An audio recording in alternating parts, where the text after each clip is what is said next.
Hello, hello, hello. Hello, Badkins. Money Bert. Continuing the blitz grind. Straight into it, FM killer.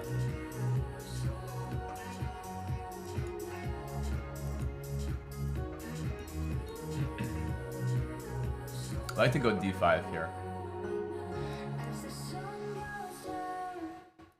B6, B7.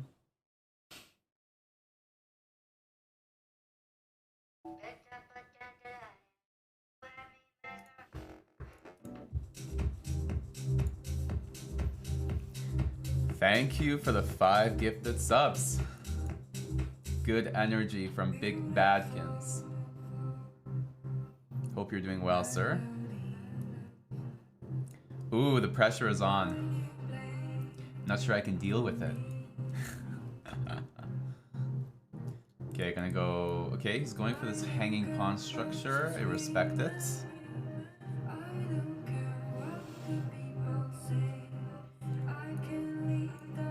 I just hung a rook, by the way. It's okay. Could be worse.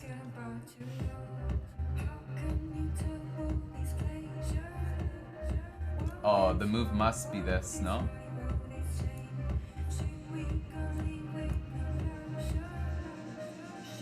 What's going on?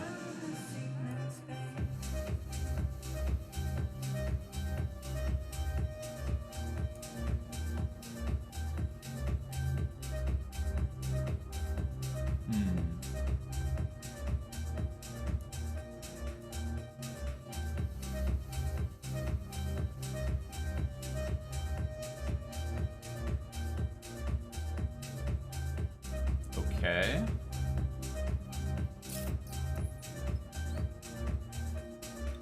Do I really have nothing here? It's kind of annoying.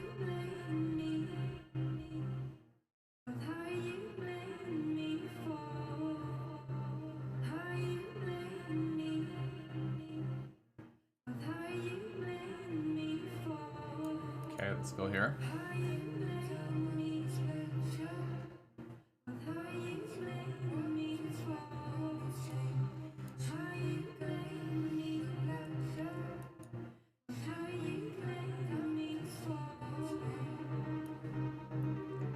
This one we will take. We'll go here.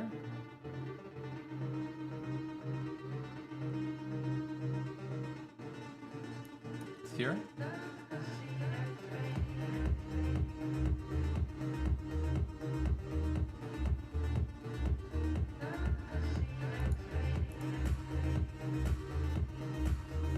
Hello to Key 553.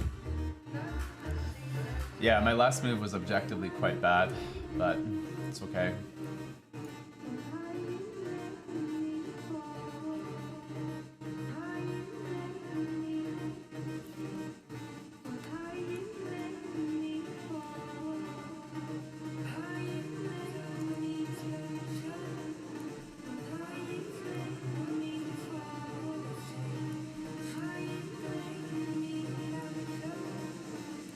Can I do this?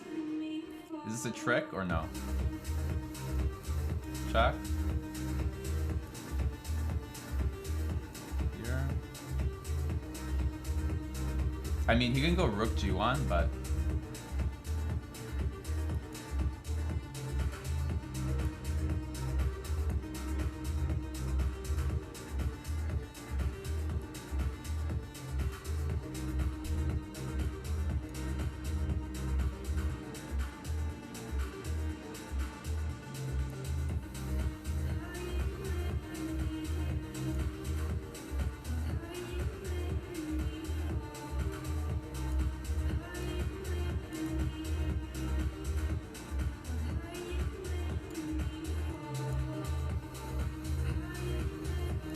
Don't know what the evaluation here is, but it can't be like too bad for me, can it?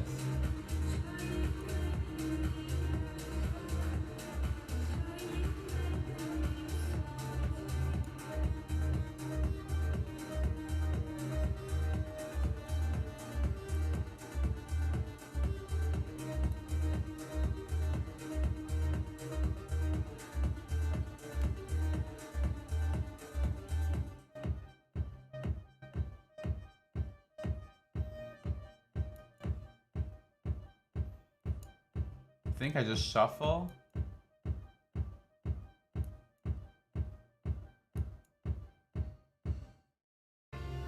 Okay, now he's stuck. Which is kind of funny.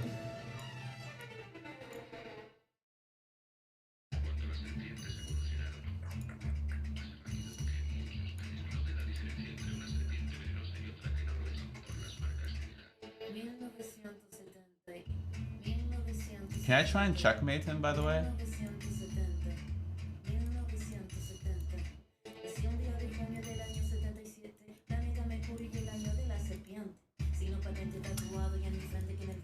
Ugh. I probably had some interesting ideas, but...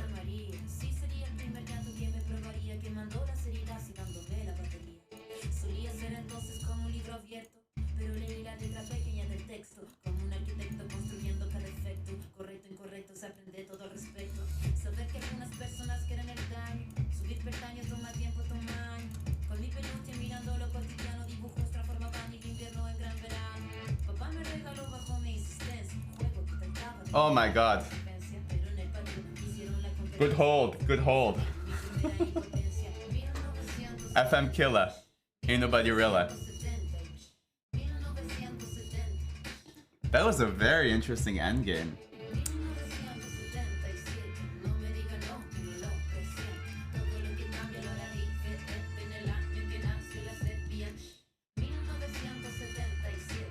I really want to look at that endgame. Not sure. It was never winning for me, I don't think, but I'm pretty sure it was objectively a draw. B6, bishop b7.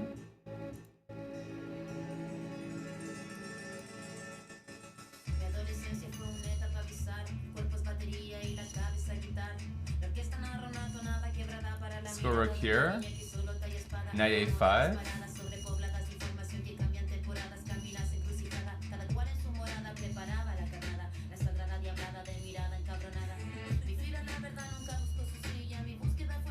E6 is an idea,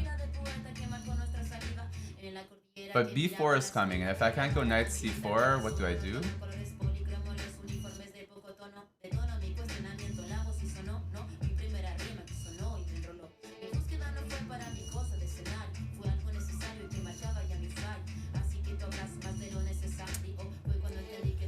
Ugh, this is a bit gross, but whatever. b4, I'm not sure if it's so good, but...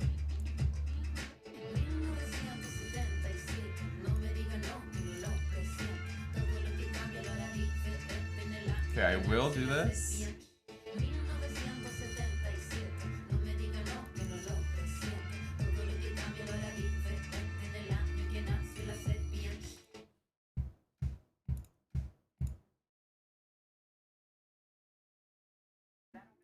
Can I not do this?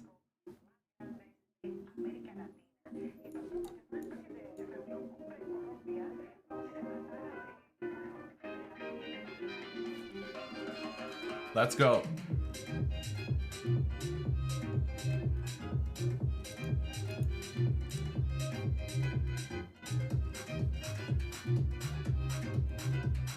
Wow.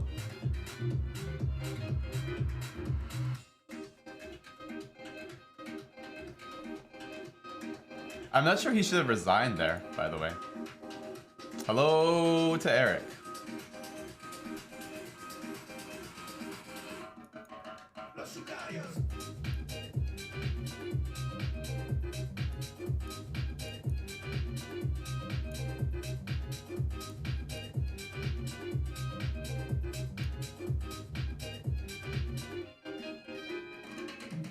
Bishop f4, rook c1. Coacher, wow, I'm getting so lucky. Insane. Just super lucky. People are asleep.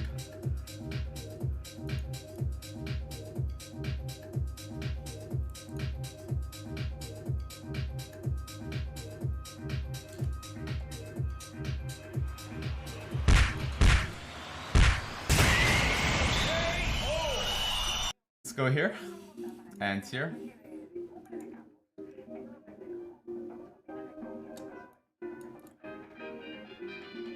Giant space octopus. What up?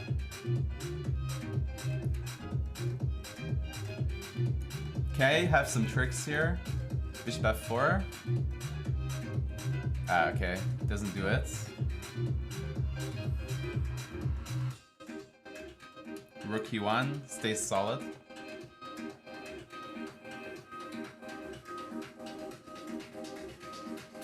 I think I have to go this way.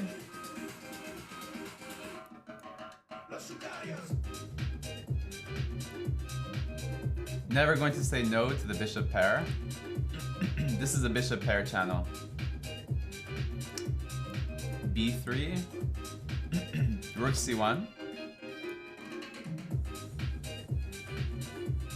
I can go... Nah.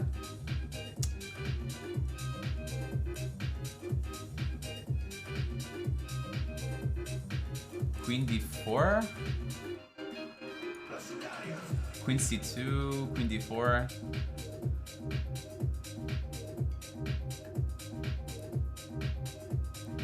Yeah, let's do this.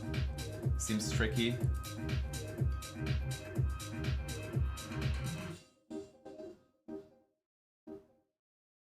So on this one, I was going to go queen a7, but I'm not sure if it actually works.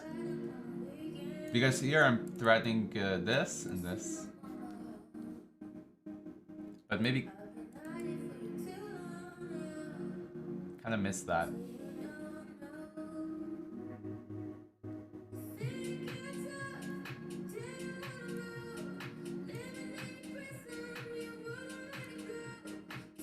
I don't think it's ever a bad idea to put my bishop here.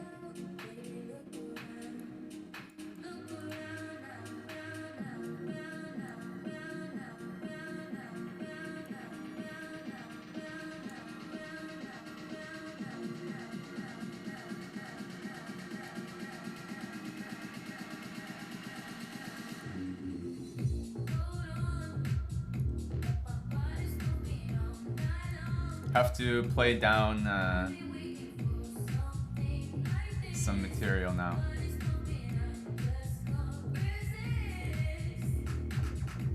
Oh god. Totally missed that. That was a bad game.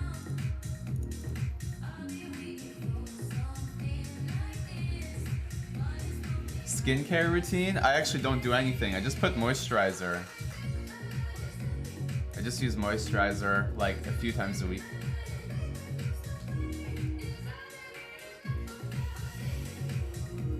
But my body just naturally has a lot of oil on my forehead. So that's why.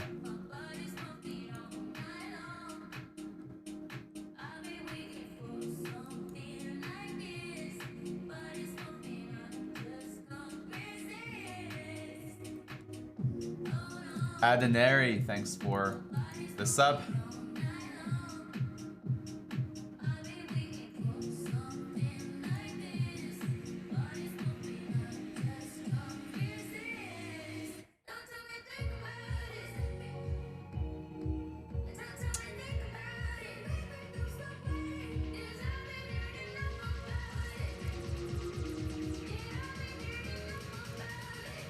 I'm not sure I believe this, what they're doing. They're trying to get h5. What if I play f5?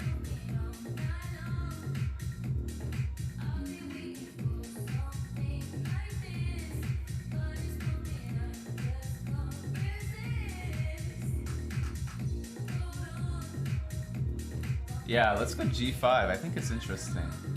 g5, bishop f6.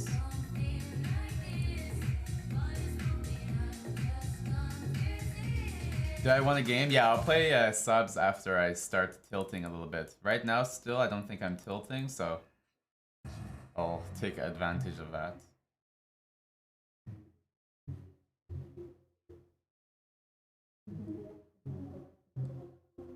King h8 is probably necessary. Let's go with b5 first. I think it's worth it.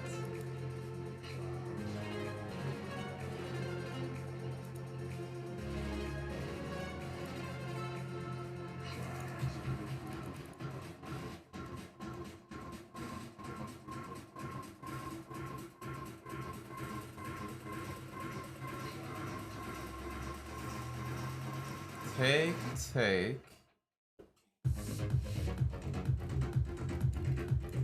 Okay, let's go here.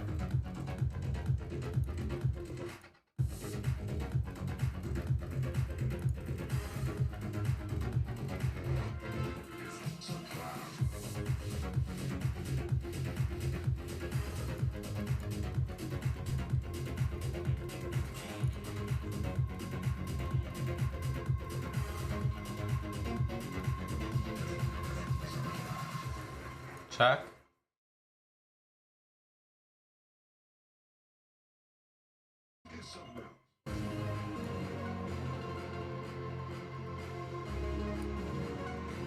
Ideally, I defend that some way laterally.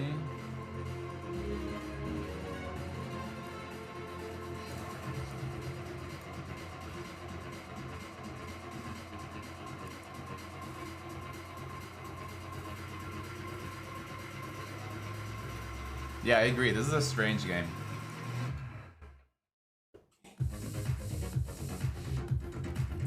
H7, king h8. What if I go here?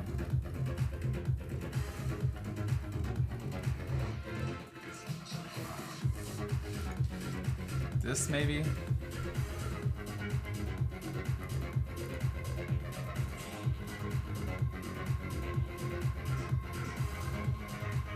There's some tricks here, like rook a3.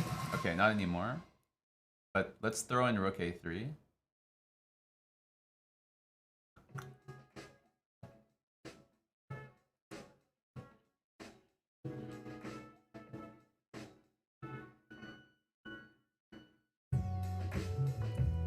Trying to take this.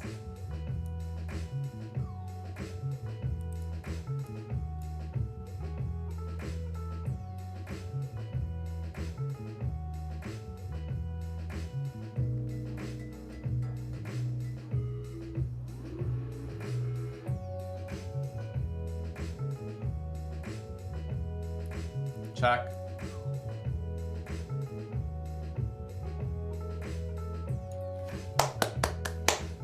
Big win.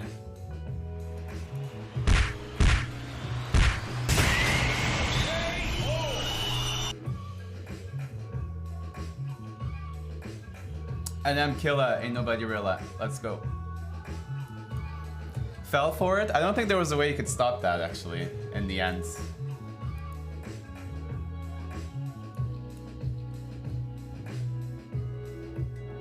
What do I do here?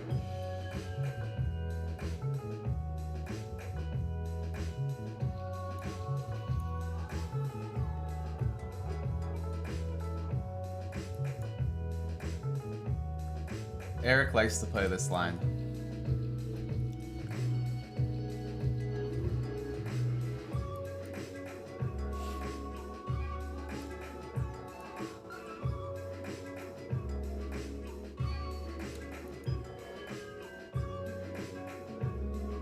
Wait.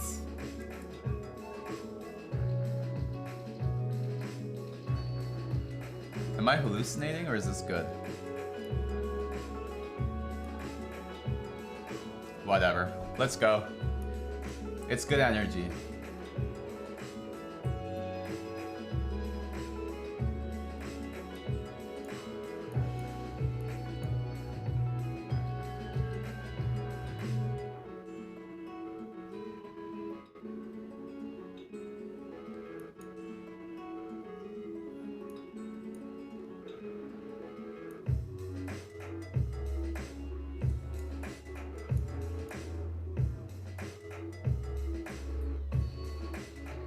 And black is worse. Oh god, it's okay.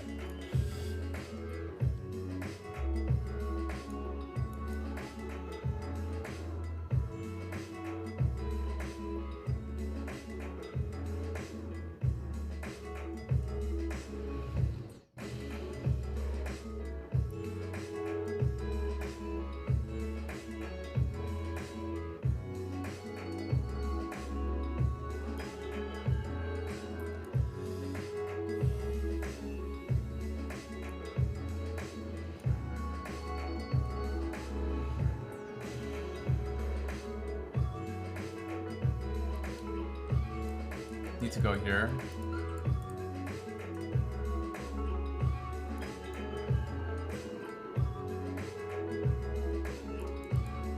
D4. Something didn't scare me about this move. Maybe it should have, but now I think I get a bit of play if they take. So here.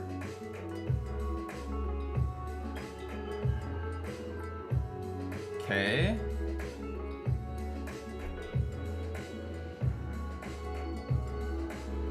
I think the move is D4.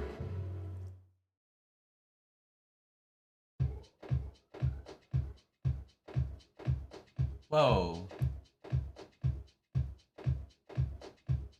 Check.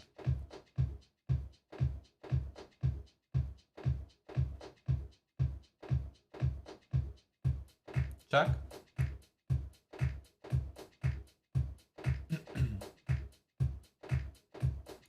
Here.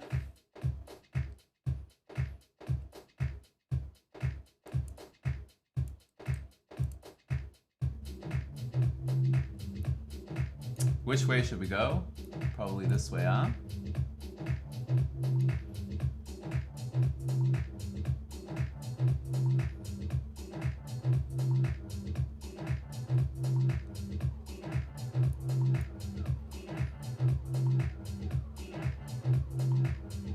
Wow, okay.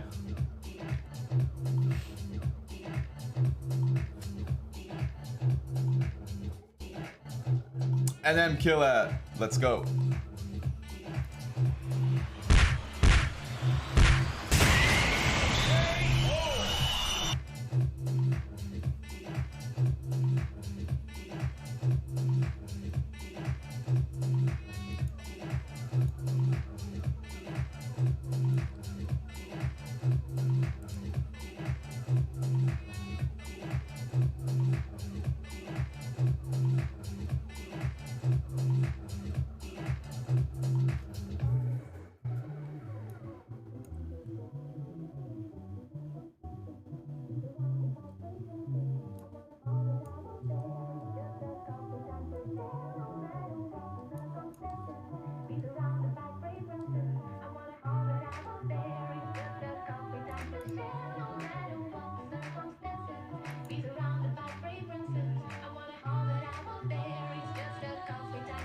Let's go here.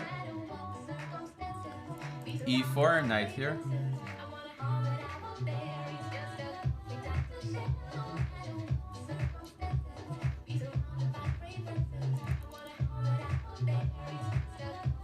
Might castle actually here. Play F6.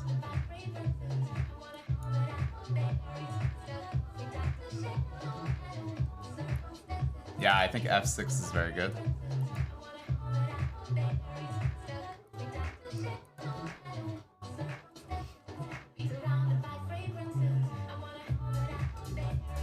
Whoa. What's going on here? I can probably go...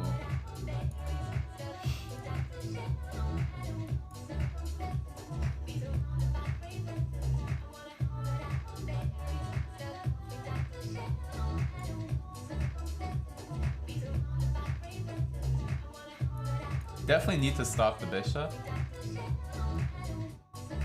Hello to Theo. Twink time. Batkin still here. Let's go. Yes, boys. H6 is probably good. Oh, I missed F4. Ugh, missed F4.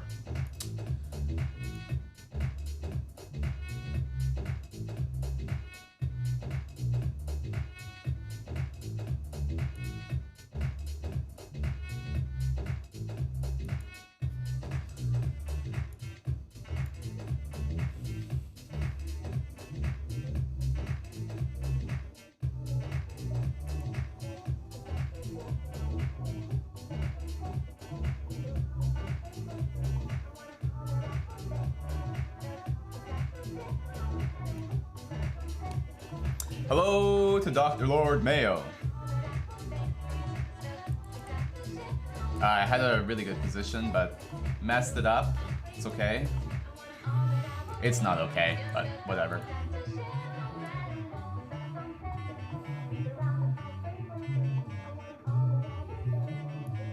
Okay.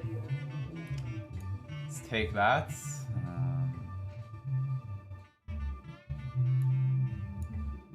Trying to defend.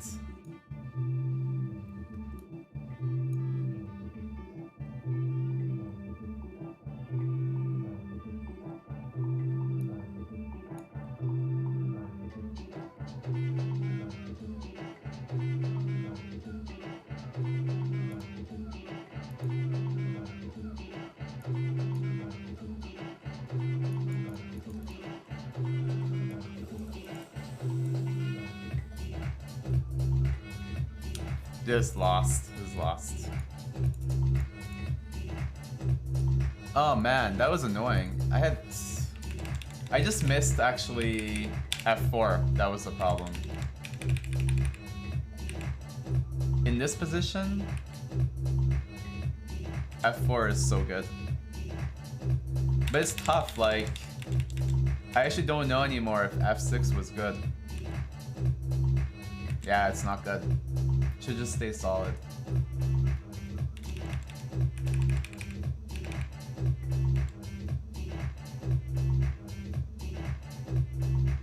Oh wow, interesting. I had knight takes h4 here.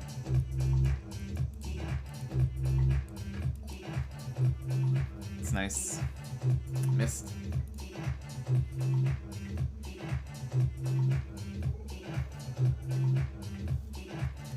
Okay, 2500.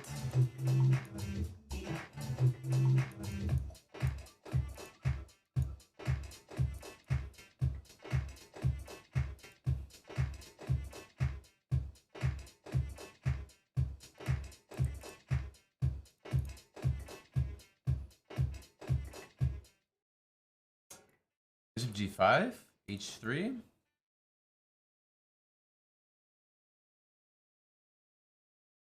Not so worried about b4, but should defend e4 somehow.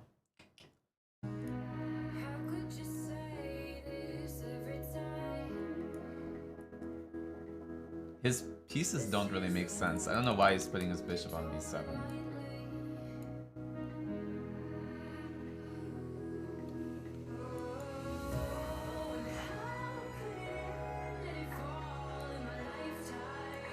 He's gonna go knight c5.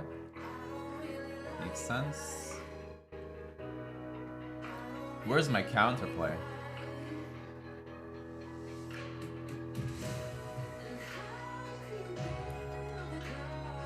I don't like it.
Rook d4.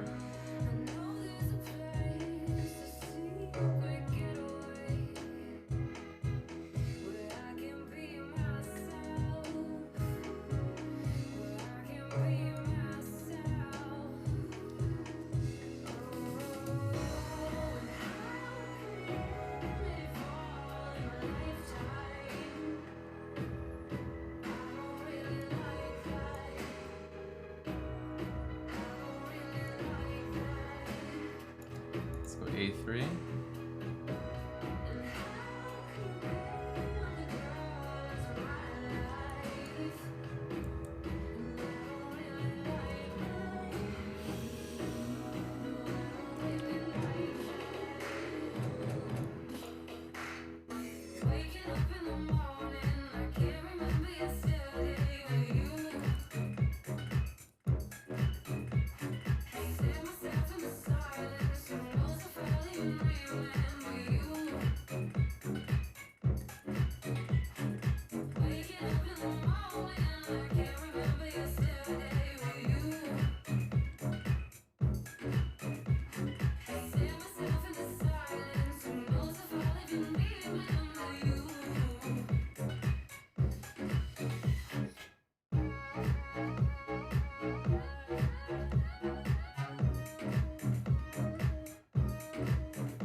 Don't see a move here.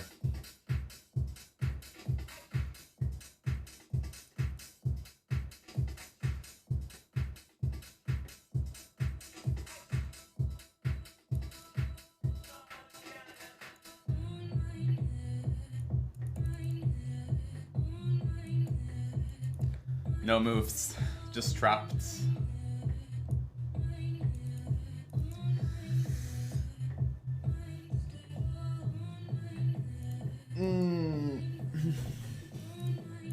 Just hung a full knight there. I liked my position.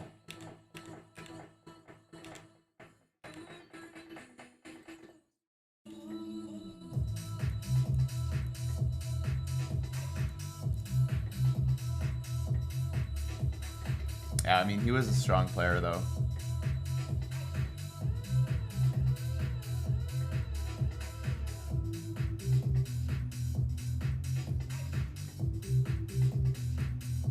FM Killa from Dominican Republic.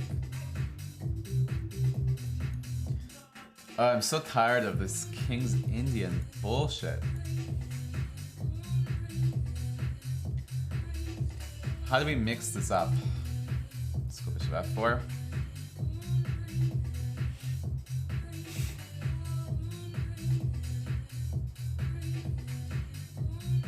Oh, now we're turning into a Grunfeld.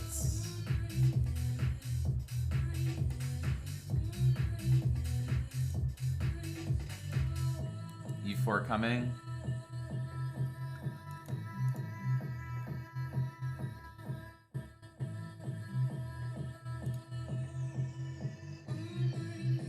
Queen a5, queen d2.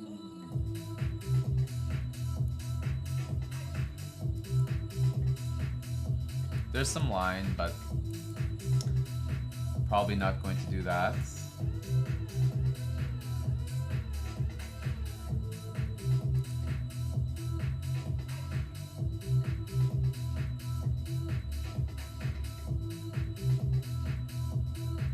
Just really bad for me, actually, I think.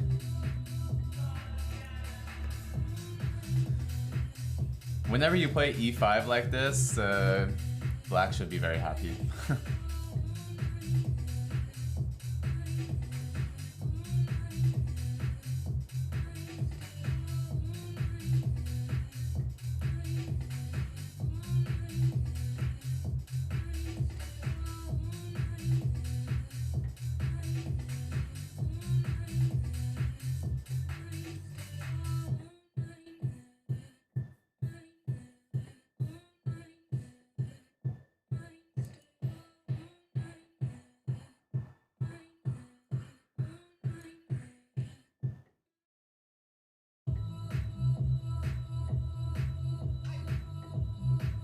I kind of wiggled out of this somehow.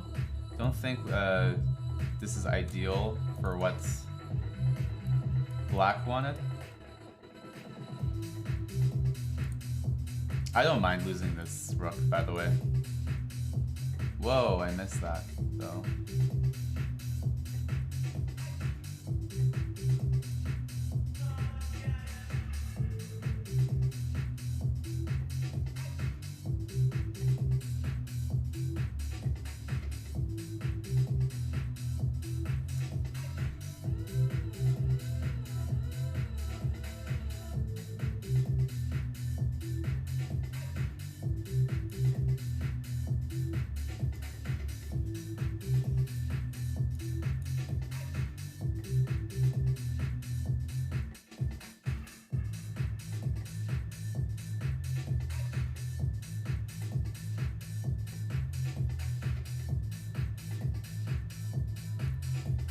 Hello to Big Salt.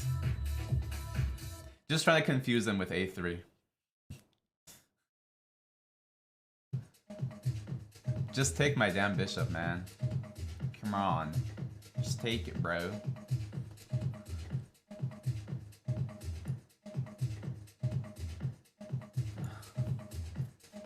Should move something.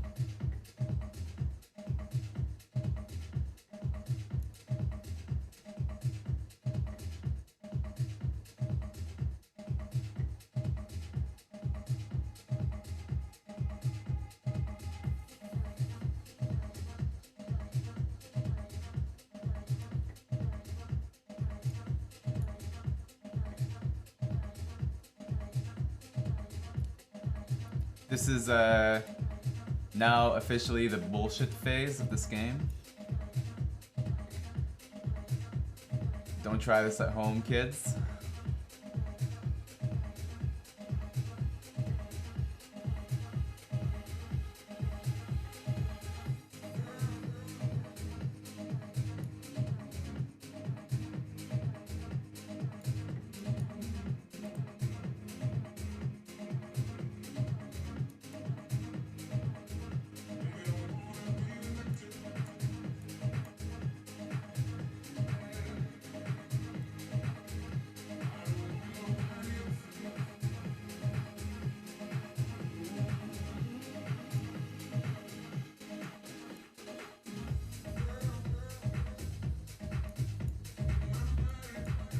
I don't know why he's not just exchanging.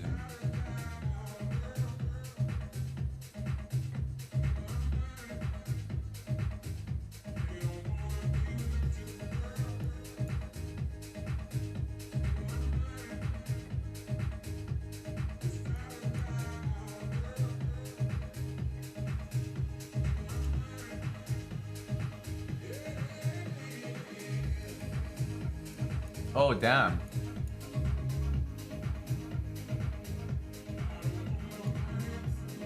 It doesn't work. Okay, that was drawn out for far too long. Hello to Bullet Mercenary. Okay, we need a win here. We need a win.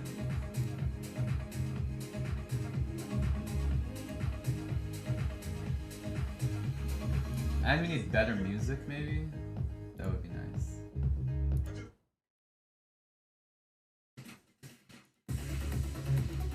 Higher energy.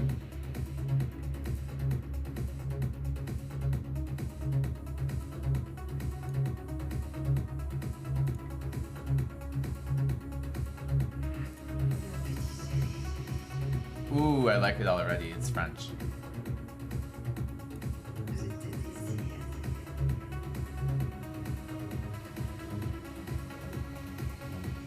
Tickle. Little tickle for the boys.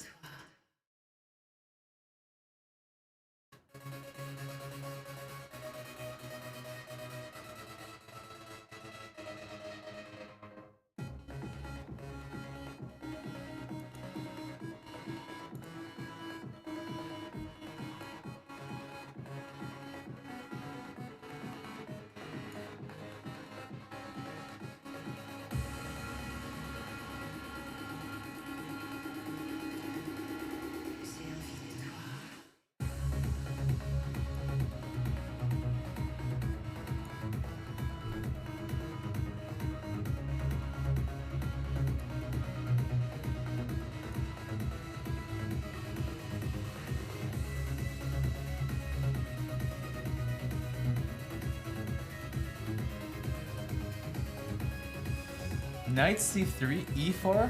Does that work?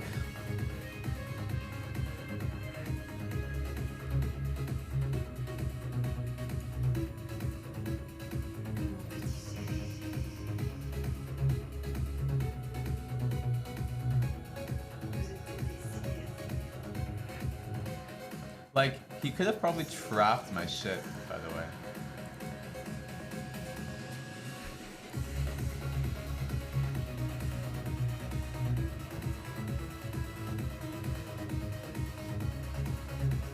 Thank you for the raid to Big Gore.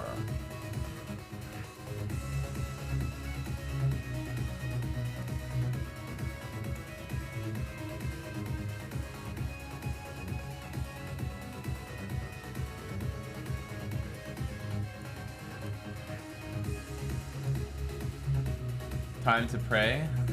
Knight f4, king h1.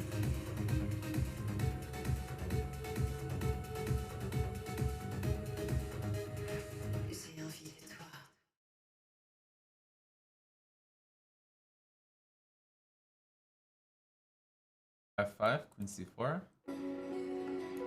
Lots of dark square, light square weaknesses. Sorry, dark square weaknesses.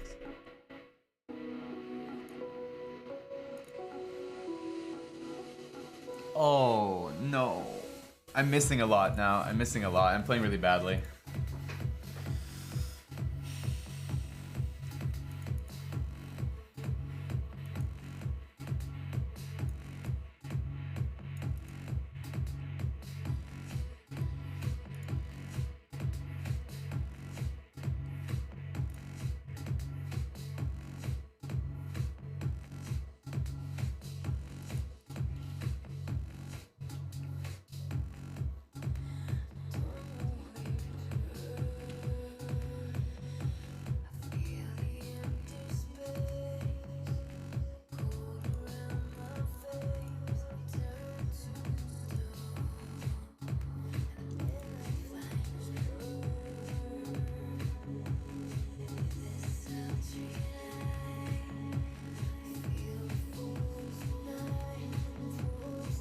Where did all the viewers come from? Are we on Chess TV?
Knight here.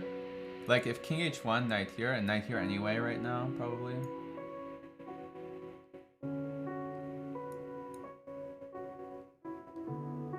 Not sure what's going on. But I'm happy to trade off queens, I think. Okay. Let's take that.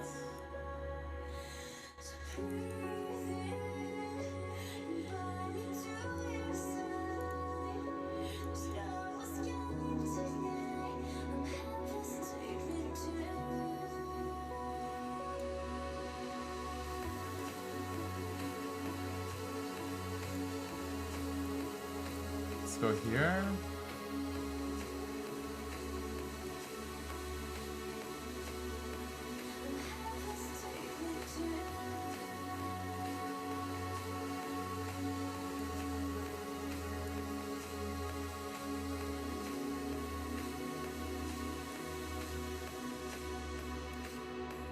Just trying to go here.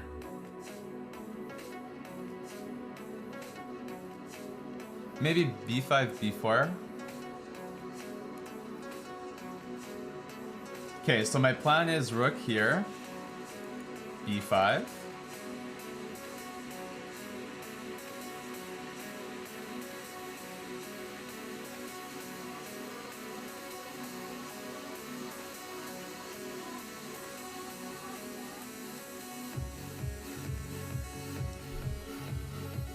What is b5? What did I just do? Oh, what am I doing? These blunders are insane.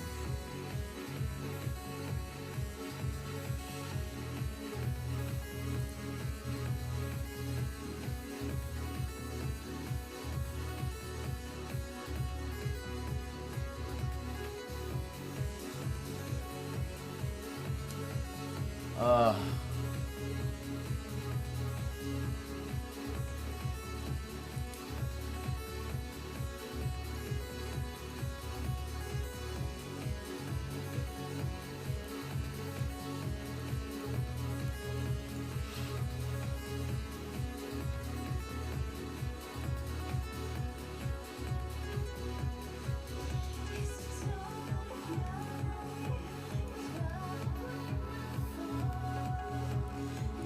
I had such a good position.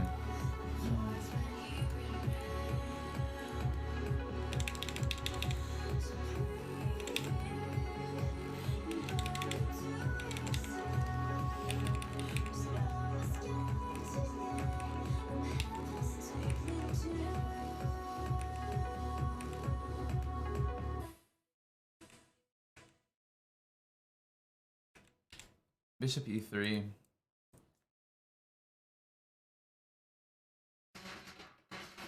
It's always like this. Like, I just play really well, and then I play really bad. There's nothing in between.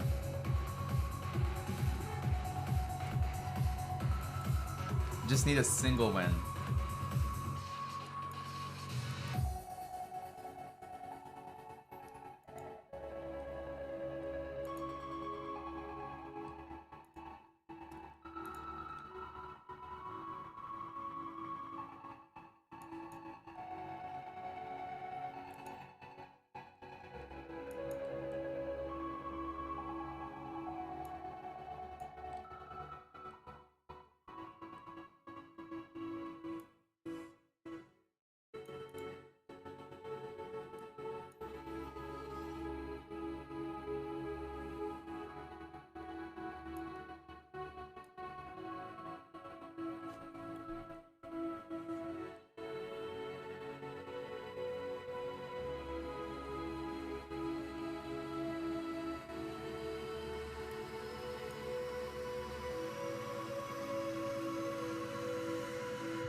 Feels like there should be a tactic here, but don't see it.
Hello to J-Bell.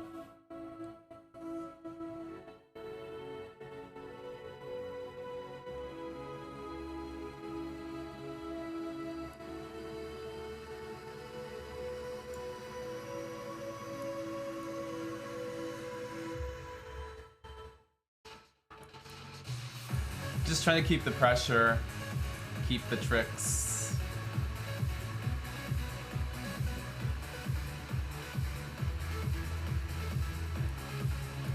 Is this a move?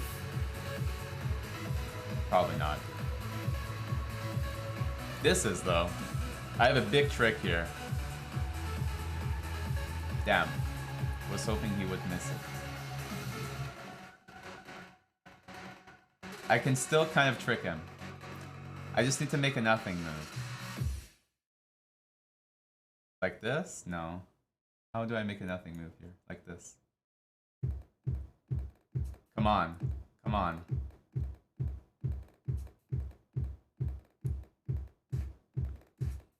Oh, man. We need another nothing move.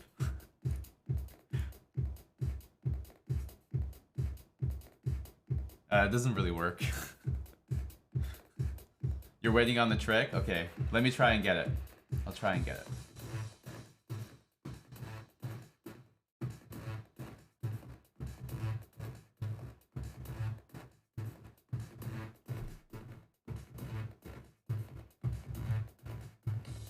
He just gave up pretty much. He gave up on trying to...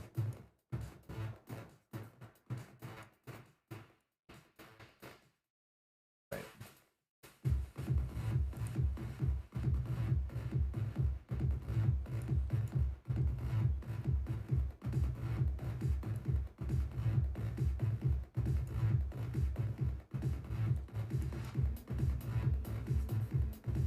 Oh, that's check.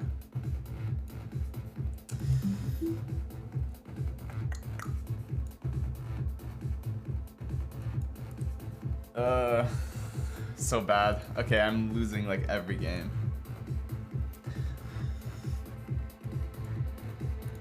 Time to tilt into some bullet.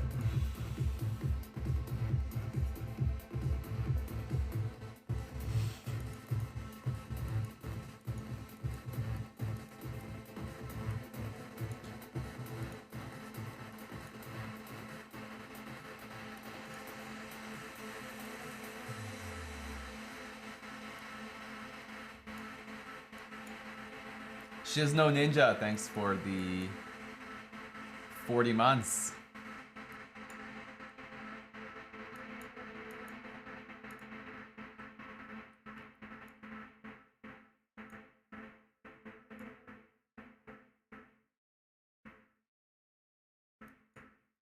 F6.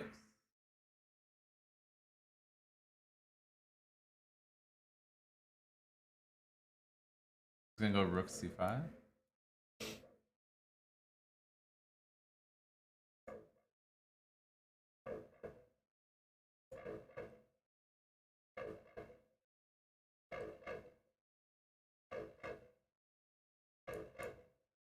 Oh no.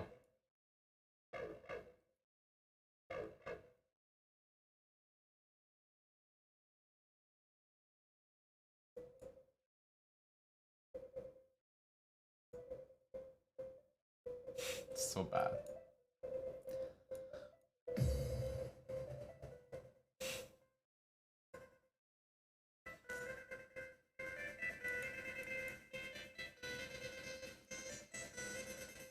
He's so annoyed of my mate threat. I can just feel it. He's extremely tilted.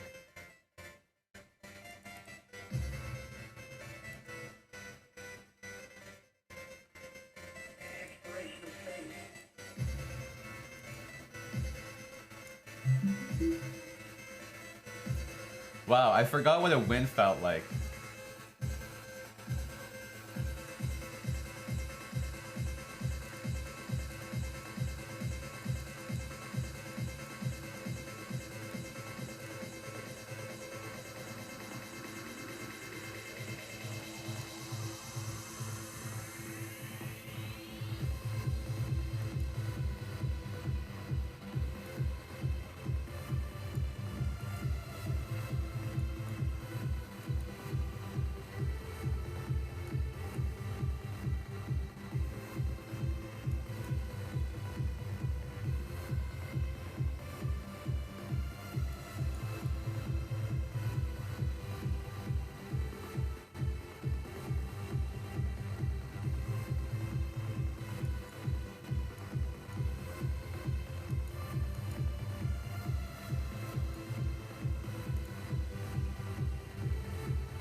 Whoa. Guess that works.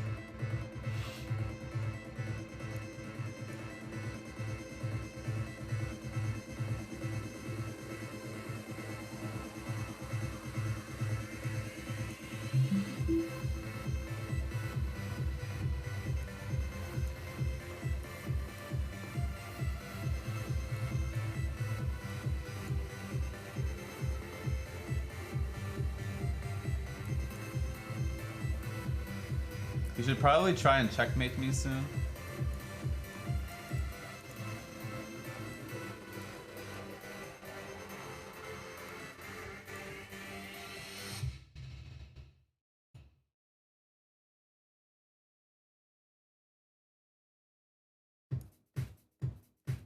Oh my god. The fact that this is not made is insane.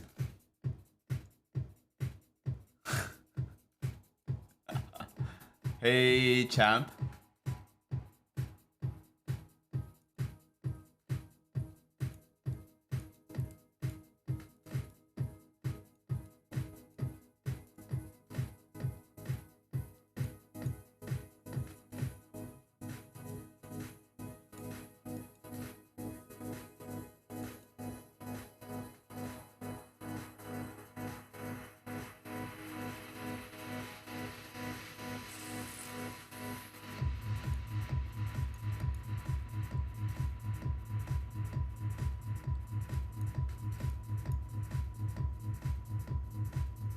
Can I go here?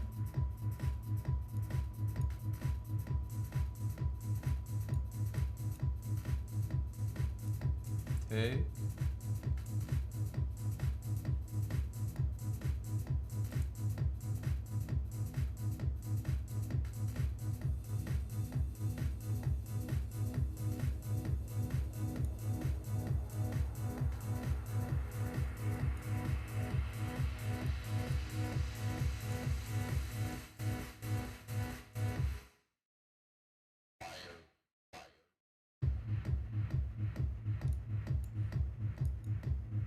What is that?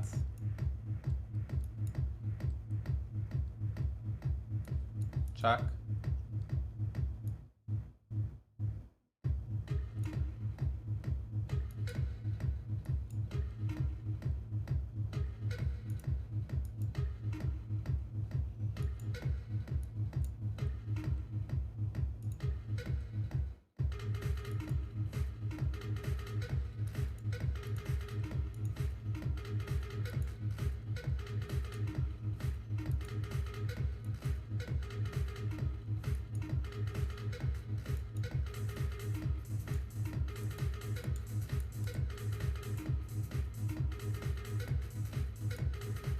Is this still a win? No? Oh, okay. I think in Lee chess it's a win. If there's a like any pawn on the board.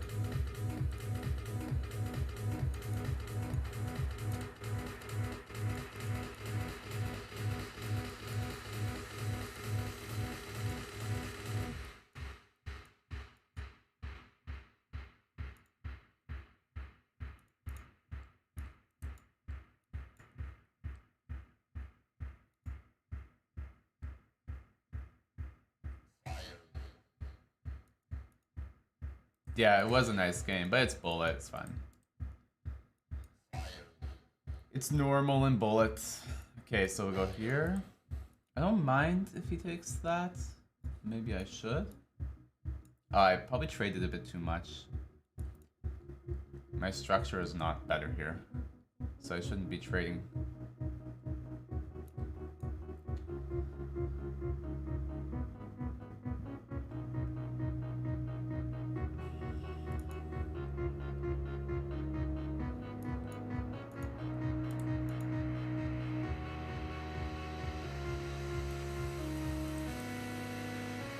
Just can't let the queen in.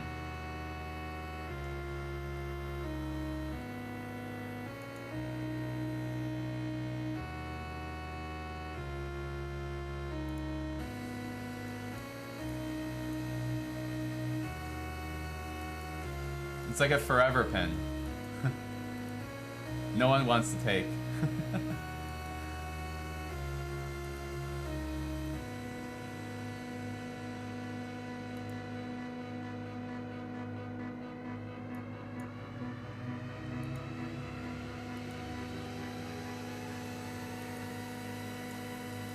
Pretty easy flag.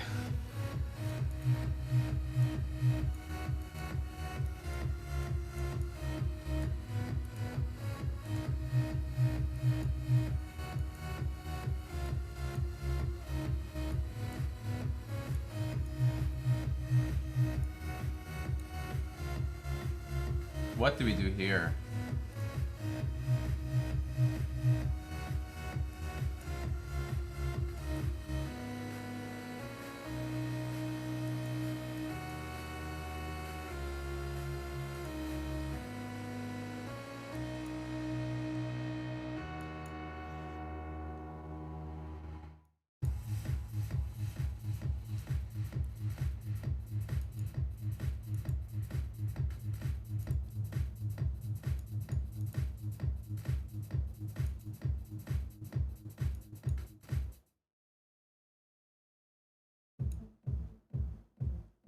Weird game.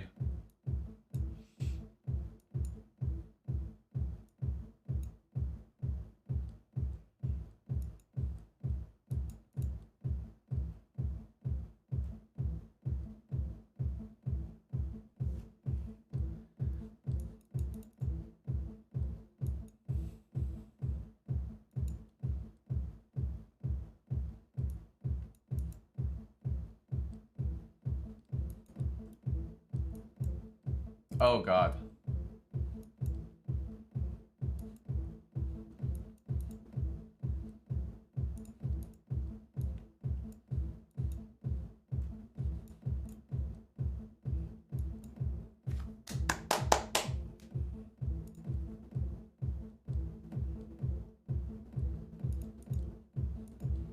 Wow, I'm playing a hot girl.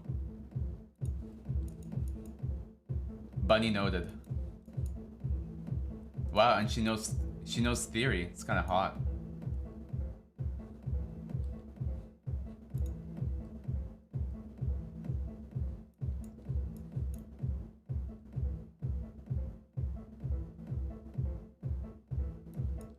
Okay, never mind. It's not hot.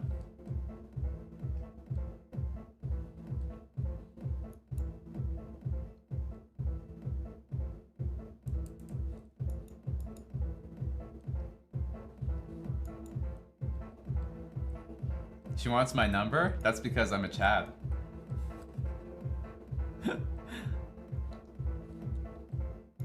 You know you're a Chad when you call yourself a Chad. Trust me, bro. I'm a Chad, bro. Bro, JBell 2023 told me I'm a Chad. Must be a Chad, no?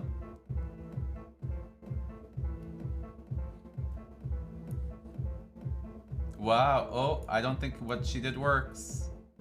I have Queen D1 at the end.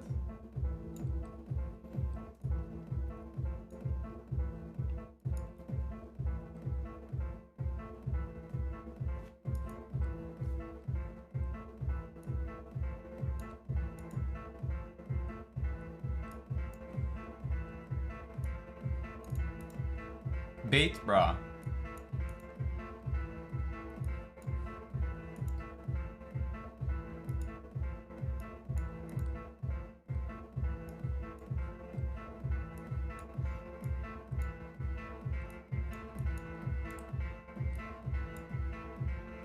What was that?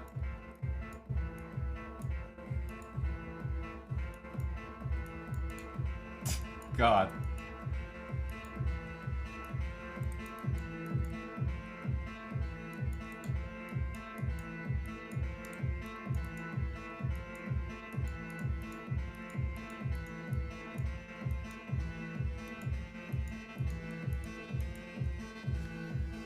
Oh my god, how can you be this unlucky?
Okay, I mean, if I lose this, then I should reevaluate my life decisions.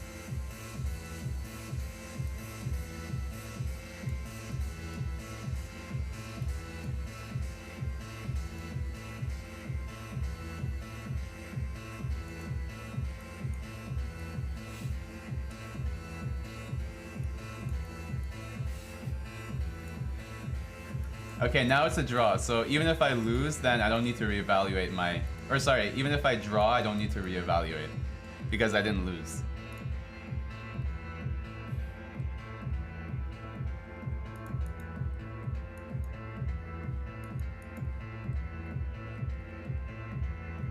The hell?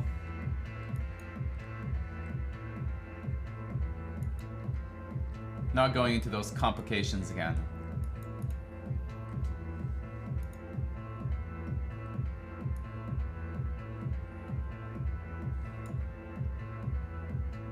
What's the move here?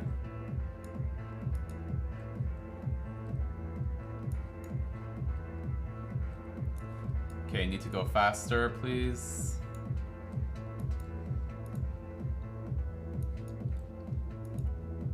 Take that damn bishop.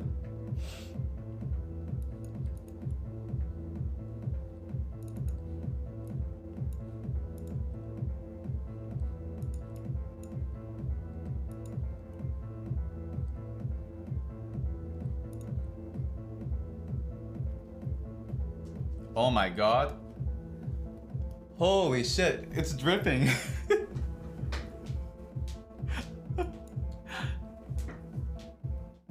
There was water dripping on me.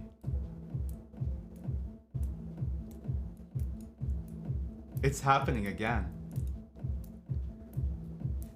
And it's a lot too.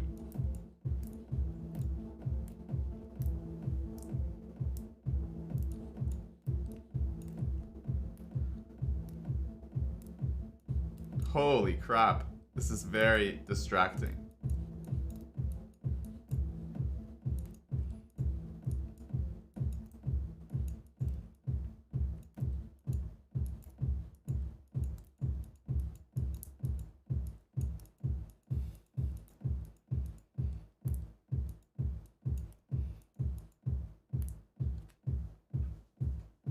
Look at this.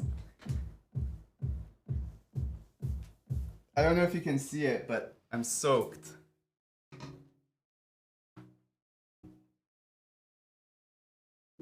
I need to get a towel.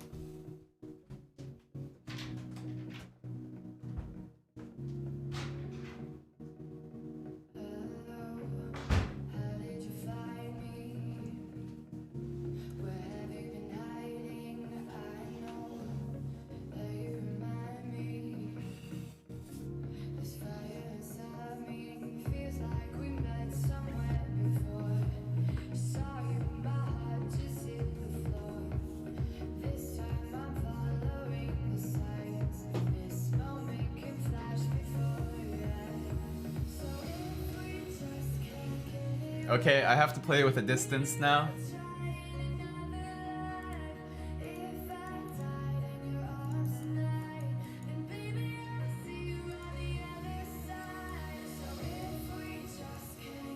Wait, did he just try to Lafong me and it didn't even work? That's hilarious. He just Lafong me for even material. Imagine doing that.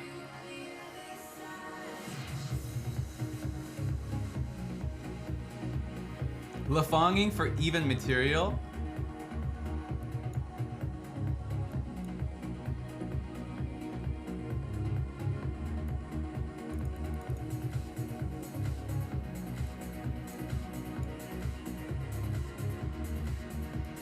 Get the hell out of there, knight.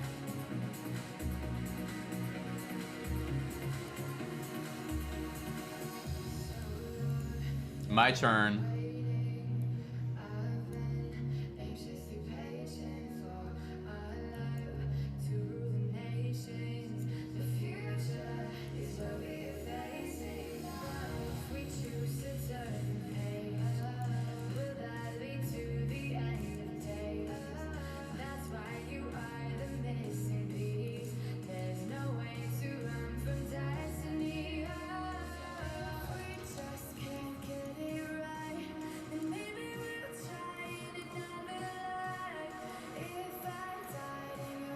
What a weird position.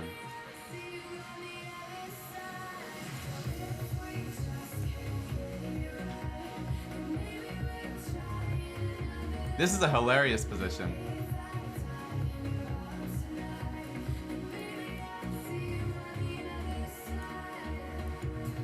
He's probably so annoyed right now.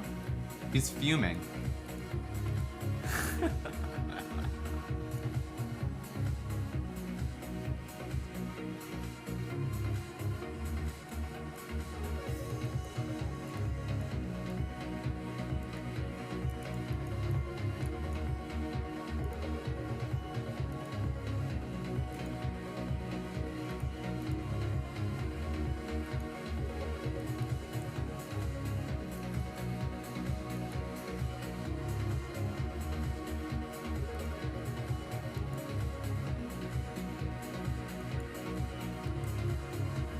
go here.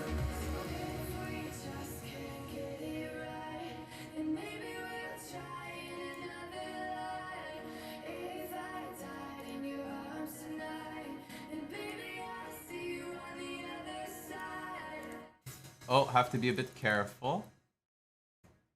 Just a little bit careful.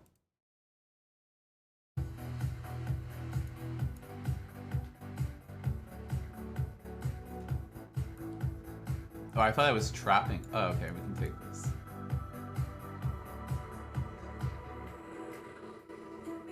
Wait. Okay, we could take that. Never mind. Thought I couldn't.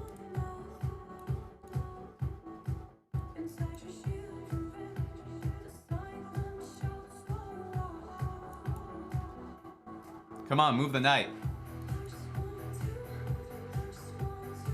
Yes. Yes. Yes.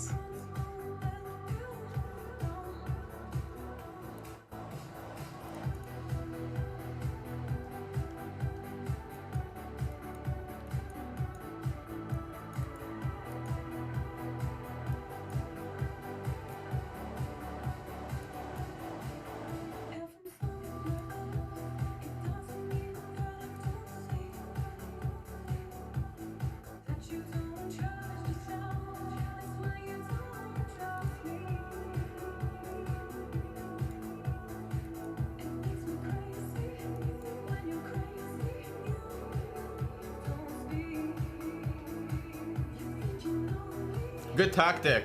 It's a nice one.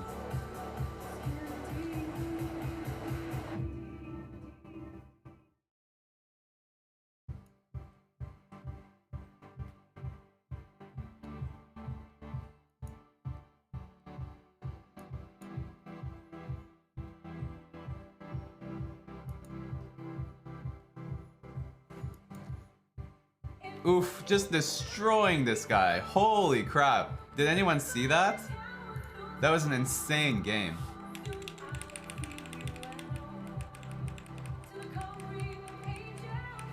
Ooh. Oof.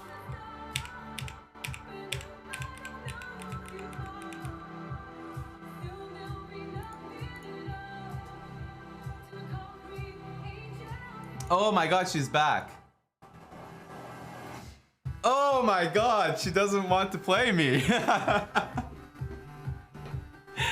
I've officially domed her.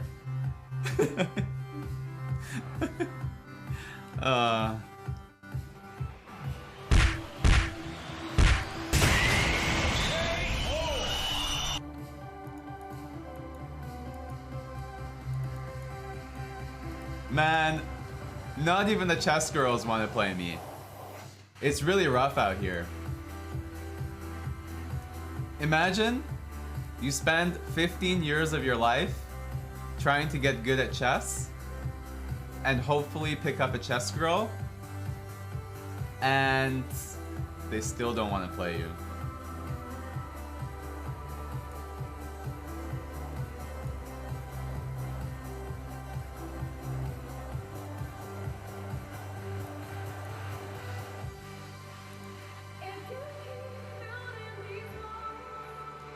Big bright big flowers so far.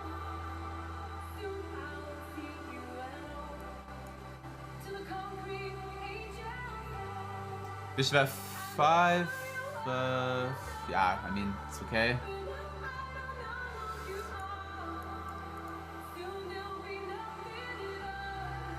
Oh, I blundered?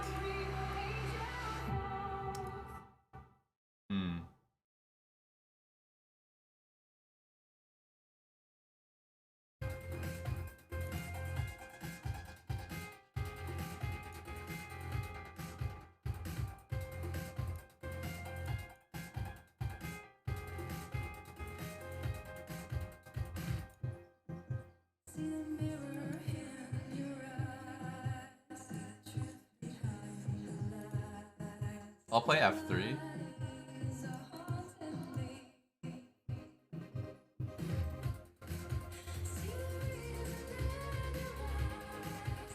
Check.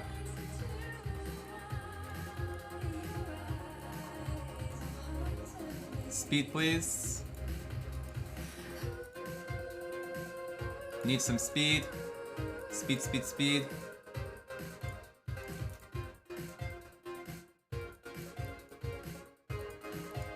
Let's go, speed. Oh, I was going so well, and then I just fumbled.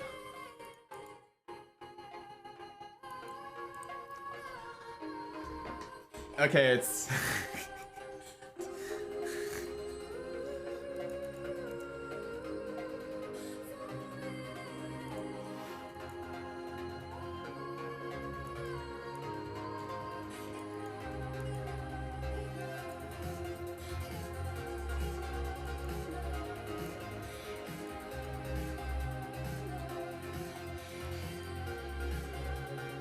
everything is falling now. Screw this. The only trick I have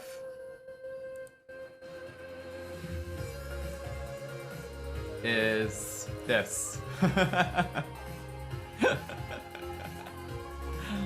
Oh man.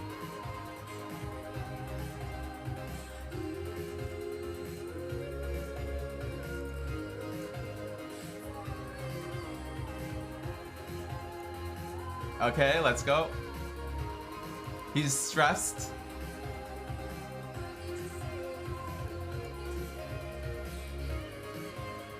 I'm still being dripped on, by the way. Quite annoying.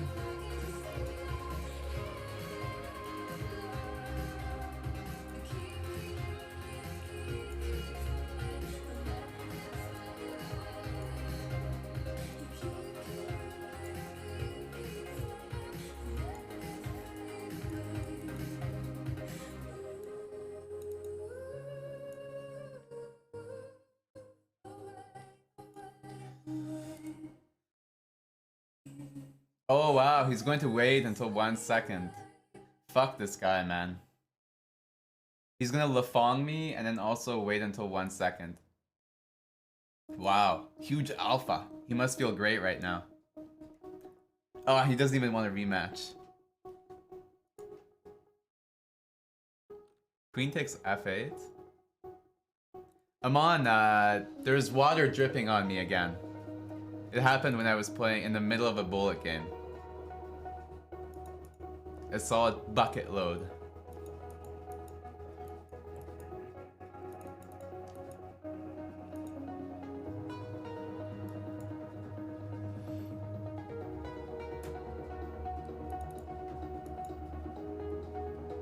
But I think it's like way less now.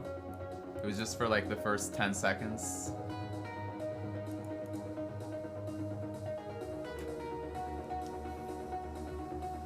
Oh yeah, they have it clipped.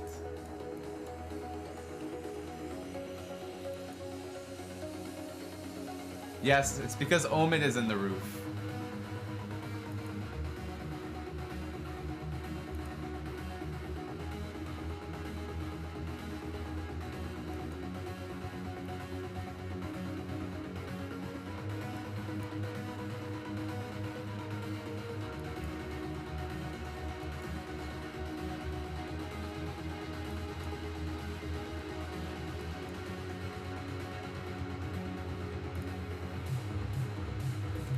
I'm pretty, I'm playing very mindlessly now. I don't even feel like I'm thinking.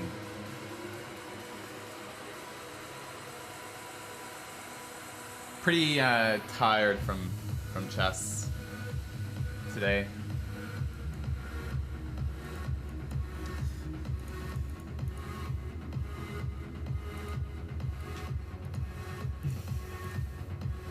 I'm not even, wait. Maybe I should play like 1 or 2 games and see if I can get 2300 blitz.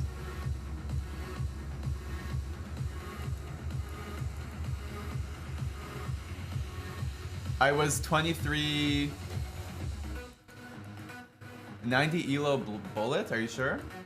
I started at like 2197. That's not 90, that's 40.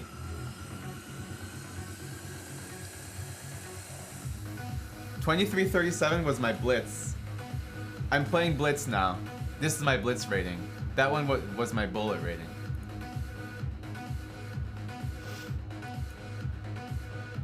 My starting bullet rating was 2190 or something.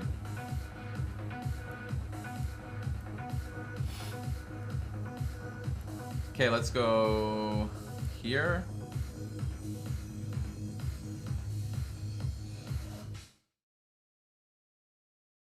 Fish buffet.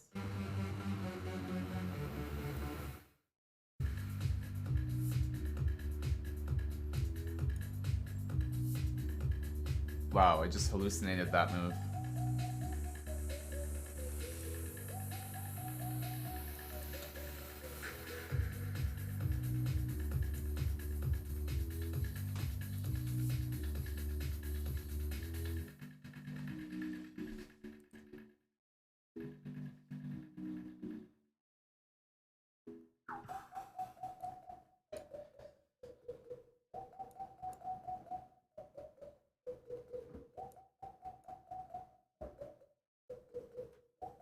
Wow, he's going into this line. That's pretty risky by him.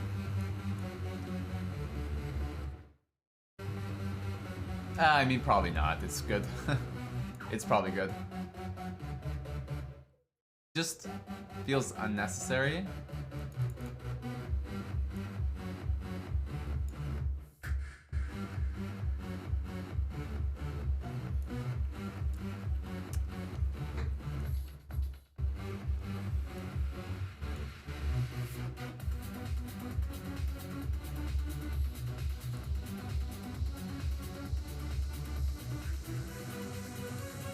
Ugh.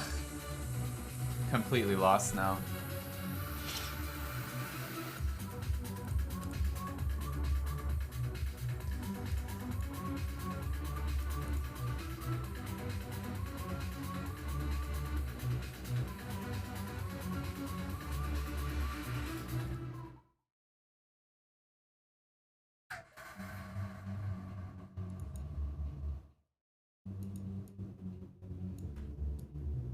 Oh my god.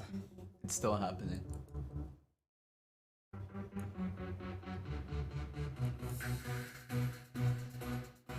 Thanks for the gifted sub, Darkbone. Appreciate that.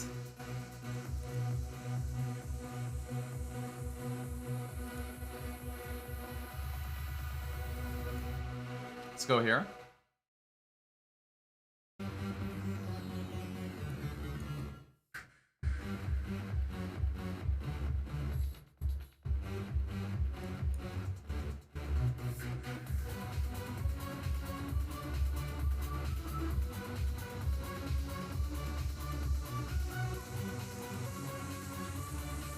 Thought I was on C2, but I'm not.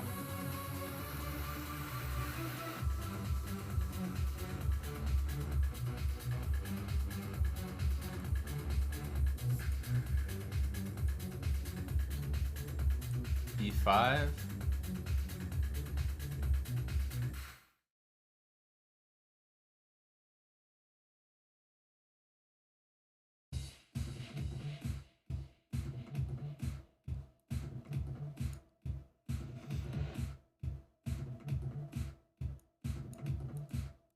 Knight B6.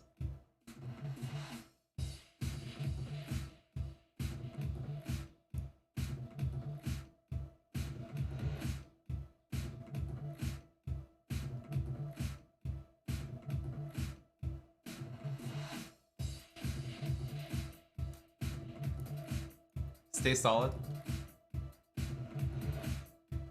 I could have gone there.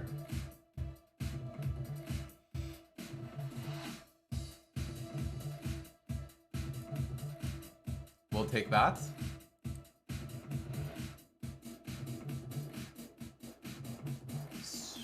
Weird move.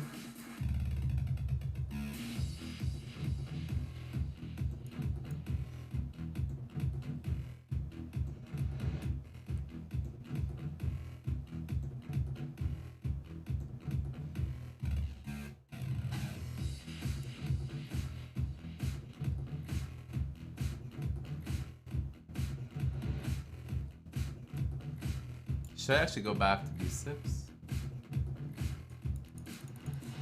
Let's try it.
Bishop f8.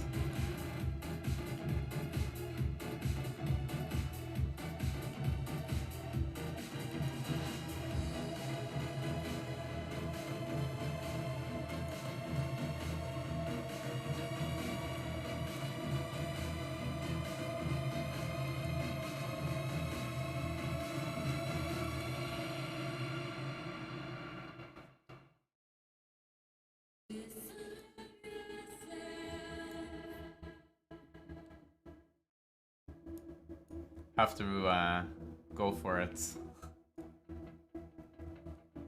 I'm not sure why he's not playing King B7 there.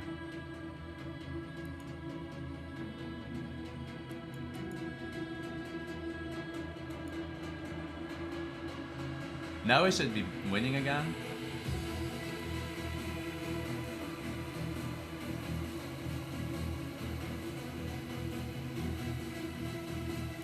Check and take.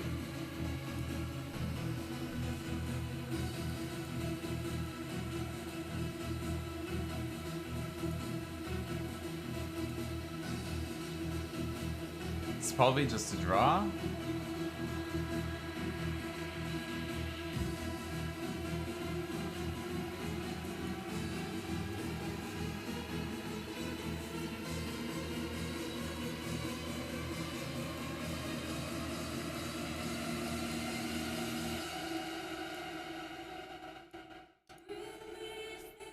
Okay, guys, I'm pretty tired, not really motivated.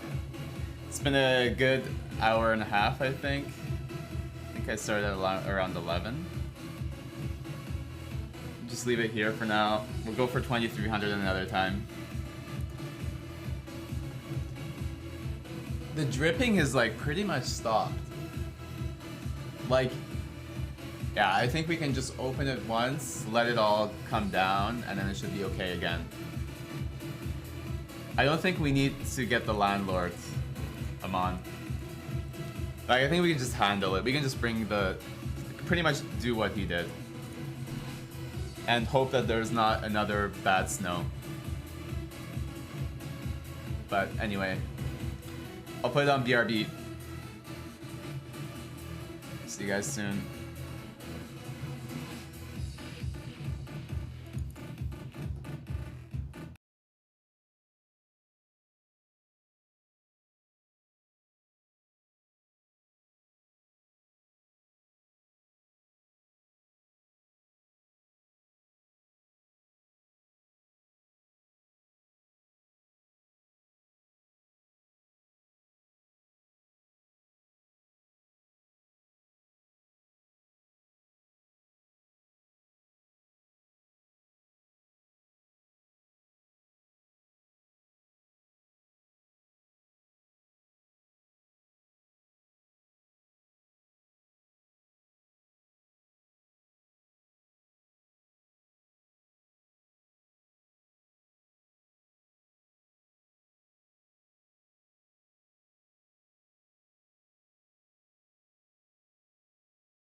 Hello.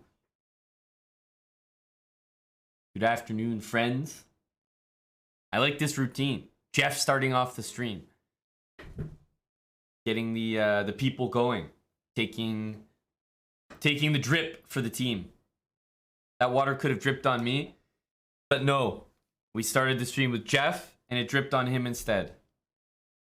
It's kind of like in those movies when you booby trap the place, and a stranger walks by, and you accidentally pie them in the face,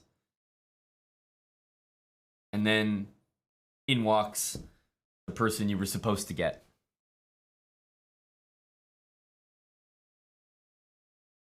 We're tuning in to Armageddon. Go us. Let's see what matches we have today. Hopefully some controversy for the boys.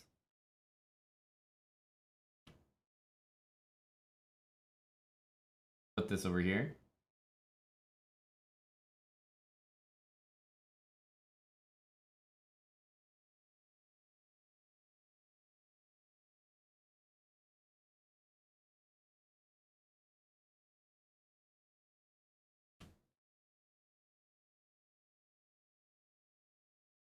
A slam dunk from Hulk Hogan.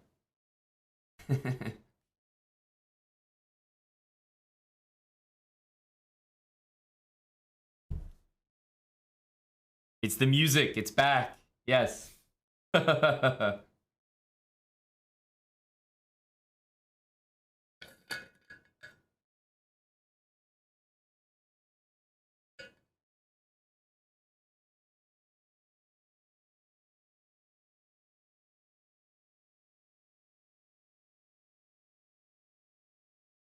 Hello to Moistad. Moist, who are you cheering for in the Armageddon series, buddy? Whoa, checkmate.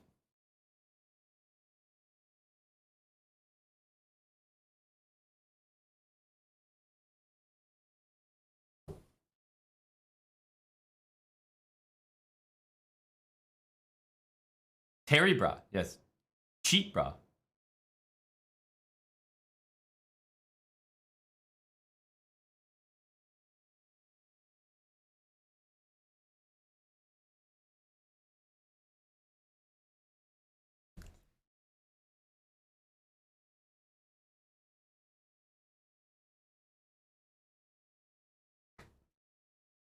Okay, I'll wait and see the matchups, Moist.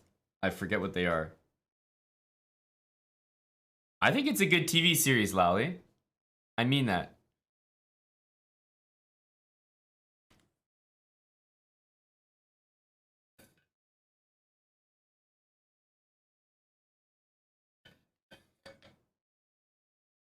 What is Armageddon? Can explain it better if we actually get there. But it's essentially a way to play a chess game where there's a winner no matter what. Even if the game is a tie, there's a winner. So it's the ultimate way to break a tie in chess.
Okay, so it's Wesley against Tang. Shanklin and Dominguez. Hello to Dr. Lord.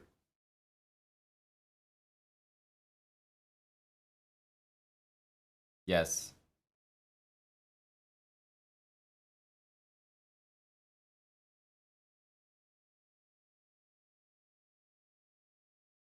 Is this the first matchup? Moistat, are you on your buddy LDP here? Hello, champ.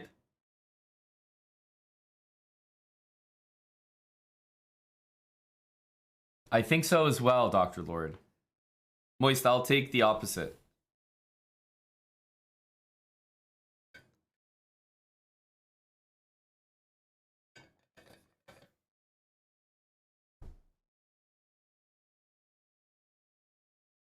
The mechanic. Yep, sounds good, Moist. Booked.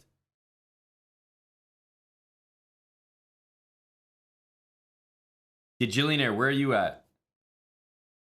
You were shoveling some snow? Hello and good morning to Chicken Pants. Good afternoon, I should say. We also have to mention a big shout out and hello to Chess TV. God bless them. Hello to Chess TV.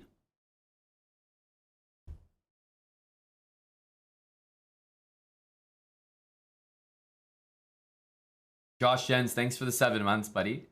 Welcome back, Josh. Aiden's here. This is a star-studded chat right now.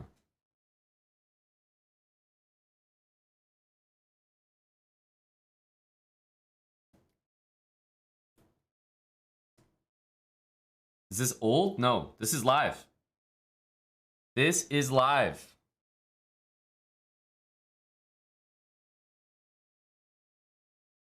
Yeah, I never heard someone say caruana like caruana. That definitely did strike me as weird.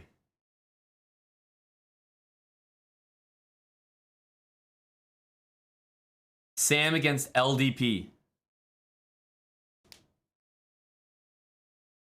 Lenier has looked shaky at the end, but to be honest, we haven't really seen Sam play too many like super long matches, you know? I haven't seen him in crazy time scrambles.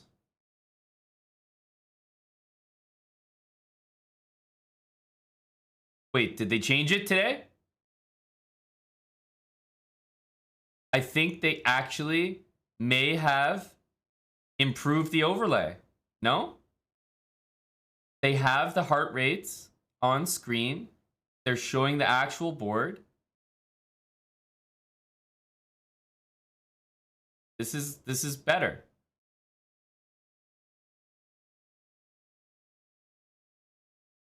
The only thing that's a little unfortunate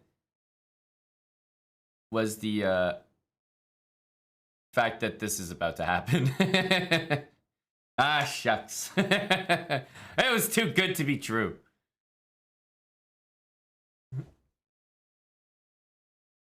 Sam is at 81. 81. Moist, Sam does not, he's not afraid of your buddy LDP. He's hard chilling at 81.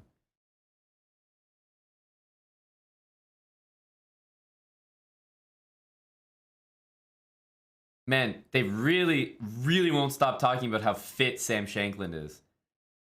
Actually, his heart rate is the lowest. So I can tell you that he's an athlete.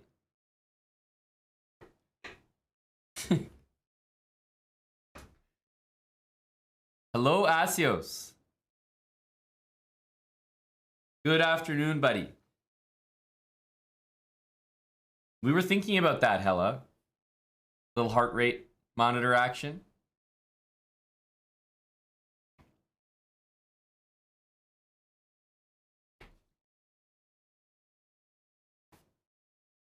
First beer of the day for Asios. Go, buddy.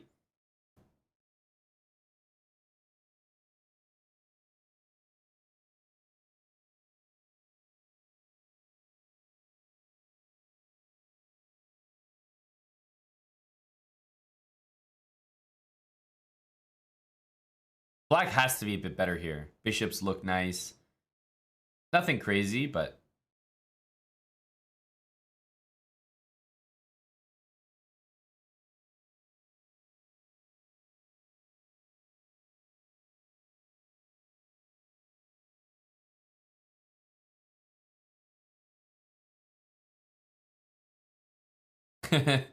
That's right, Badkins.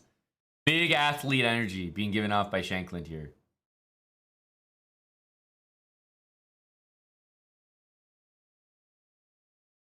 Whoa, Queen H4. That definitely can't be a good move, but Sam is just trying to chill and trade pieces, it looks like. It's definitely not a good move. Black has to take that.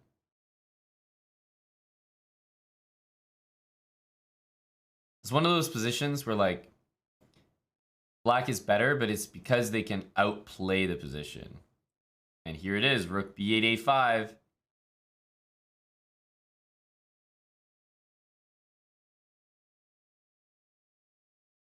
The knight on H4 is terrible.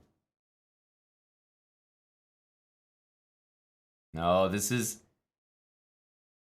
where the broadcast starts to go downhill. You can't have your board on the right-hand side with just clearly behind. Like, the moves are not updating. You can't have this. It's crazy.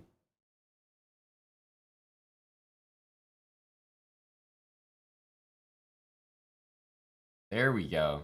Just leave it like this.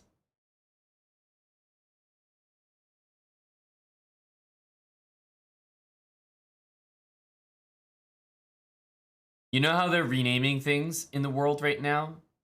Because they're, like, insensitive. Maybe it was normal back when it was named, but they're starting to rename it. Like, for example, Dundas Square in Toronto.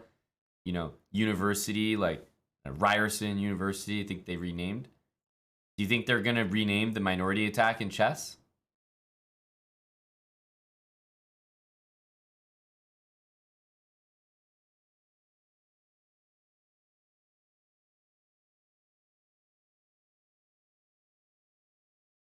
I think the minority attack has like 5 more years in it. And then they'll have to rename it.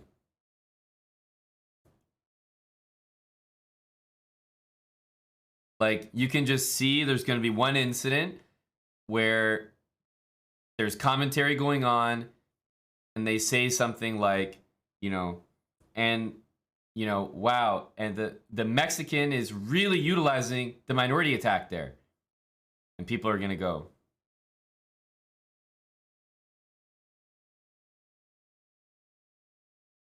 And it's all over from there.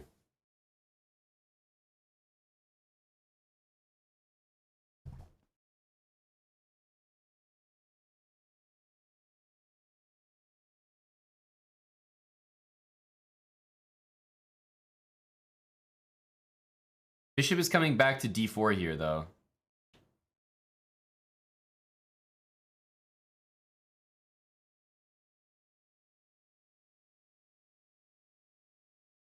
Knight d4, by the way. Isn't knight d4 an immediate draw? Knight d4 is a draw, right? I think he'll play knight d4, takes, and draw. Wow, bishop d4. He's playing for something. Lenier has 30 seconds. Classic Lenier choke.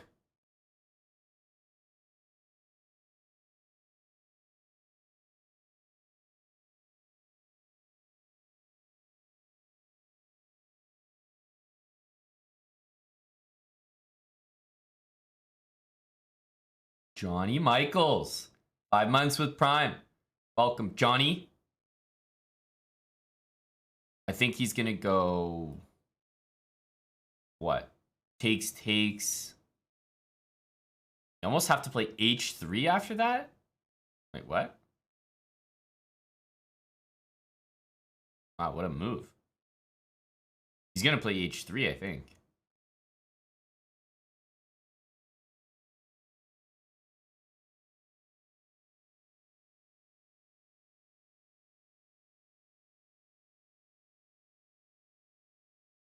Yeah, but it's a dead draw here.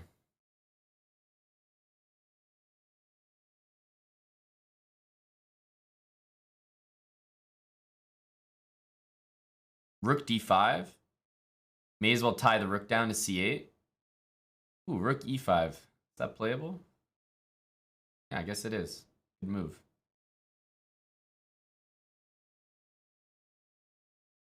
This has been such a draw from the very beginning. Lenier's heart rate is literally at 152. Are you kidding me? 152 for this position. You gotta be kidding me. My guy's gonna explode when there's an actual time scramble.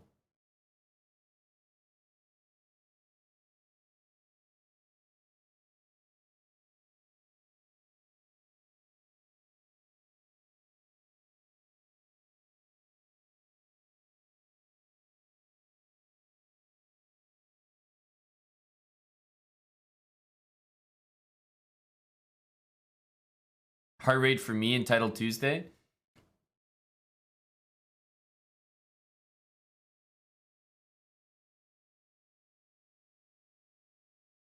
I think it would be interesting. I'm curious myself what my heart rate would be in Title Tuesday.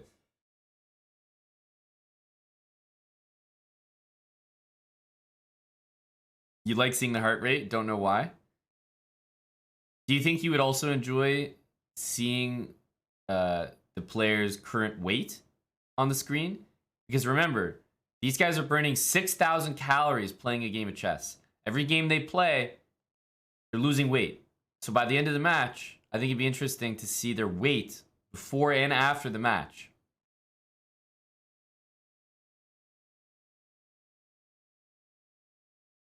Just a live weight counter.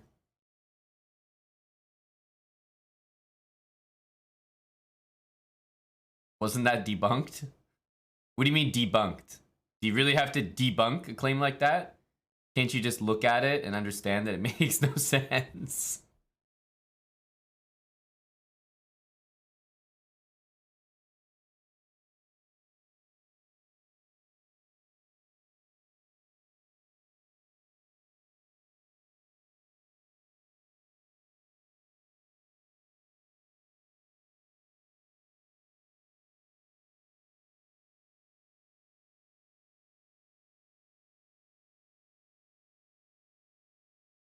Plays what he believes in.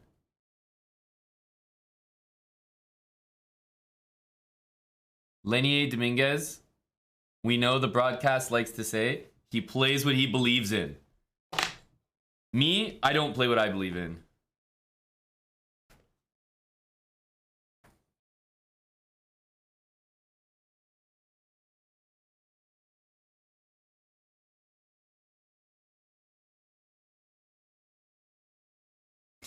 It's linear.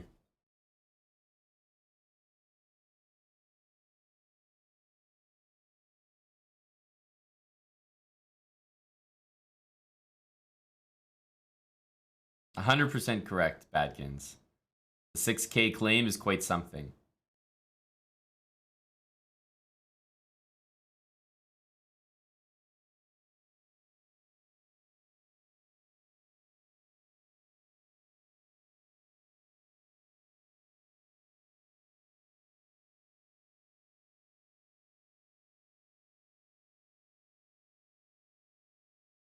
This is a very positional kind of attempt.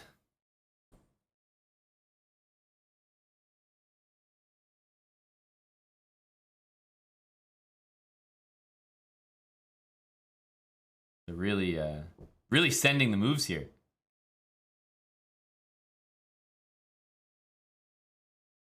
I am keen for an Armageddon, as always.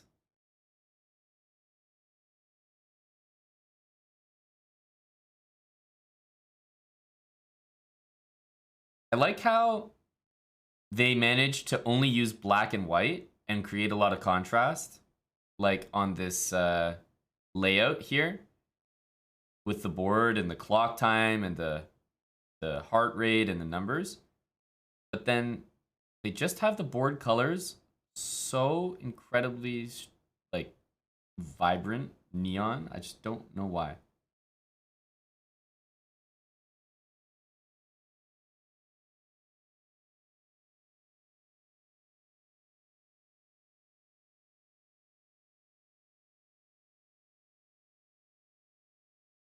This is definitely still theory.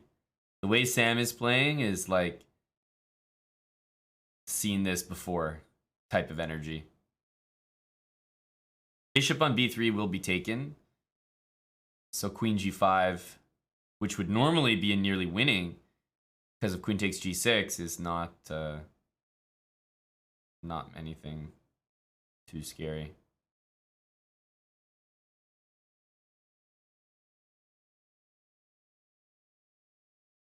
I like white's position because it's like you're planning on taking on f6 and going knight d5. Seems easy to play, you know?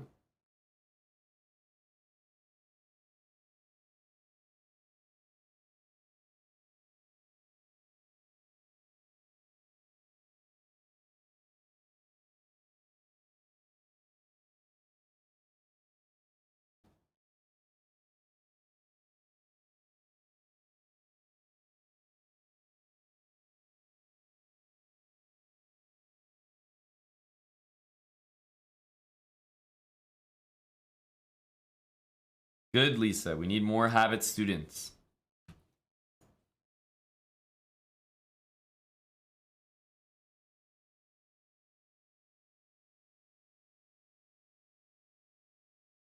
Bishop g5. Probably a decent move. f4, there's still knight takes b3.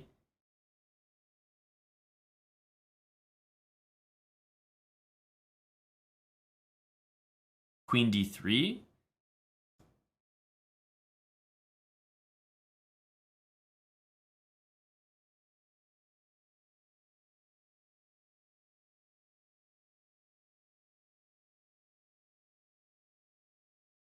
We'll definitely see g3 here. No.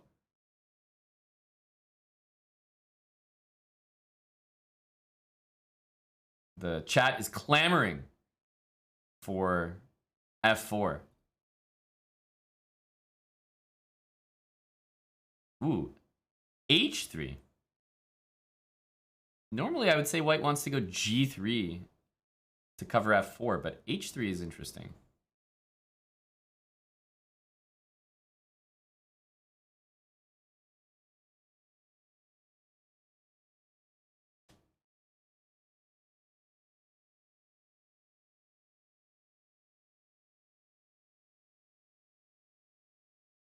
No, your habits in training, champ.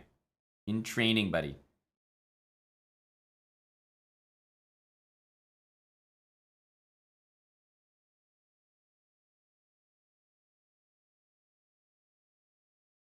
Immediately.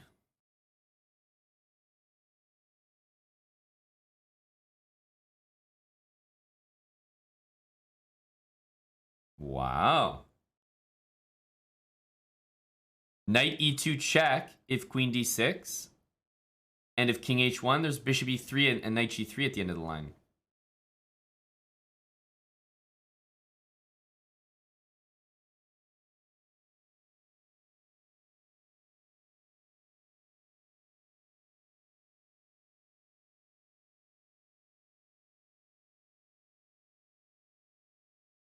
Yeah, once white's played h3, playing g3 is really tough. It's like not an option. Ooh. Well, if you have to move the queen back, that was a huge achievement for black.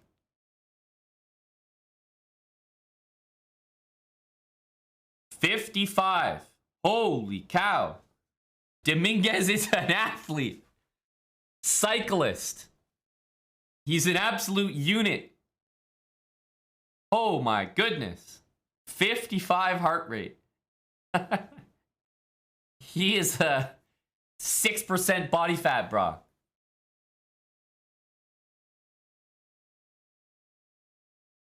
Speaking of situation critical, you see this white line in between? Is that when Dominguez's heart rate just spiked down to 0 or something? Did he just flatline?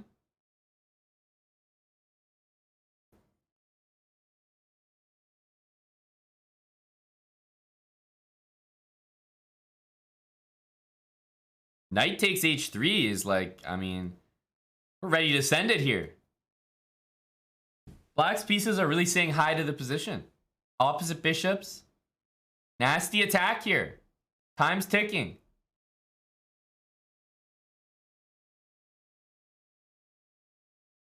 Oh, this looks brutal. Very easy to go wrong here. The pressure is on.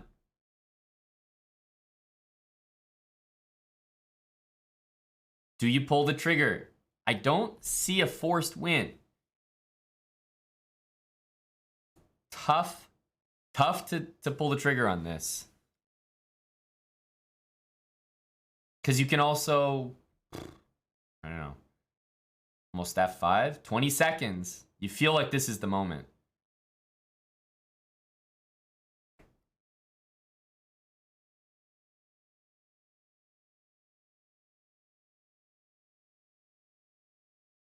Wow, rook takes. Rook takes. Sending it. There's no queen h1 mate. This is what I saw. Queen e4 covers h1. I don't know about this.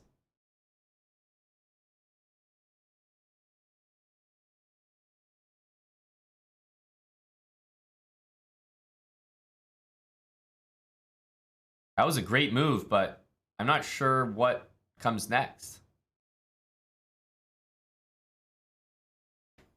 But hey, there's 4 seconds. Take it. Oh, there we go. Wow. LDP choking under pressure. 156 heart rate. He hung his queen with seconds on the clock.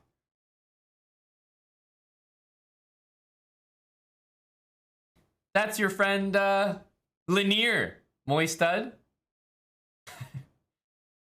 Did you guys see that attack? Woo! When you both have 5 seconds, I mean, hey, I'd rather be the one attacking, right?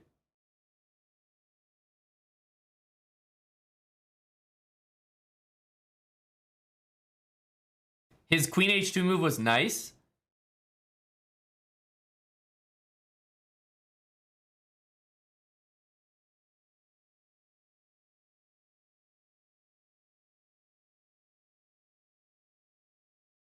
It's in the chessable course. Yeah, he had it up to move 30. So this knight f5 move is for sure theory. Wow, big highlight of Linear thinking. Oof, huge replay here.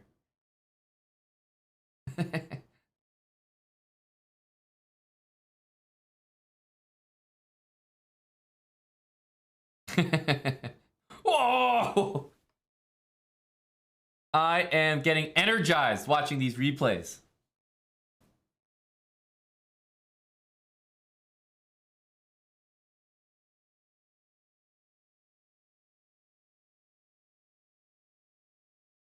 I think Lenier's poor move was actually h3.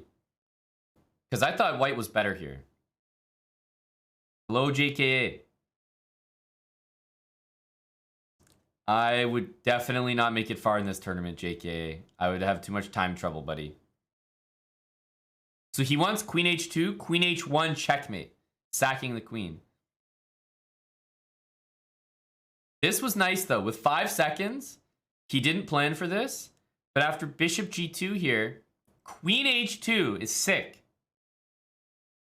It's a nice move. You can't take the queen and you get mated. And here black's actually not threatening that much.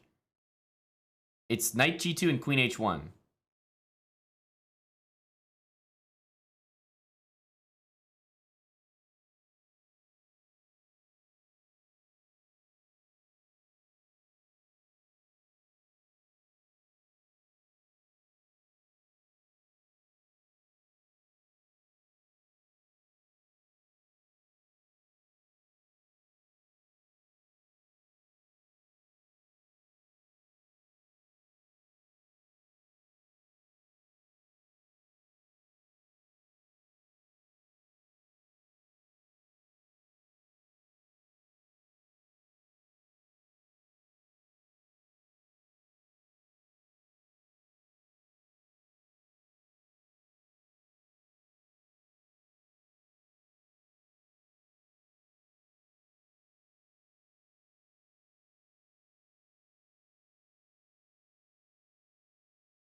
It's a Luxembourg accent, Lisa. She does a lot of commentary on tournaments. One thing, probably, I'll wait till after the interview to say this.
Wow.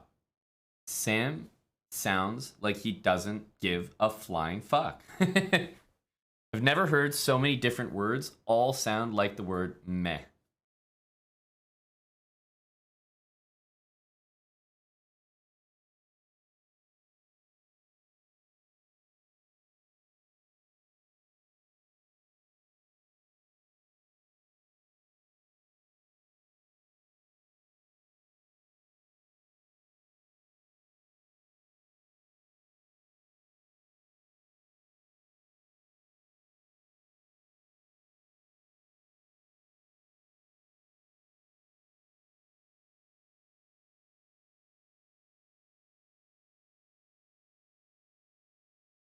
You're very fit. Let's hear the word fit.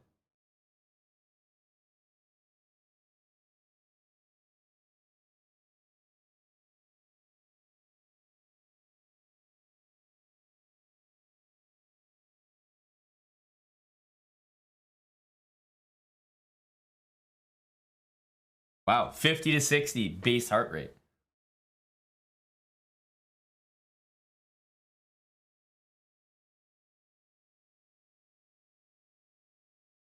Moisted, which side are you on in that? I would honestly say somewhere like 4 sounds like too much.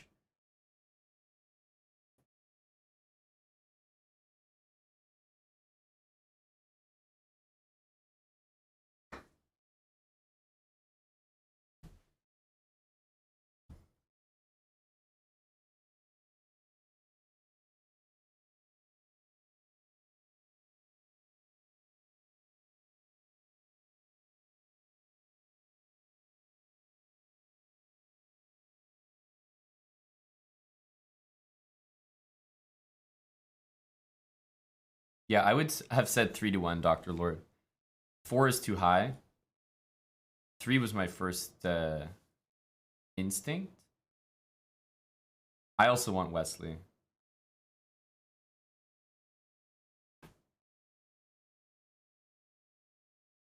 Maybe 3.25.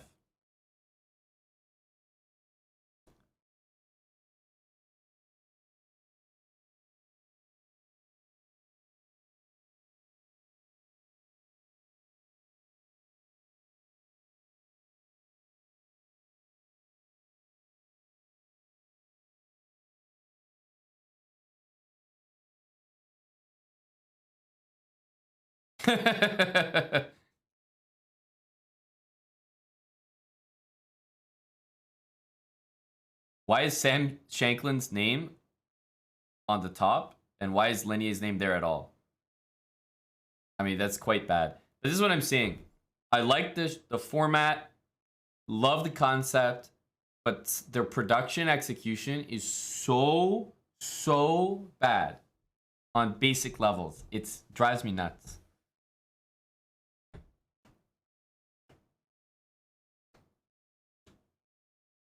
Because I think that this whole thing is great. I love it. I tune in every single day.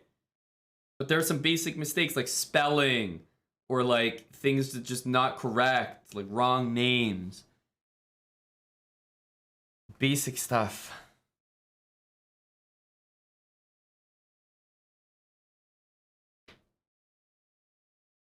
But I do like it. I mean, I wouldn't. Eric's already been knocked out of the tournament. I wouldn't just keep tuning in for no reason if I didn't actually enjoy it. Armageddon has been extremely exciting.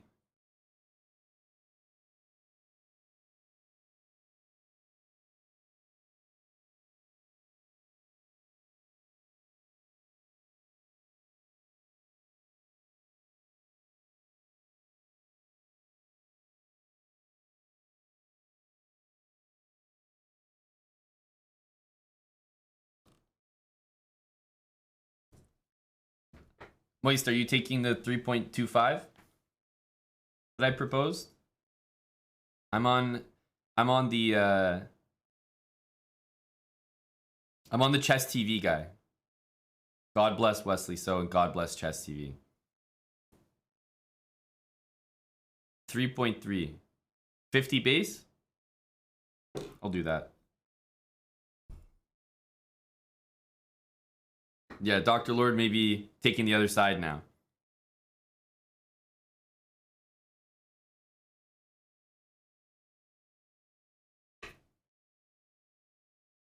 Hyper Bullet Chess lover. Wow, Eric just got cucked.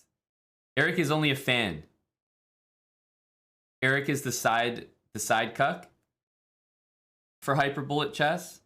Tang is the real lover. The main squeeze.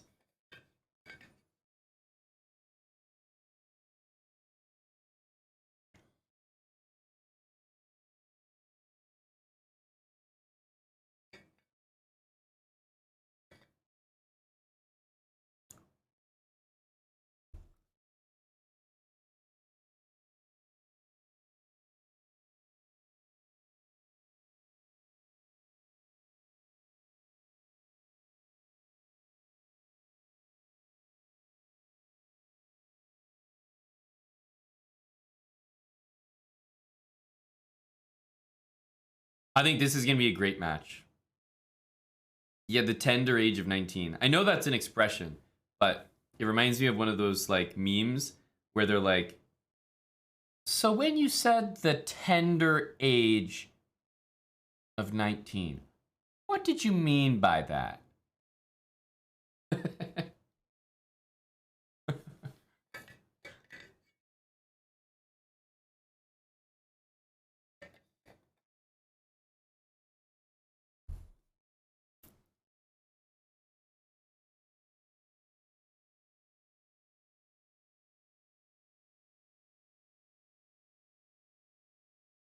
So Wesley had the highest heart rate, and Andrew didn't have the lowest, but like for his time pressure, I think his heart rate is insanely low in general.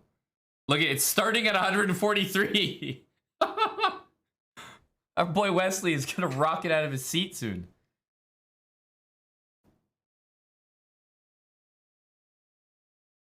That's his starting heart rate. 143. God damn.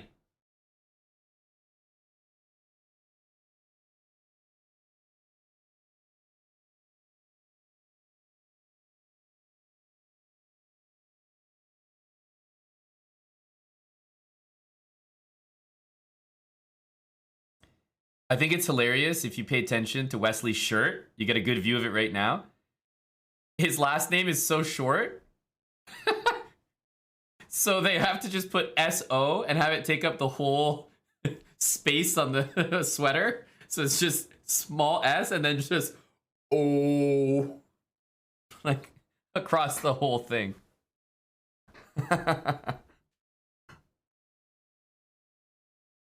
So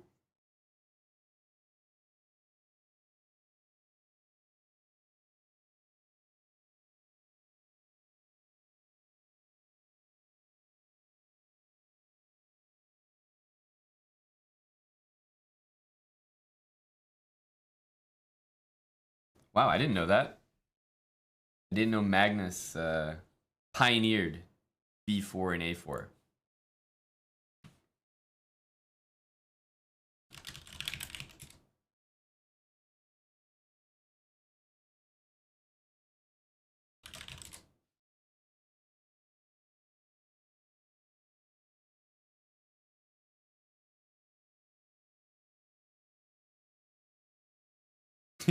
Hilarious.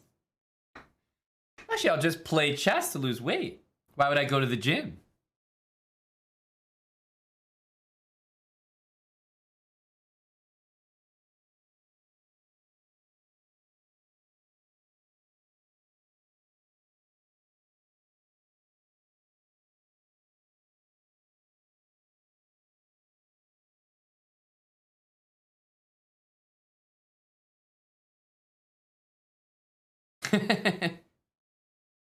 Okay. Go, Simon.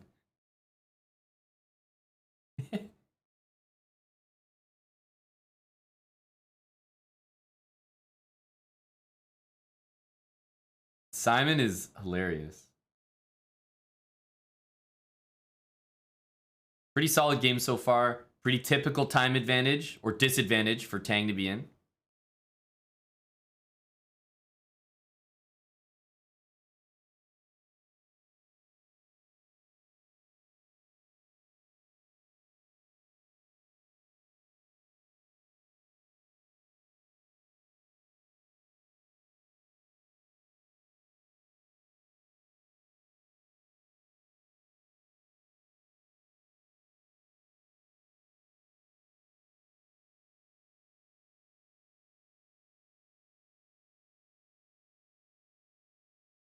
Hello to JBell 2023.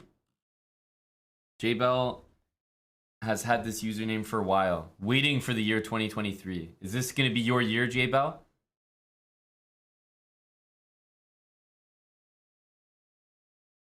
$166. What's going to be the highest heart rate that we see from Wesley? Are we going to beat his previous record of 178? That's the simple question. Yes or no? 178 is the previous record.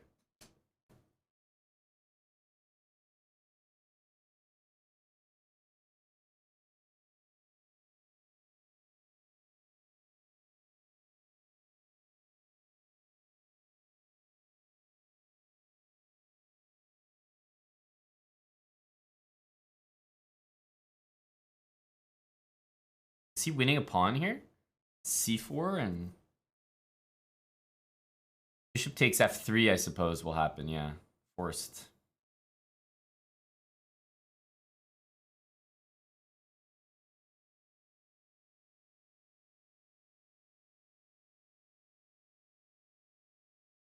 Maybe h3 for the boys. Bishop c3 looks normal as well.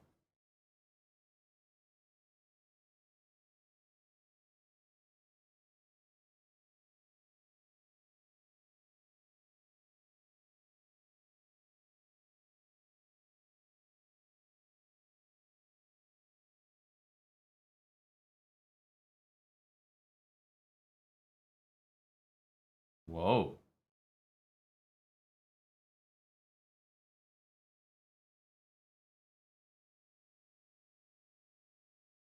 Bishop c3, there's queen takes c4. In general, I feel like I like that move from Andrew. I think it's a good move, queen b4. Very resourceful.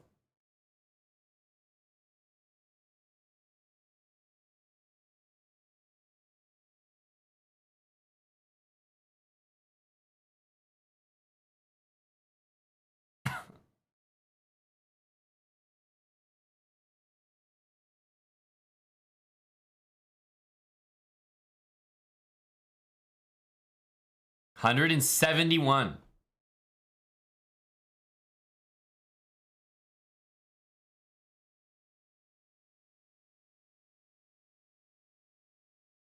My guy's breaking the record by thinking.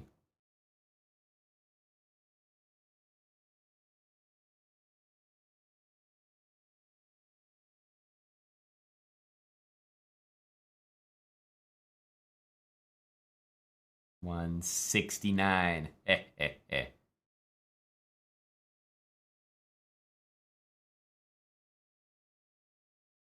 I think e6 is a potentially dangerous move here. e6. Have to be careful of e6. Yep. Probably a good move. h3 by white. Nice slow move needed.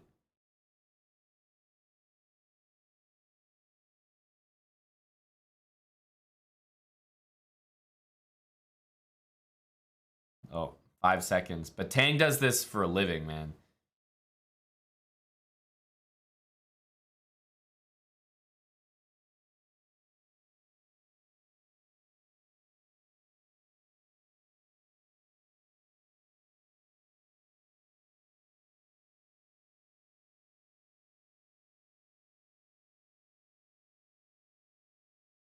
My feeling is that black is preferred.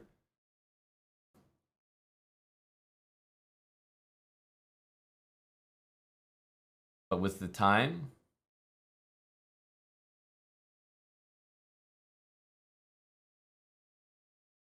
this is the Tang specialty, though.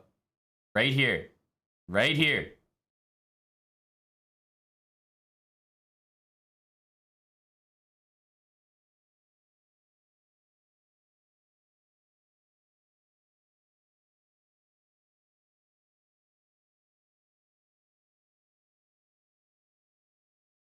Wow, what the hell's happening here?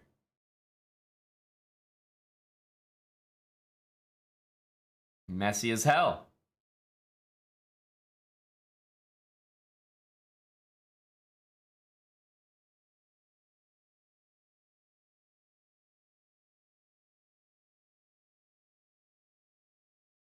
What?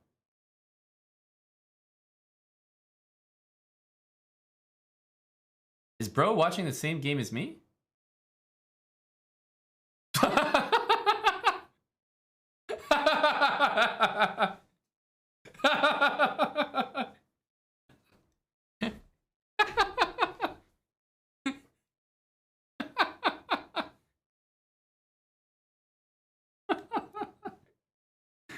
I've actually, in all the matches I've ever seen with commentary, I've never seen that. Truly. It's possible to miss something for one move, but to think it was a piece for like 10 moves in a row, and you're sure of it too. uh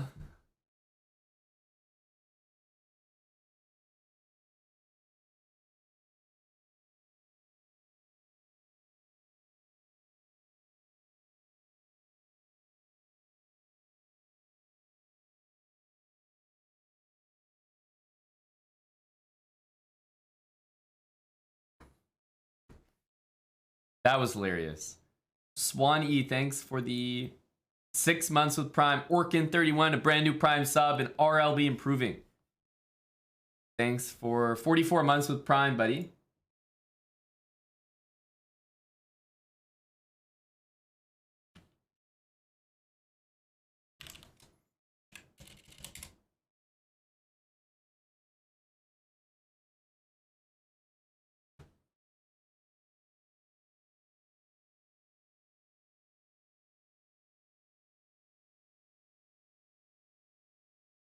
Okay, Specsavers.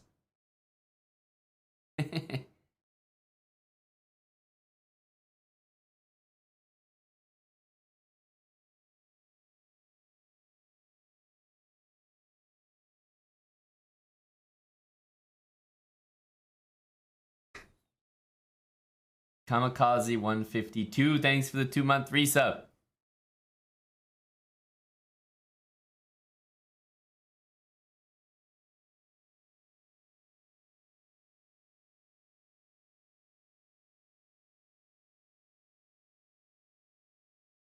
$177? What do you mean realty money? That's not a record. He hit 178 in the first match. Unless I missed it going above that. 177 is hella high though. Are we gonna see a London?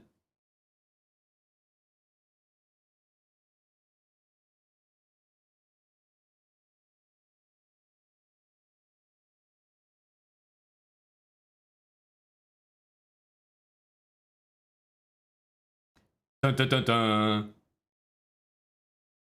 Here we go. It's all about the London, baby.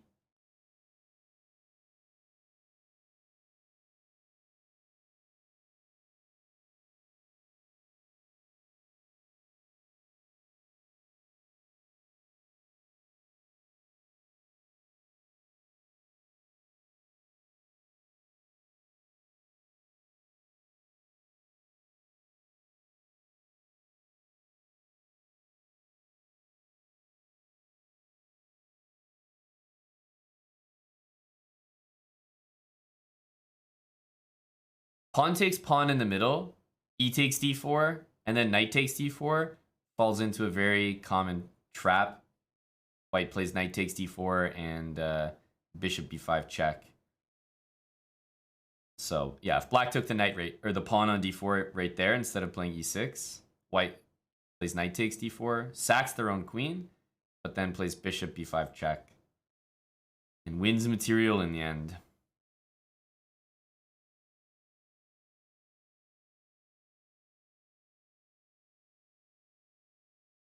Man, I would be playing c3 so goddamn quick here.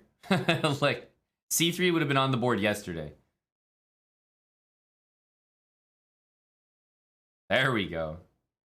Has to be c3.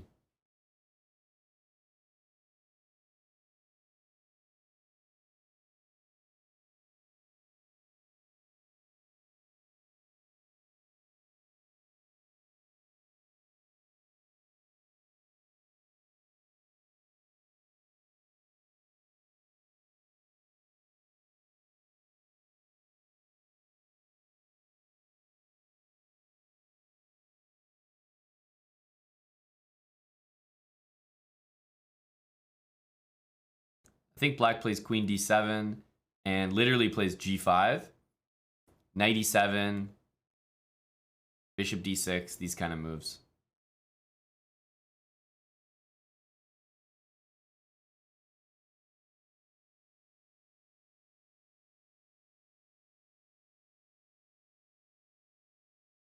I was wondering how long Simon was going to go on with that. Actually, it's still asleep over there, so it has to put its pajamas on and then make its bed and then tuck in the covers and then put the pillowcase on the bed sheet and then roll the lint and then go to the bathroom and then it's like, actually, how many things do you need to do?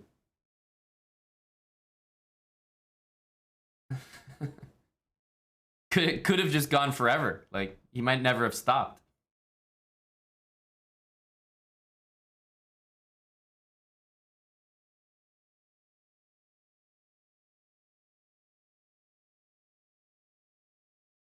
Oh, I'm a big Ginger GM fan, yes.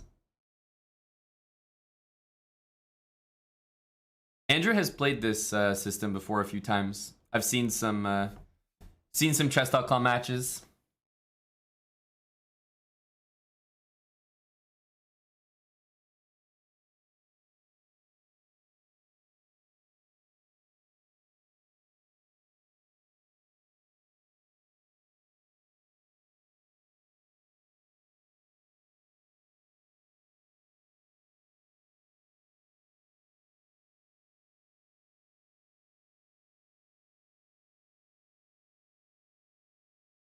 Yeah. If white doesn't play c4, it's just kind of strange, you know? If you never play c4 as white in these lines, you just don't have anything to do. Zero.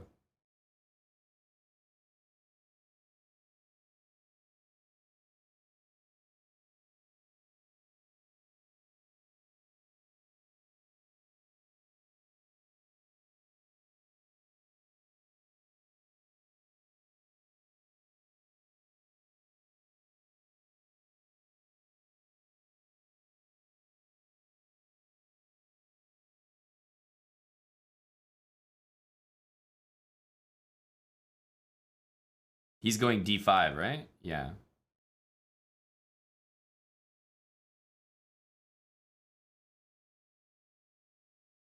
Rook d1. Is there queen e4? That looks potentially nasty.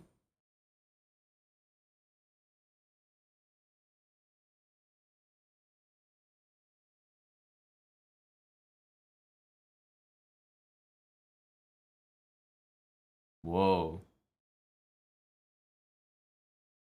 He is just sacking and sacking and sacking. Maybe bishop c5 now? Although I guess queen c3 there. Queen c3.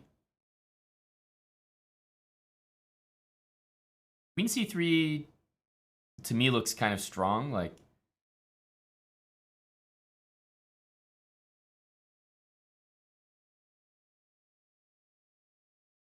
yeah, black's clearly better here for sure.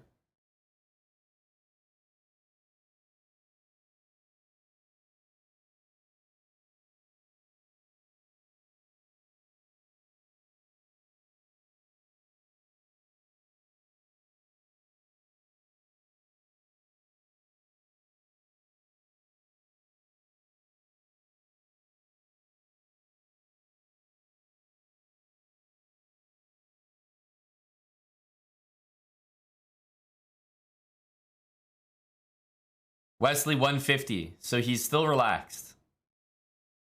Still not concerned here.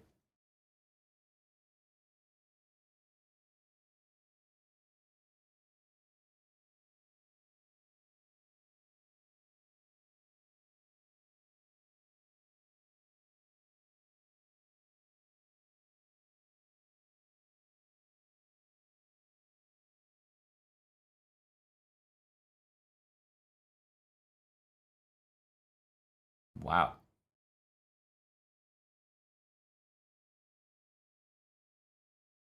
Knight takes g5. Don't know if it's an idea, but it's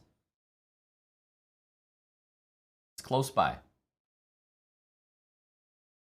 Ooh, Wesley's in control now. Trading the rooks, I think he's in serious control. He's gonna sack. I think that's a really good idea by Andrew. I don't think it's that bad.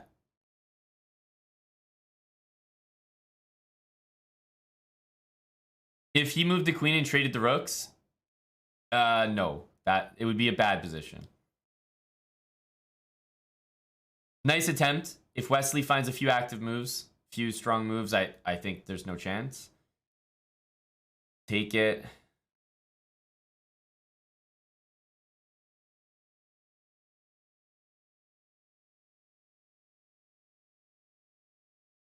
Queen takes f3, rook f8. Don't make that mistake. I think king g6 is good.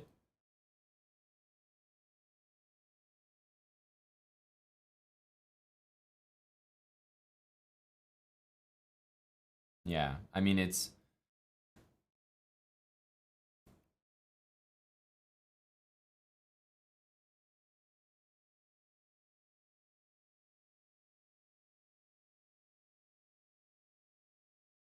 h4. That was tricky. Super tricky. Uh-oh. Queen e4 check.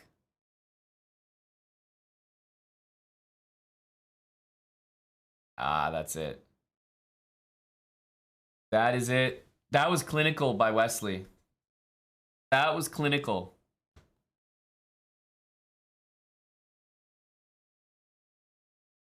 Very clinical performance there.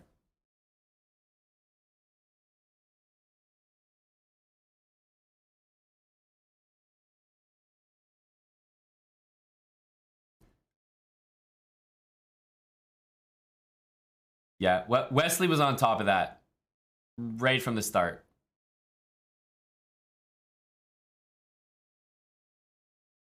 That's it. I'm impressed.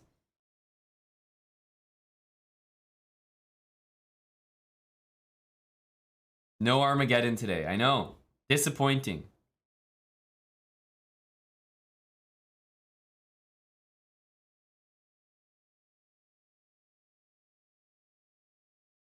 So it's going to be Shankland against Tang. And then it's going to be Wesley against the winner of that.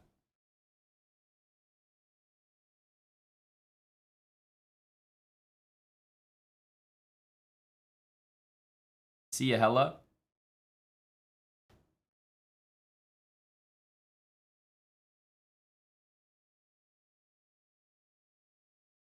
I think he thought rook d1, that queen e4 didn't exist.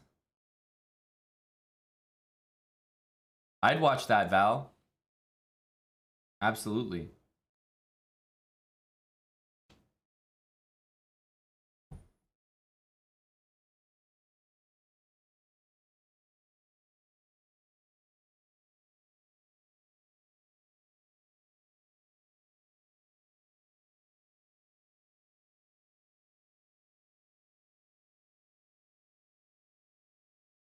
This was really good technique.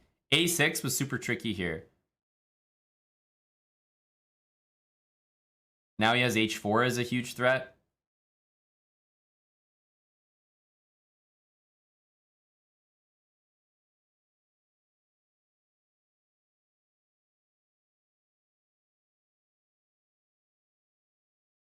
Nasty.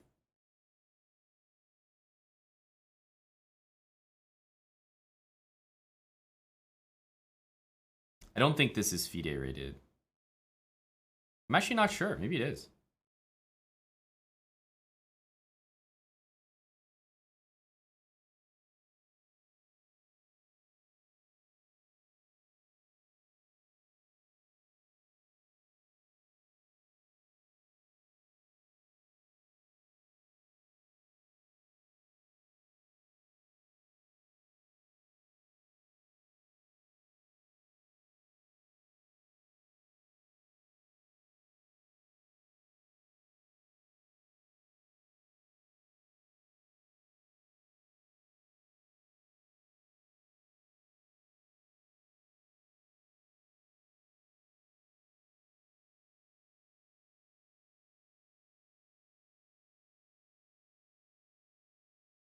I think Andrew has been out at the Berlin nightclubs and has lost his voice.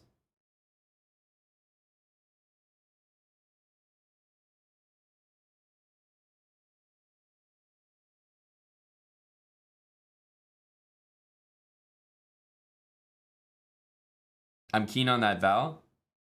I'll also bet against your Sabres tonight. I'd like to take the Rangers.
Homework.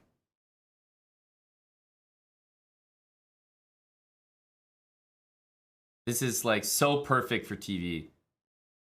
To have like a, soft-spoken kid say the word homework while playing top-level chess is like producers are creaming themselves.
Noted. Noted.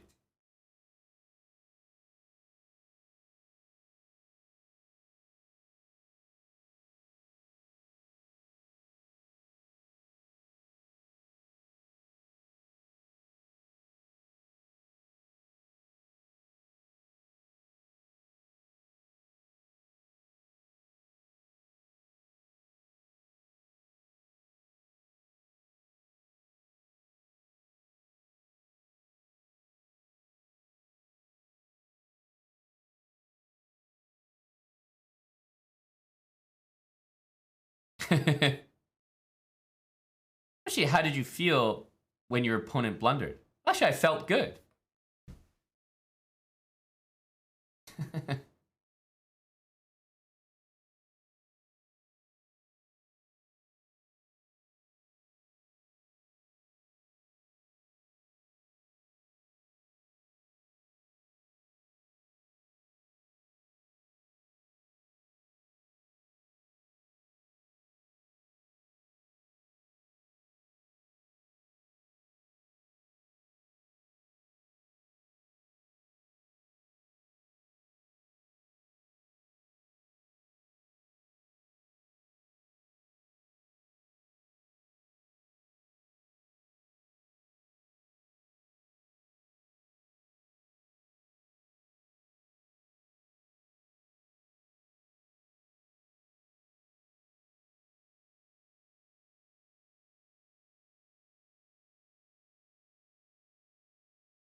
Mm-hmm.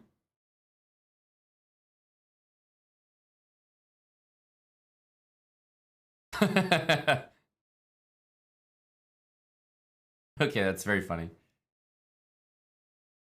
More rest days than games.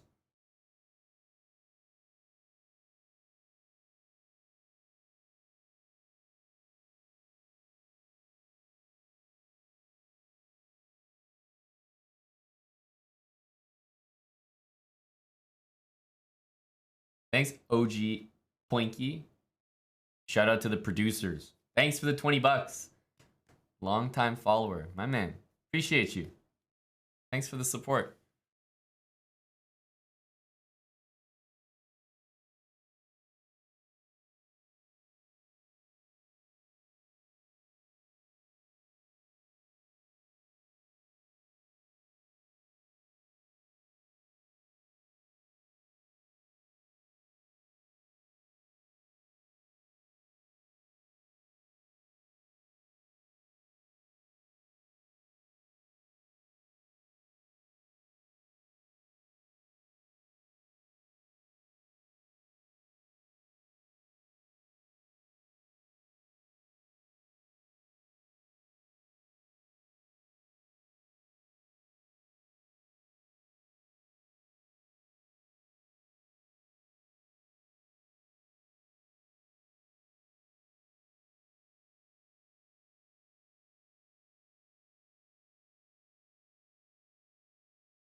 Chat answer.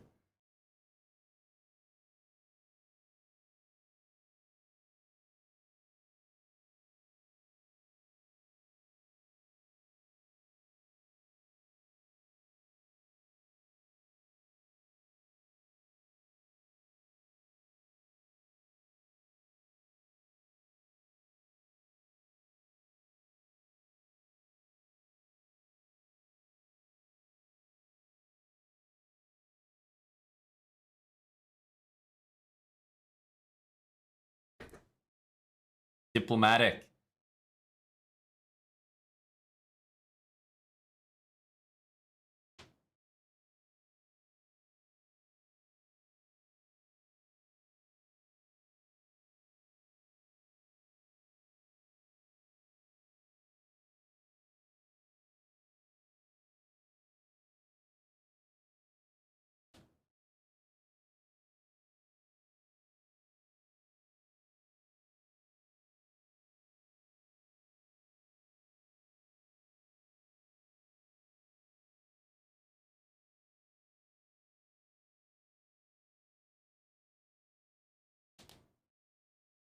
You can tell they're drawing out this interview because they have some time to fill. Both of the matches didn't have Armageddon, so.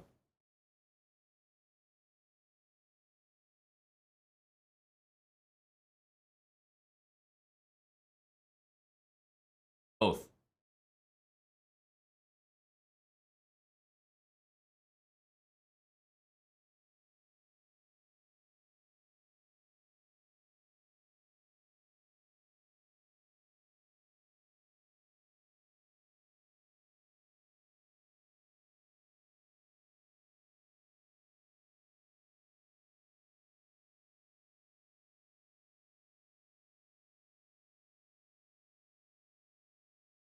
Nine in the evening until 12 in the morning. I feel like he made 3 hours sound like it was an all-nighter.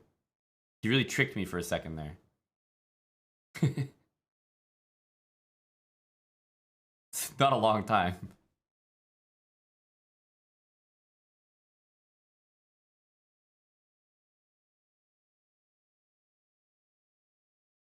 Yeah, big 3-hour session, exactly.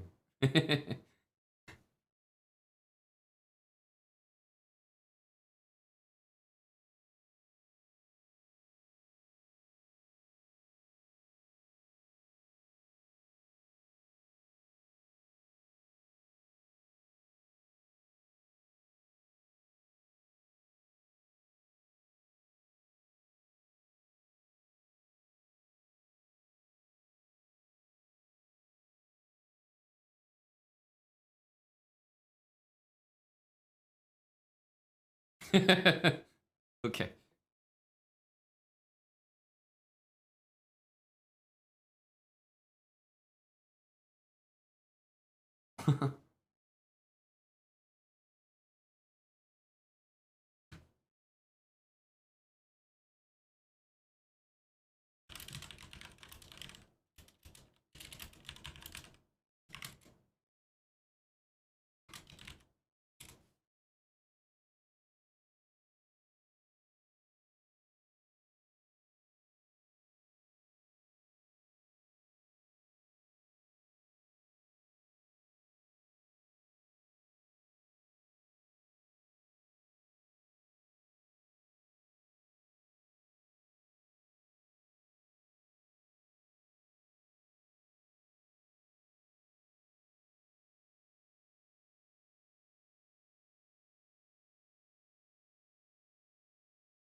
I told you, Wesley's a troll.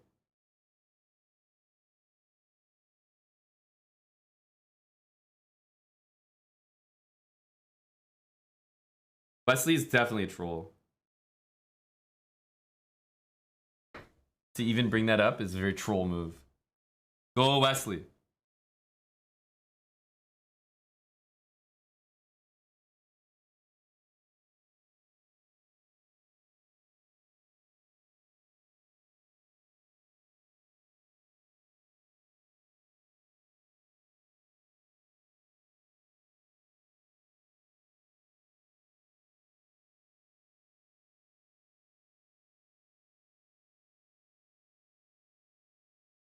Wesley so.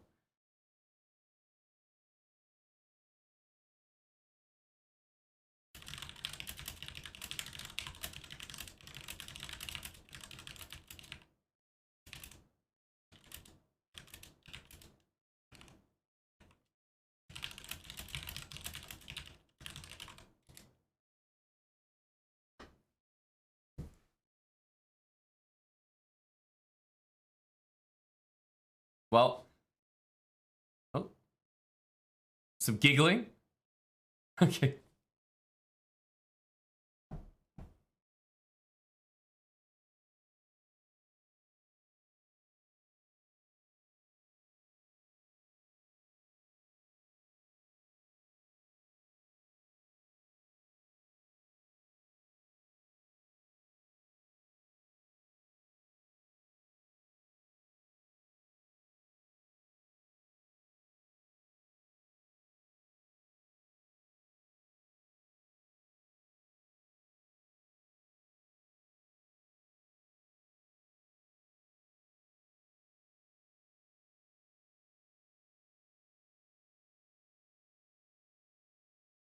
they keep bringing this up. It's crazy. I'd be on tilt.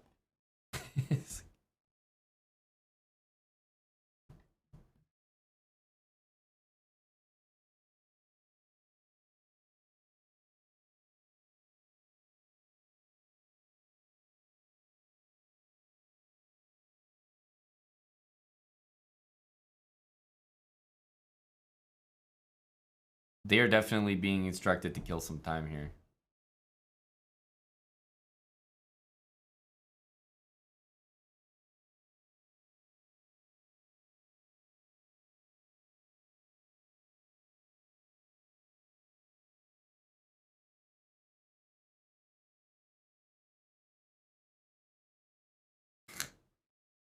The fact I keep talking about this kicking thing is extremely strange to me. Like, what's happening?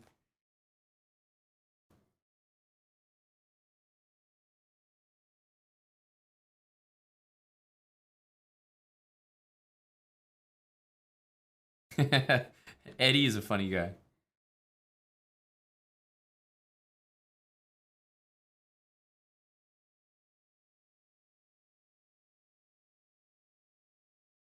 It was a very sort of innocuous story about how when she was a kid, she kicked another child under the table because they were joking about how the players could do that during the game, kick each other. And then Simon was like, "You kicked a child? We have it. She kicked a child." And then Wesley brought up kicking a child, and then Simon's brought up kicking a child like 5 times in this broadcast alone. And they've just been talking about how she kicks children. And she's a child kicker. And won't let it go. It's like extremely weird.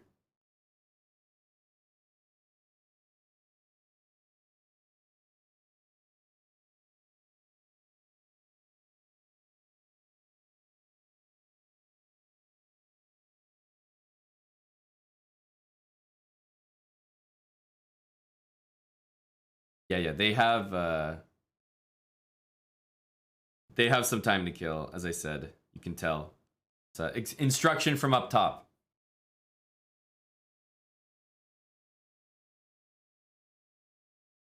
Thanks, Dr. Dig Doug. What a name. I love that. Dr. Dig Doug. Great name. Thanks for the 5 subs. That's very kind. Some Armageddon subs.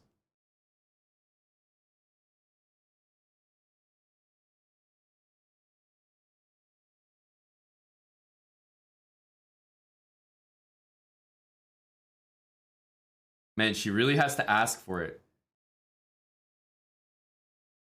She really has to ask for it. That fist bump is not looking clean between the pair of them.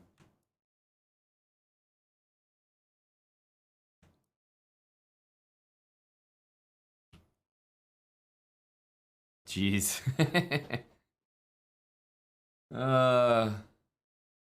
Let's put some music on here. The end of that broadcast was just, it sort of waned. Let's play some classic. Oh. This over here. Back where I belong. Feels so strange on the left side of the screen. I don't know what it is exactly. Just feels wrong.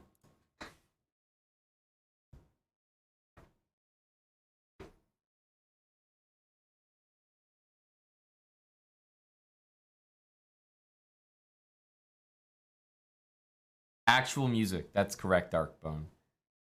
Thought we would we'd bring the music back.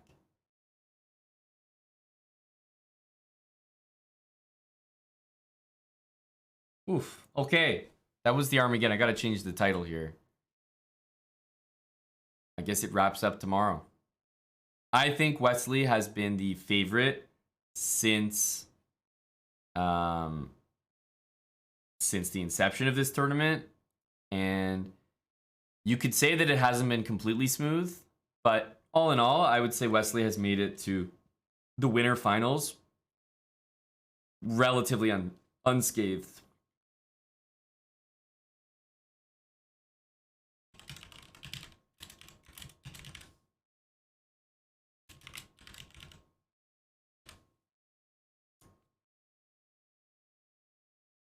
You hear the Armageddon music when you sleep.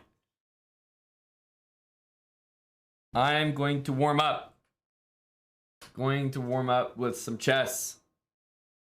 I may as well add challenge to the title as well. I feel like I haven't taken on the chat in a while. We all know you guys are the best warm-up. I think it's still on Lethbridge Chess. Yes, go Jeff. We'll just change that. We have our Habits series, which I'm going to continue, but probably not today, honestly. We're at 1100, I think. So I think I'll save that. I actually have another series that I wanted to start. I realized that there was a void. A void. I think this next series is going to be exciting. I'm excited about it. I think it's like such a good thing to learn. And you can play it from both colors. Yes, we'll probably do some marbles today. I'll say it out loud. We probably will do some marbles today. Because guess what? It's Saturday, and we're gonna have the stream on for the entire day here. Jeff started us off with a session as early as 11 a.m. this morning. So it'll be a long stream today. I'm sure the marbles will get on the track at some point.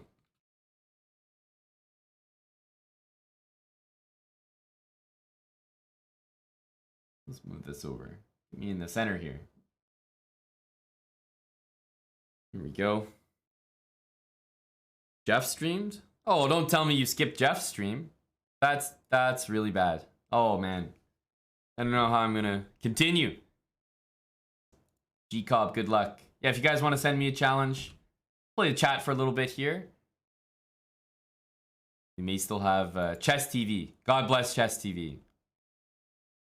Hello, Eddie. Just clocked out? All right, G-Cobb. I'm going to follow Andrew Tang.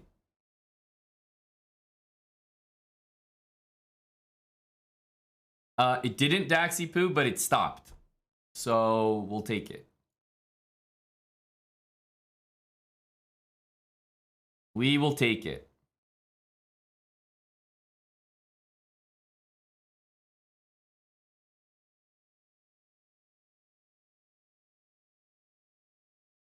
Do I know how to play Go? I do.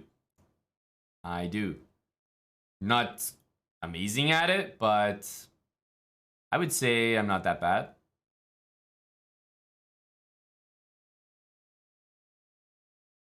I think there's residual chess ability that helps out, right? Of course. Of course.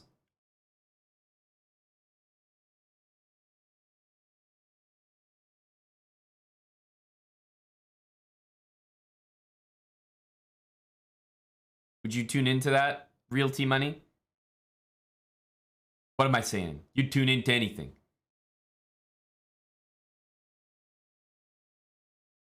Itching Balls. Thanks for the 2-month resub. Thank you to Big Itch.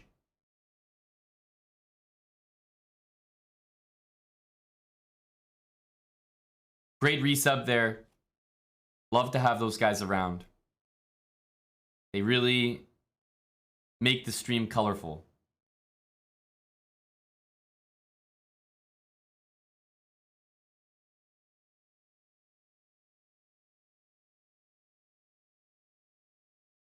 Let's take this move.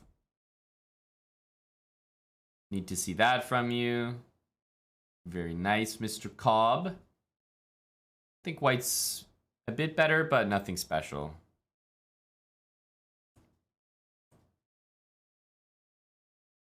G6. We're listening to some techno. I'm just warming up with some games against the chat, and then might be time to start a new series altogether.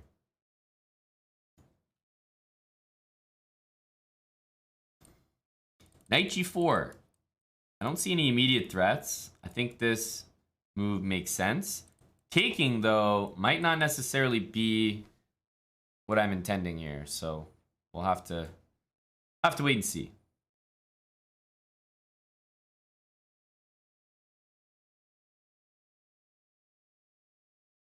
Oh, he's just going back. Well, that doesn't scare me that much. That doesn't scare me that much.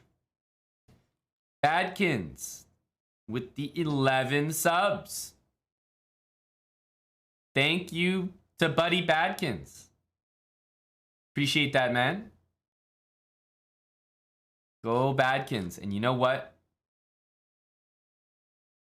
That's not the first time Badkins has done that today. Let's go like this.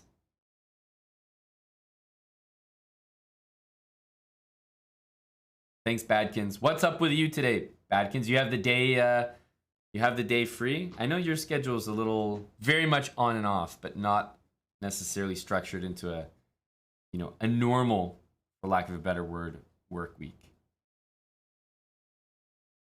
We'll offer this to take on f6, or we can trade queens, but your attack is not going to go very far without the queens on the board. So.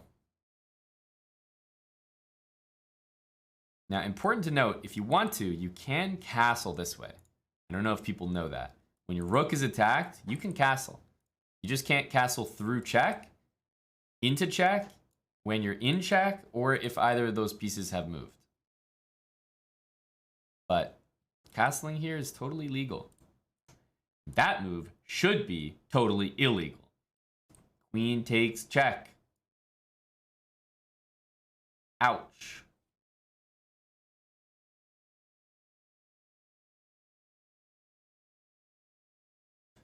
I think we can start by taking this with check. Yeah, unfortunately, G-Cobb, this one is hanging. I could probably even start by giving you another check first.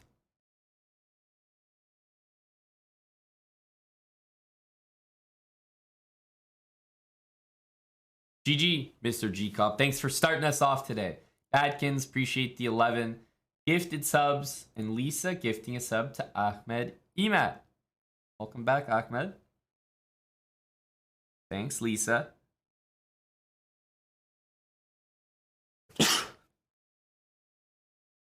Ooh, Bunglet's challenging. I think Bunglet might still be banned. In fact, there's a few people that I said I would unban in 3 days. One of them was Jesus himself. I think you guys remember that. So before we run a marbles race today, we will be unbanning some prominent individuals. People who have been serving their time. Bunglet, fresh off his match against Salty.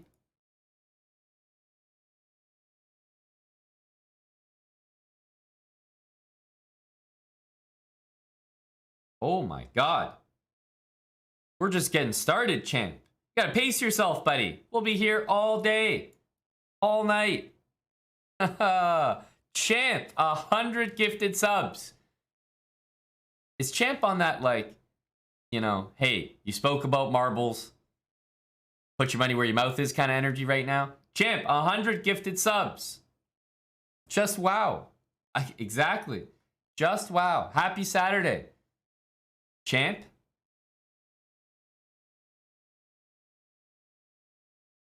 Let's put that guy in there. Down payment. Marbles down payment. I got you. I got you.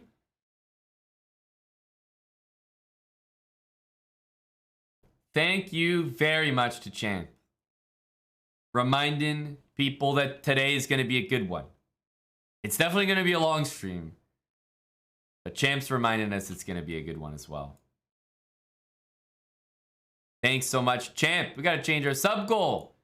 Champ's going crazy early. Oh, thanks so much, Champ. Let's see here. Just bring the bishop back, probably. Knight here. Takes. This guy's hanging. Doesn't make any sense, so probably just this.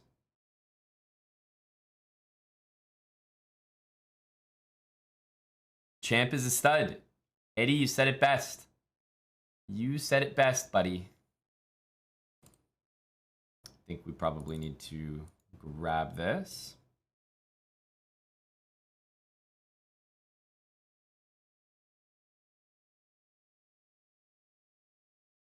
And I mean, I'm looking at pieces. Knight takes b3 comes to mind here as a potential move. Yeah, I really like knight b3. Knight b3 takes, queen takes d3, rook d1. And would you believe in that position that my queen is trapped? Like, what? I don't deserve this. How the hell? All right, I'm just gonna go back, nice and easy. That's a move that, like, you think you're the one doing a tactic. Personally, I actually call that bad luck because you're in a better position, you see a tactic, and it just doesn't work because of, like, the position you happen to be in. Somehow the geometry just doesn't work out for you. I honestly think that's unlucky if you fall into that, because it's so reasonable to do that. You think you're already ahead, tactics should be flowing. You go knight b3, and like I said, like, this is just you walking into a bad luck Brian position. GG Bunglet.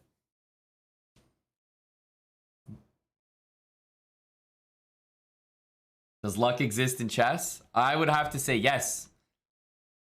Yeah, that's right, Salty. Bunglet is mailing his moves, right? ICCF jailhouse match featuring Bunglet. OtCNR, thanks for the 20 months. Optical Monk, 26 months with Prime. Thank you, buddy.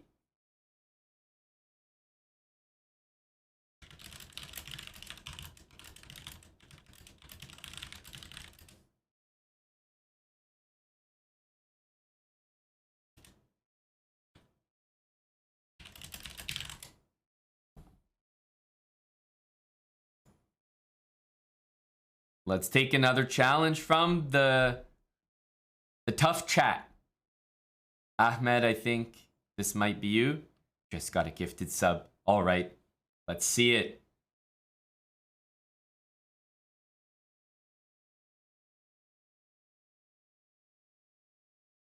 Okay.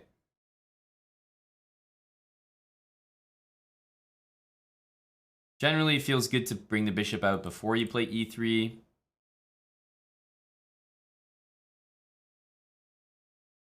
It's a strange move.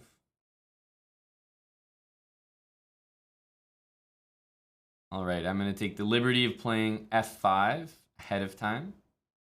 I'm actually going to do something a little bit weird here. I think that this is the next move. So I'm going to go here. Does this move make sense to anyone? Feel free to say no. He's copying me, but I'm not sure it works out the same for him.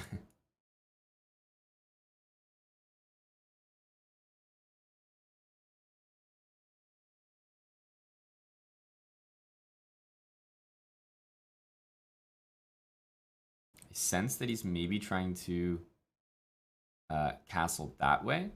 But at this point, he can't even move his knight without having to move his king.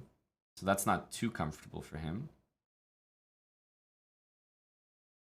I'm thinking about f4, but this is, yeah, kind of annoying. I think it might be time for e5. Wow. g4. That is a wild one.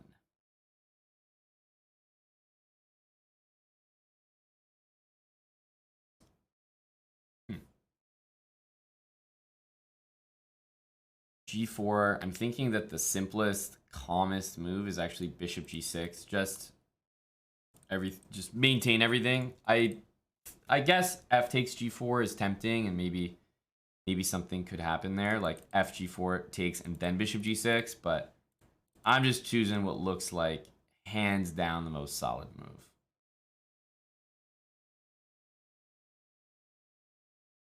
F4 looks pretty damn tempting. Gotta open more things up.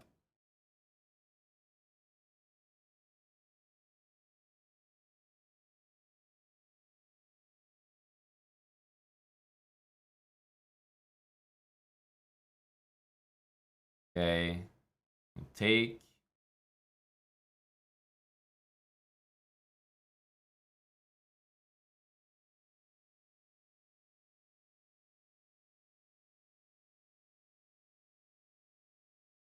Because we want to open more things up.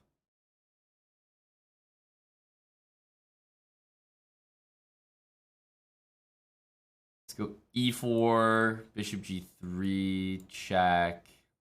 Has to be good.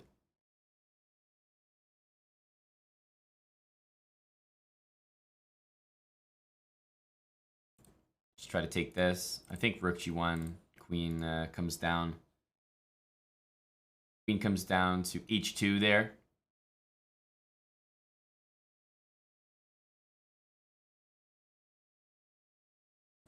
Again, eyeballing this. I think we take that.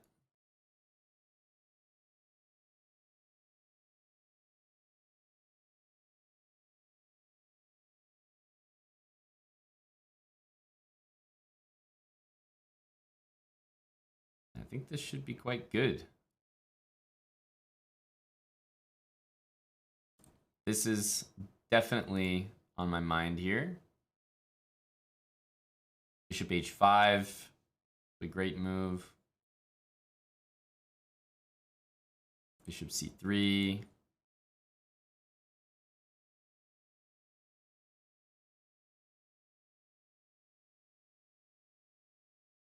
Start to move these pawns, get them going.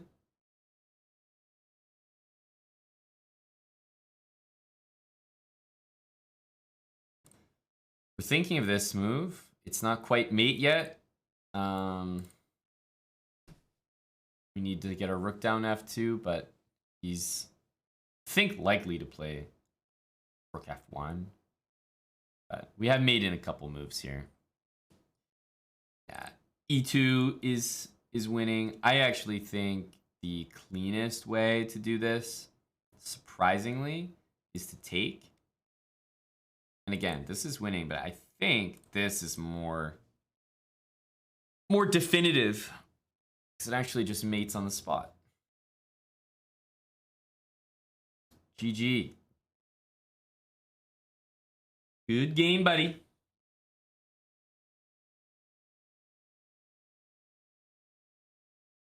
Yeah, the fact it was a fork actually didn't really matter, but it was.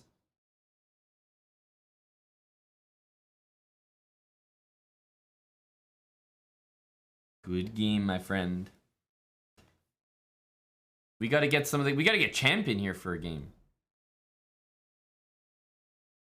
We got to bring in the people that maybe the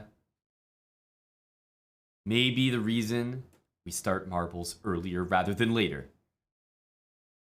All right, retrodictions. Let me see it. A bullet game. All right, all right. You got to work on the finesse, Salty. You know, e2 check would be enough to beat Bunglet, but I'm not sure that's the bar we want to set for ourselves, you know?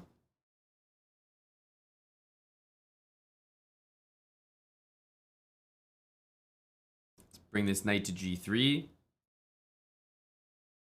Newbie sauce. Hey, buddy. Okay. Retrodictions. Very aggressive play from Big Retro.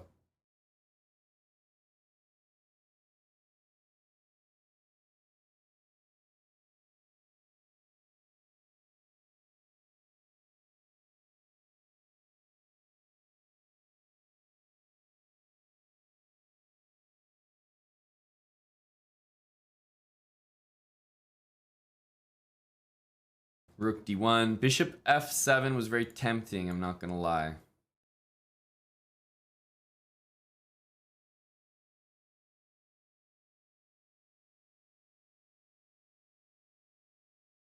Go here.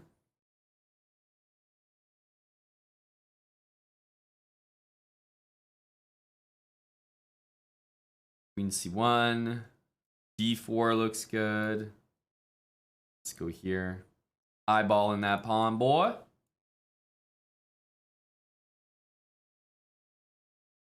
This knight sucks. We need it like there. So we're going to take the slow approach.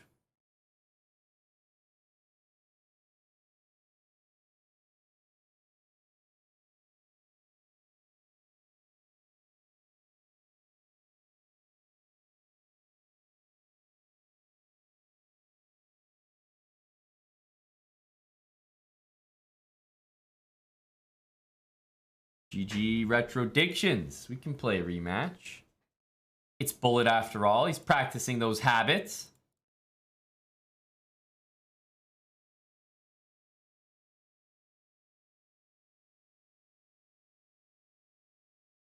We'll get castled. Better castle, buddy. I'm coming for you on the e-file. No, you can't leave your king like that. You cannot.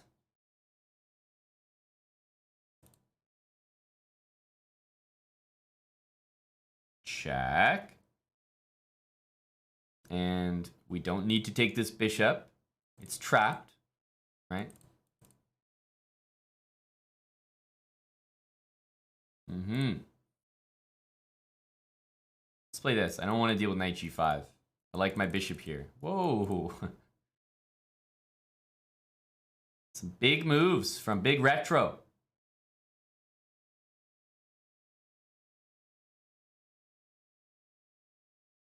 Okay, buddy.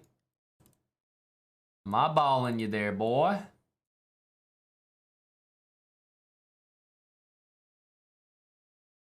All right, last game, Retro.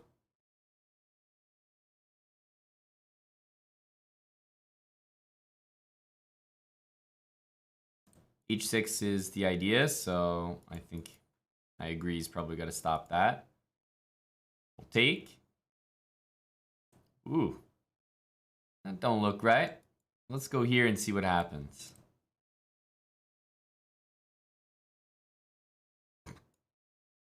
Well, we saw what happened.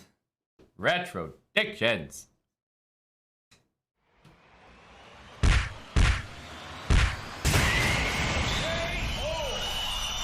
Can't let that happen to us. 9 moves. Damn. Back to the habits with you. Kian, good luck. E3, just as intended. Of course, we wanted to play this system. We knew we would win a pawn on E5, and that's why we did it. Here we go, F4.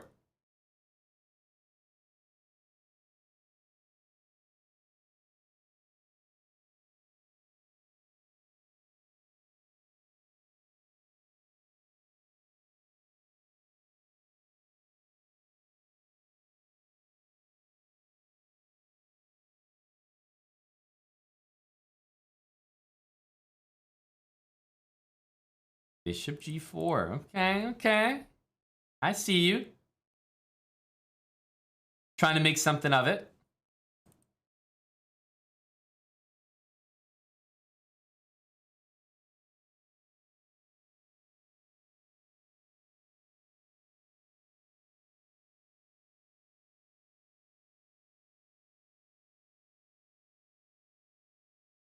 Knight F6 makes sense.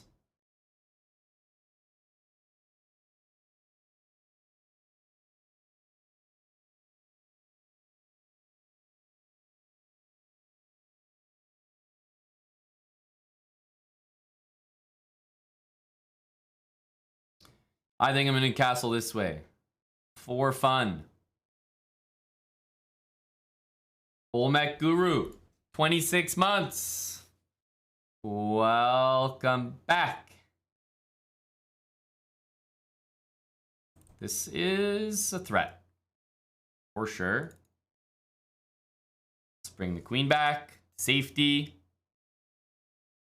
Newbie Sauce, thanks for the 8 months earlier. Plex98. Appreciate the 10-month resub. You want to play me, but you're scared? Venus, we played before.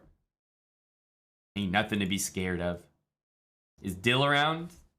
I'm not sure. We can always check in the chat. Hello, Dill. Hello to Blonde Maestro 69. We'll see what happens. See if he appears out of nowhere.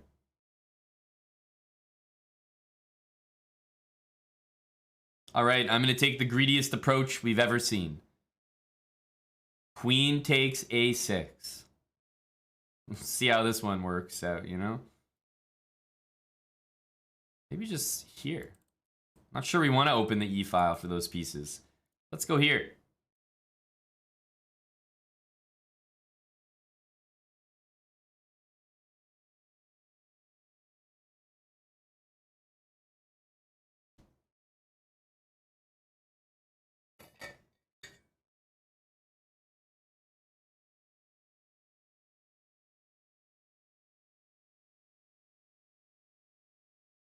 We do need to develop some of our pieces, right? We actually do have to do something this game. Check.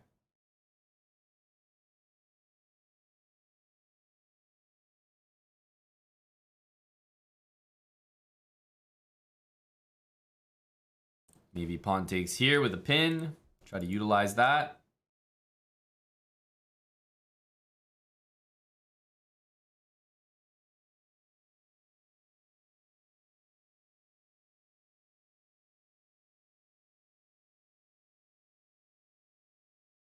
Good game by the 1800 here. He's down a pawn, but, you know, it's near my king, so he's got some open lines as a result. His bishop could not be sadder. That is 100% factual.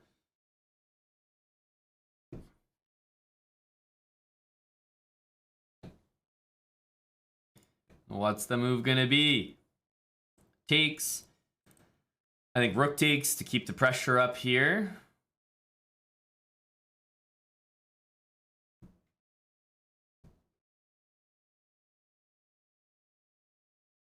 Let's bring the knight back into the action.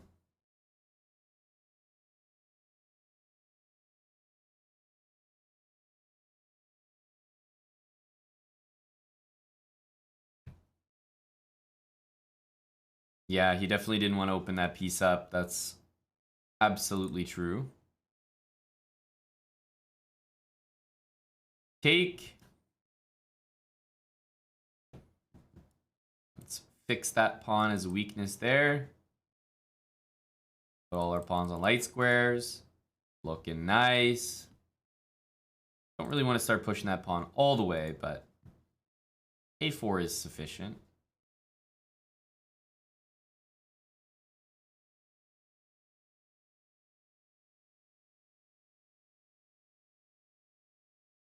Let's cover f2. Now we can take.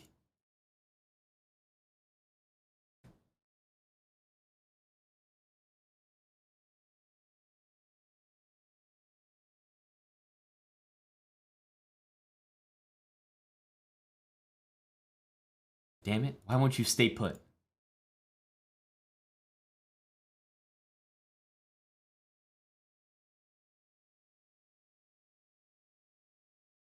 GG.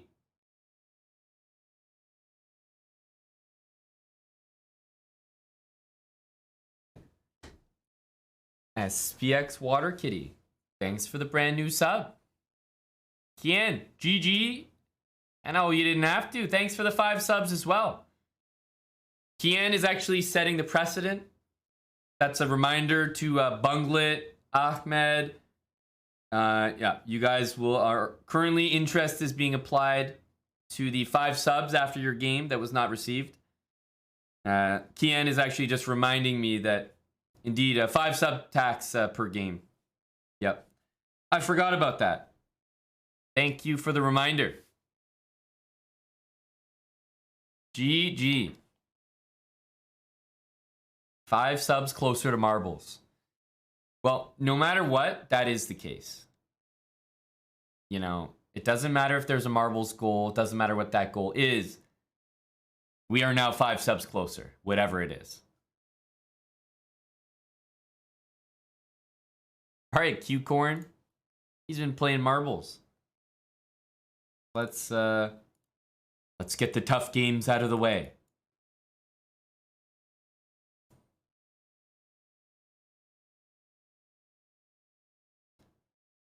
I can't have you guys causing me problems here.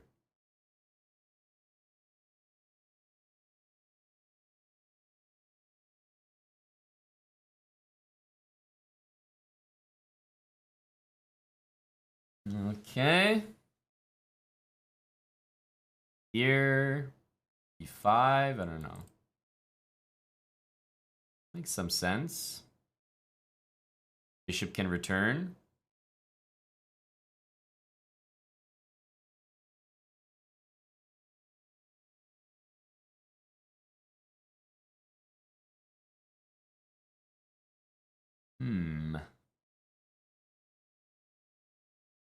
Okay, I'll take. I don't think that move is right.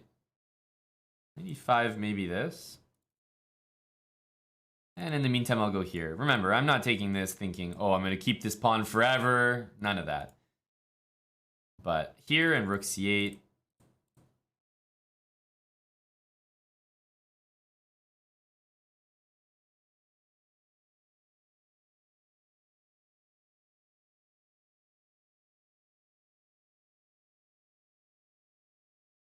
We throw a little h6 in there. Just to see what he's up to.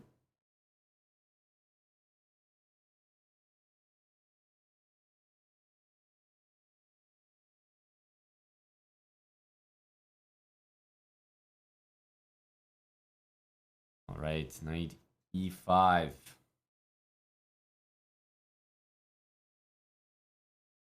think it's finally time for our move, bishop e7. We've been talking about it for a while. It's always available. And as I said, this c-pawn was never to, like, you know, be up a pawn or something down the line.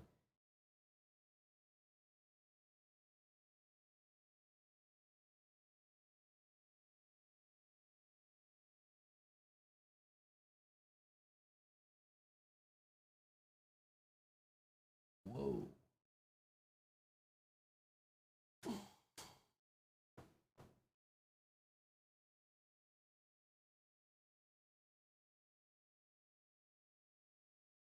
Huh. Definitely get a weird feeling about this move. I will take it. Look to get rid of this.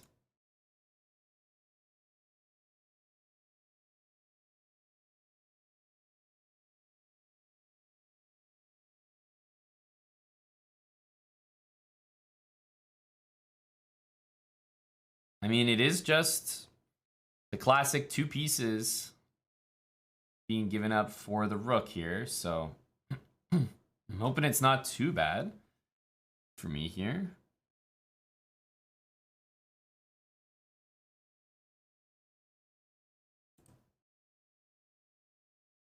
So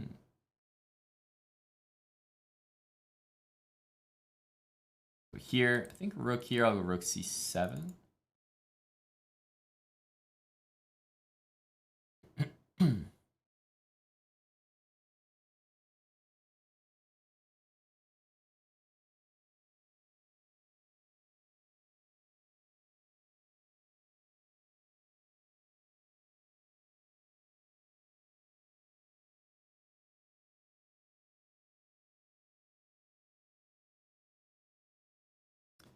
Strange looking position. We got all 4 pieces, but until we coordinate things properly here, we're never gonna be happy. We need some coordination.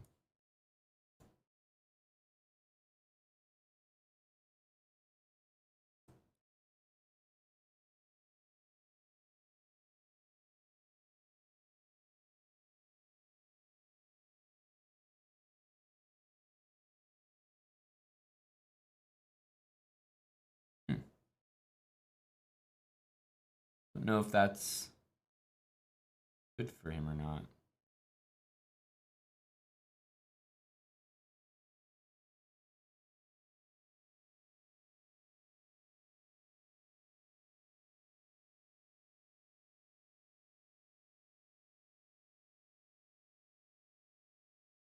What do you want?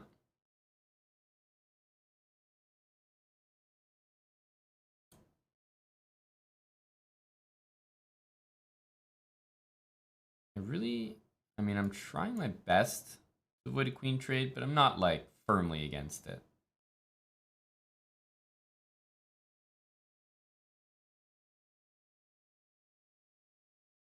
Was hoping for that move. Makes it a little easier for me. But I was about to start attacking the king there. Queen g5.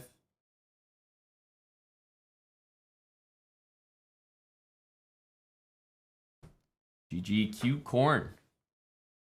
Well, the two pieces should be better than the rook, but it's never easy to prove it. Never easy to prove it. Takes a while. GG. He played well. He certainly did. I'd hope so. You know, he's repping the title players in chat. He's repping the plebs. Chess Q Corn. We know him as a former pleb around here. Former pleb. Dr. Lord Mayonnaise.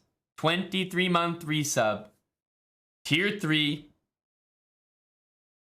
All I see there is a guy trying to get to 2 years. Getting to that new sub badge has been a mission for Dr. Lord. Let me tell you, Dr. Lord, they only get better every year. Thank you for the resub.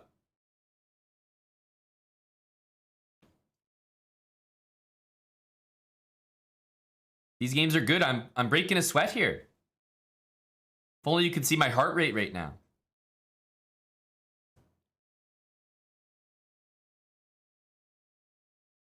Big guy Alex. All right, Alex. All right, big guy.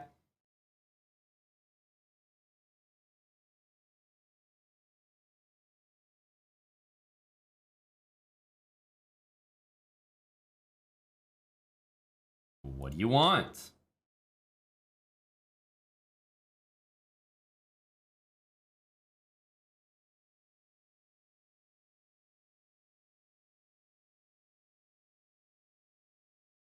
Knight on g6 I don't think is good. I mean, f4 is covered. h5 is going to boot the knight out.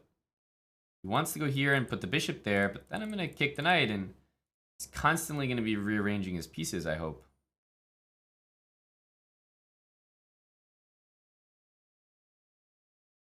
We love to see this move. It means we can focus exclusively on this side of the board.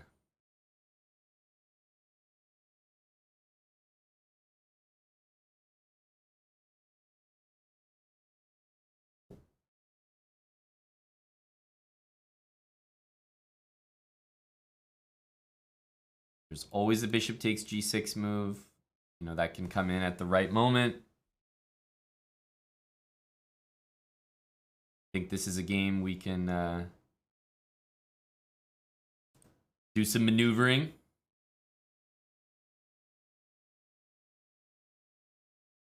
All right, all right.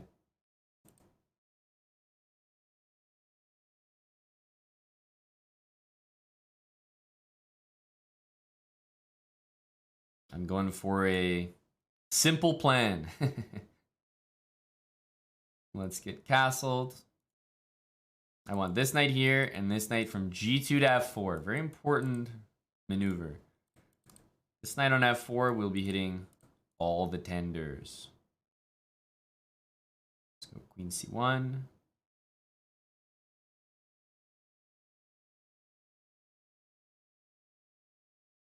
Knight g2, important move because now I'm looking at queen g5.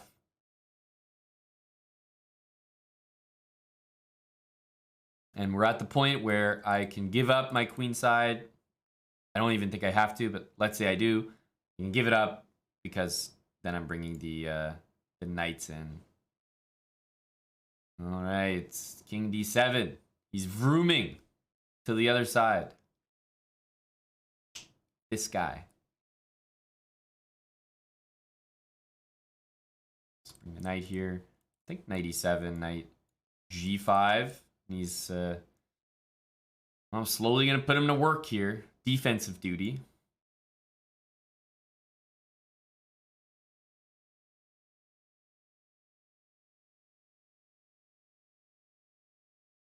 take that, I think, with this one, so it allows my queen to get to f4. b3, knight c5 is perhaps an expected blunder. Here, rook c3, queen f8, queen here. I have knight c5 winning. So I think we're at the point where as long as we bring our queen in, we're close to winning. So now I'm going to say, look, you can have the pawn. I already won one of your pawns as well. Should be enough here.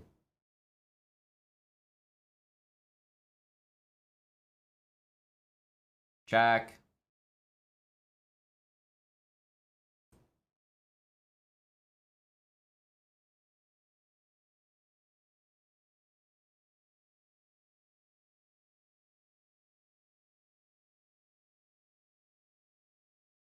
Hitting all the tender stuff here. Start with a check. Maybe we'll take this, but just start with a check and see what happens. Because if he plays bishop there, then we take and we win a full queen.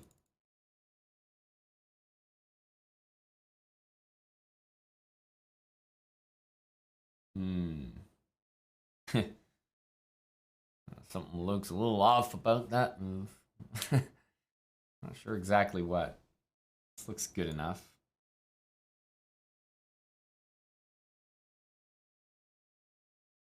What do you want?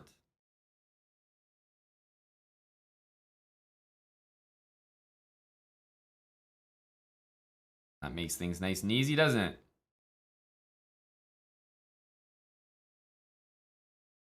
Good game, big guy Alex. See, big guy Alex, like, he's pretty resilient. He's got some good speed, but start to finish, this game just looked depressing to play. This with the bishop there doesn't feel good. If you're gonna close things up, you at least want to have traded bishops. Sometimes you'll see me play positions where I play bishop a6, trade the bishop, and then play like that. But doing that with the bishop there is usually unacceptable. Thanks, Whistle Cube, for the 27 months with Prime. Speaking of Prime, Giant Pink Walrus, a brand new Prime sub. Exclamation mark Prime. Don't be left behind. There's a Prime train right now. It's leaving the station. Felt Firefox. Thanks for the brand new Prime as well. You have to manually resub. It does not do it automatically. It's free money. You think they're going to let you use that for free? Of course not. Can't just let it auto resub. They're not that nice. Our buddy Jeff Bezos made it so you have to go in there manually every single month, log back into your account, and use your Prime sub.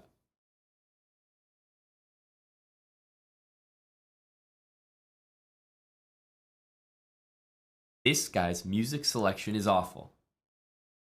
I know. I've been criticized for years, but 8 years I get that feedback and I haven't changed a single thing. So, unfortunately, your feedback will also not tip the scales either.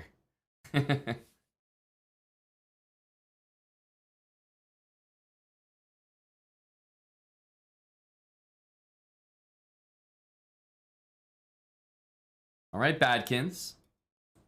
A little English opening from Badkins here.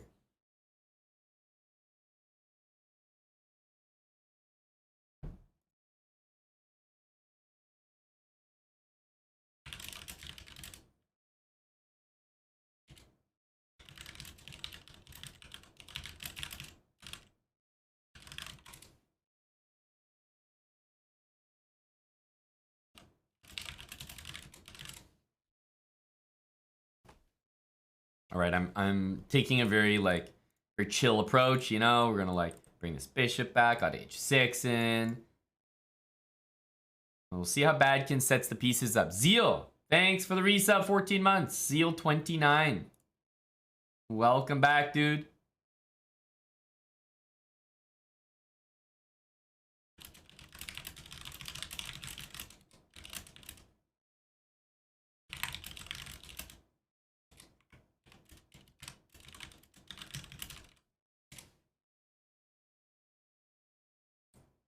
Maybe this. Let's go.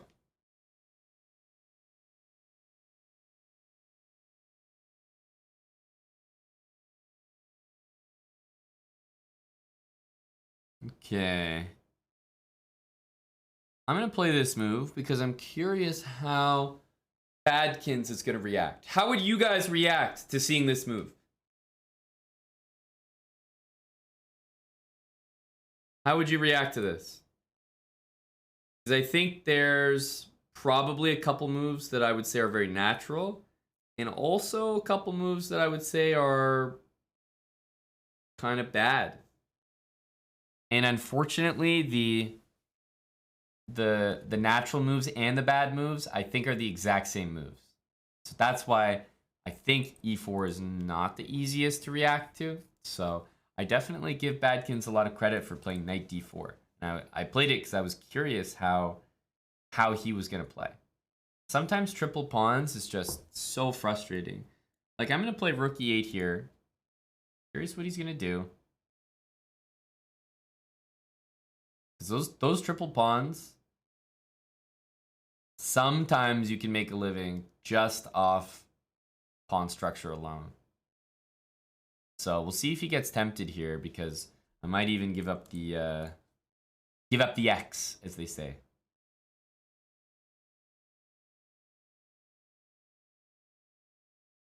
course, we'll take back on C6 here.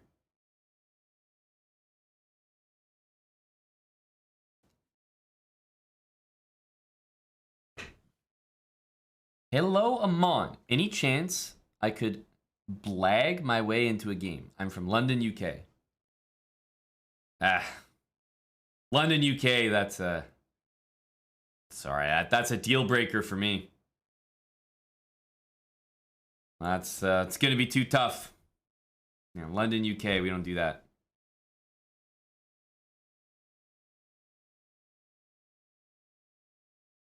Harsh. Harsh but true.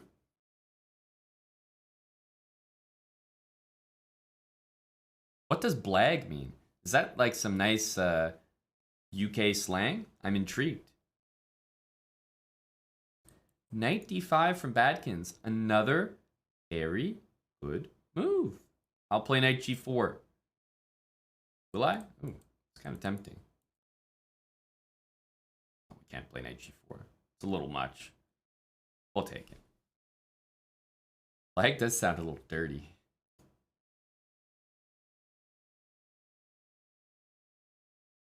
By the way, after pawn takes here, I think white's position is still very good. Like, I think white's doing great. Like, not bad at all.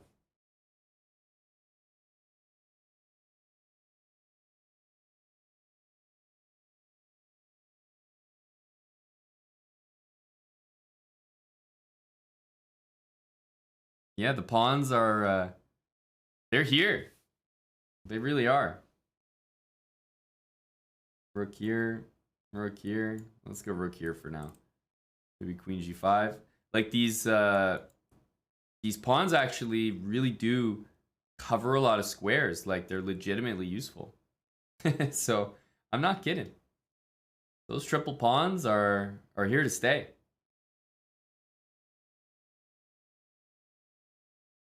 G6, I think we want to play F5.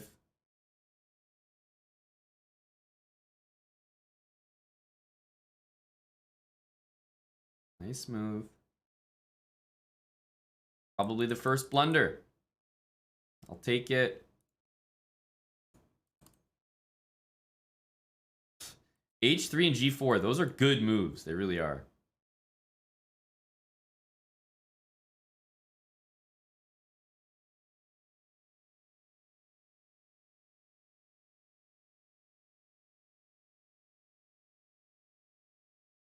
Bishop takes. We'll put our king on a dark square so that hopefully we can target the bishop next.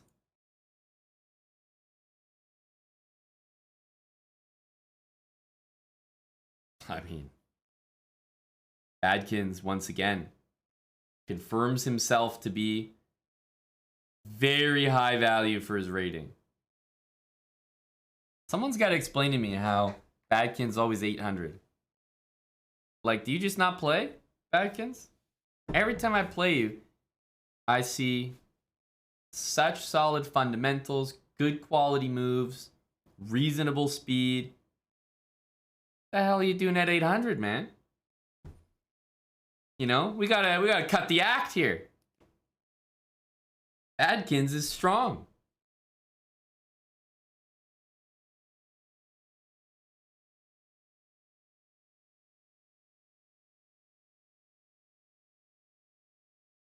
Easy 4 digits right there for Badkins. Kilimanjaro, you like that word too. Did we get an answer on what blag is? Let me see. Blag. To convince by rhetoric. To gain acceptance or approval through persuasive banter or conversation.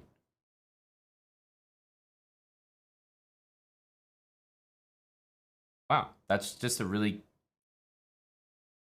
That's a very specific and applicable word.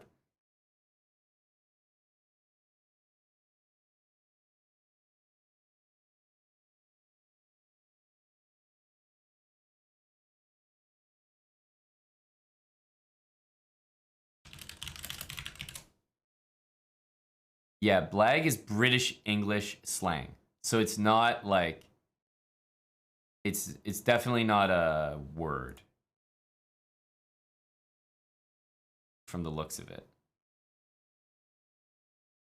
I wonder if it's in the dictionary. But yeah, it's like British informal slang. I like it though.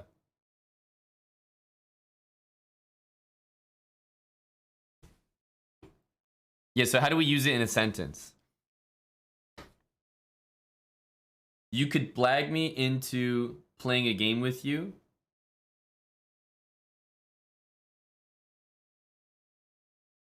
On the basis of using that word alone. Because I think we all learned something today.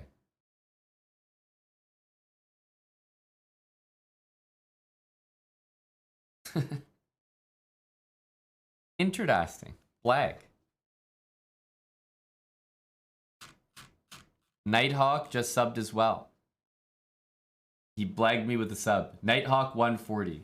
A 2-month resub. I'm blagged.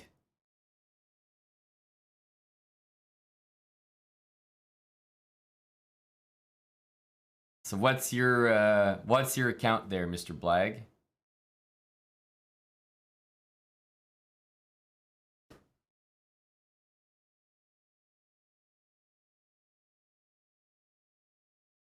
Same as that? Do I have a challenge from you? I don't see one. You actually have to send me a challenge as well, you know?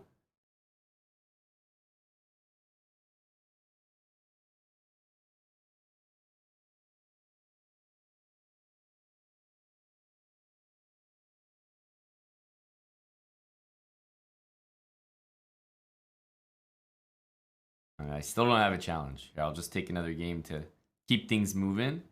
Chess Bra? No. See the account name on the screen? Send it to that one. Exclamation mark challenge gives you a direct link to send it to my account. But yeah, just KNVB, not the Chess Bra account.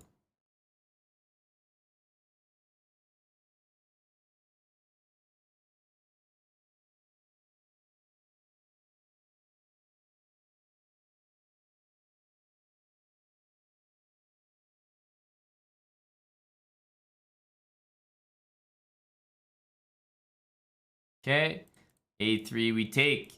And let's set up a classic Nimzo position. There, now I got your challenge, Nighthawk. I'll play you after this.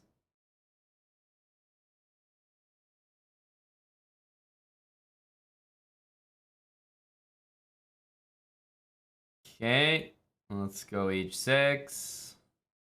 What's C5? Gotta count the pieces. You wanted me to play B takes so you could win my bishop. I ain't falling for that.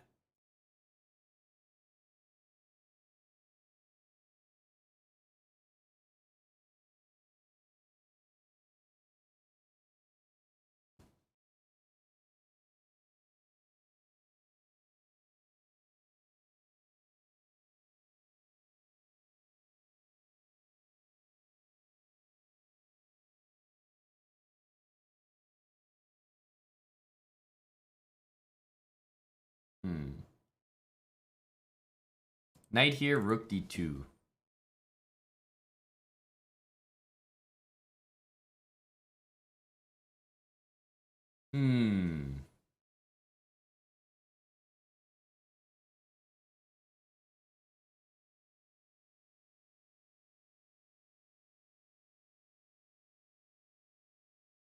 Take this.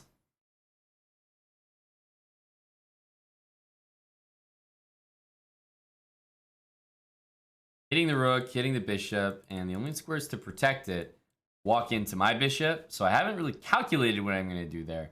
I just thought, hey, that looks kind of good. That's about it. And that was the end of my calculation.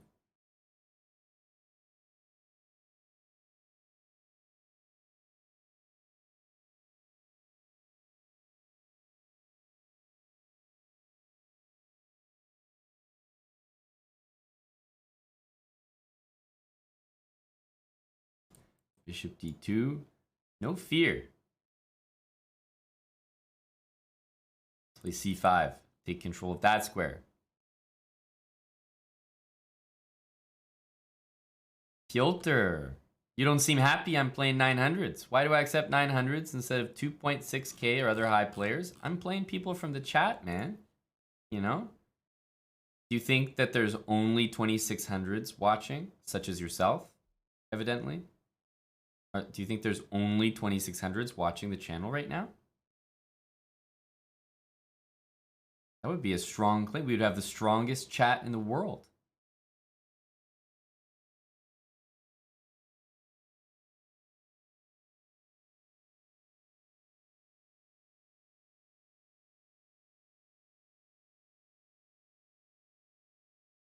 Now I can finally move this. Finally. Moistad says I'm 400. Moist, you're going to be 400 down after this evening goes by. I can see it. Some big wins from the Leafs. We're going to neutralize Connor McRegular season.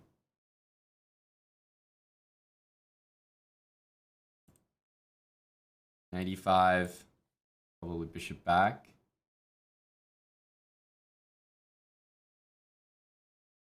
King Crucify. I can't be having that slander from you. Was knight f2 good? Well, the thing about knight f2 is I would be attacking his rook. You're right. But let's say he moves the rook. What did I win? I won a pawn. The way I did it, I won a piece. I think a piece is better.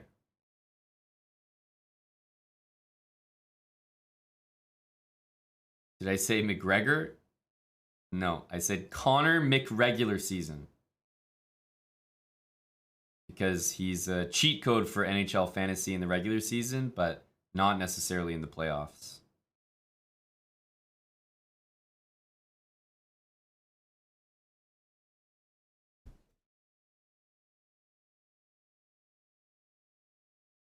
It's funny, my knight is completely trapped, but I am up that knight. I am ahead that piece. Finally, I get out. Yay. This knight has been dancing, jumping around, and taking everything in sight. There we go. Nice. Gajillionaire, GG.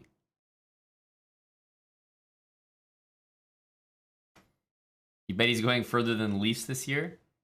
Well, that bet doesn't make any sense because the Leafs are going to win the cup. So you probably didn't get the memo, but any Leaf fan will tell you that this year is the year. This year is our year. So obviously you didn't get that memo. That's okay. I'm just here to update you. A6, thanks for the 32 months.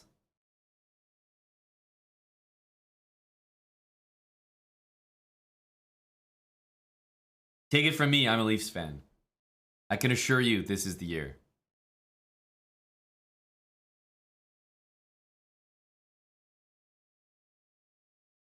Dinky Daffy, you want to play a band match against who? Who? Let me play my game against Nighthawk. He blagged me into this game. Who is that, Dinky Daffy? 2,000 bits. Thank you to Dinky Daffy. You want to play a band match? I need the context. What am I missing here? What's the context? Let me in on it. Because you're not going to get a band match with me having no idea what the controversy is about. Or, as the British like to say, controversy. What's the controversy?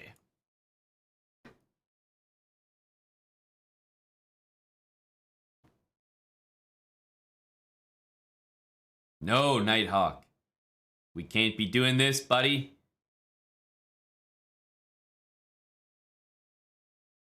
Uh-oh.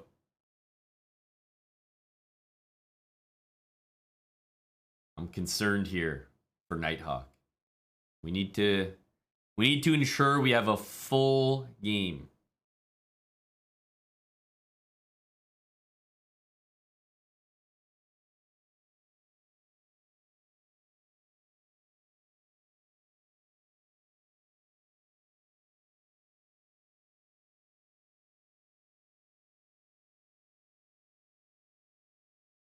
Is this Barnes' defense? Is that what this is? Because chess.com says it's the Nimzovich defense declined. Now that I think about it, can you decline a defense? Because if you play something with white, play the Queen's Gambit, they decline it. But like, if it's a defense, can you decline it? No, right? You can't play like the French defense declined. It's like once you're in the French, you're in the French. You can't decline it. I'm already there. I'm already there. I'm playing it. What do you mean declined? It's too late.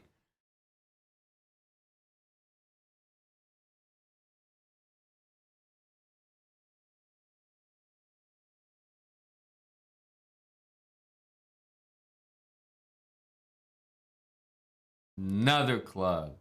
Another club.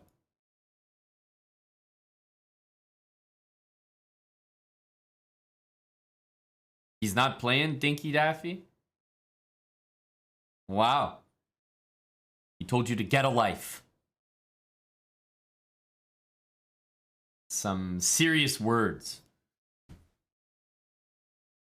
Big back and forth here from Nahum and Dinky Daffy.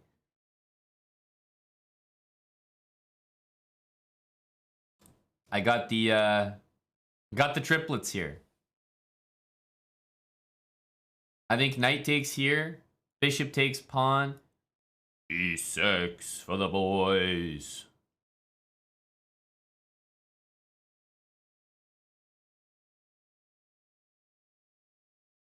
Nidhogg. Man, we have some big chiefs in chat. What's up, Nidhogg? 59 months. Thank you very much, buddy, for the resub there. King Nidhogg. Nidhogg, did you know I've been playing a bit of League?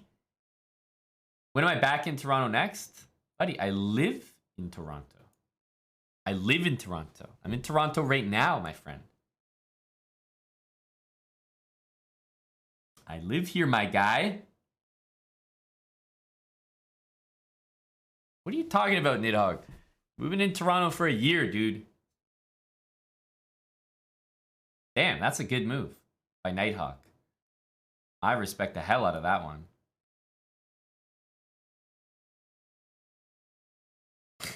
What are you talking about? No one told you. You are tripping, my friend. No, you resubbed sometime recently, and we even said like we should hang out. Like we should invite you to the house. We were we were talking about the house like a physical location. What are you talking about?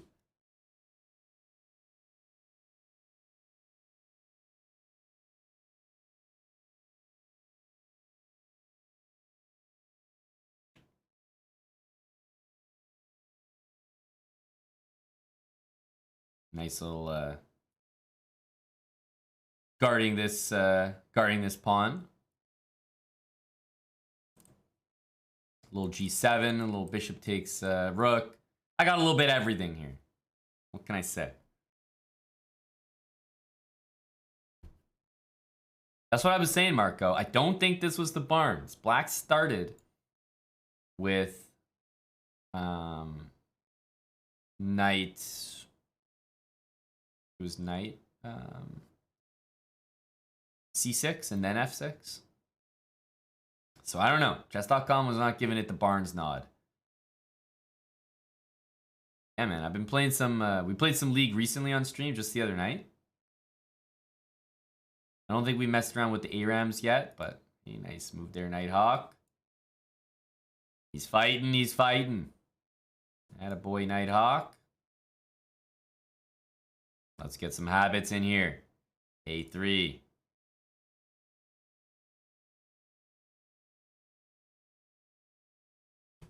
Snipe his queen. Snipe his queen.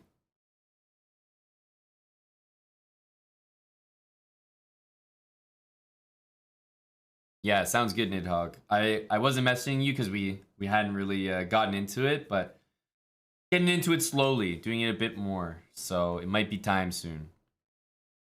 It might be time. Thanks to Toxic Z hitting us with the 5 gifted subs. Toxic Z. We got Nidhogg in here, and of course he brings the toxicity with him. Of course. Of course. Typical League of Legends player. 6 Wicket.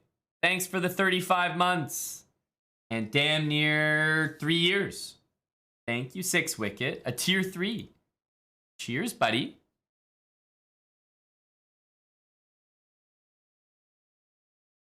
Hope to see you soon, 6 Wicket. All right, Dark Bone, let's go. You've been running chess as well? Okay, so we've been overlapping a little bit. Dinky Daffy, thanks for the bits earlier. It looks like I guess your match won't happen. No interest from the other party.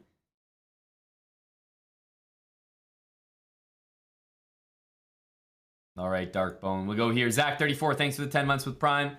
Brandon Jacobson, thank you for being here. Just being here. See what that does? Immediately, Jumpy Chess says, you know what? Gift that goddamn man a sub right away. Can't have him walking around with no credentials. Not in here. Thanks, Jumpy. Ethan, thanks for the 2 months. Drew is high energy, looking for matches as well. Oh, everyone's trying to play a band match right now. What the hell?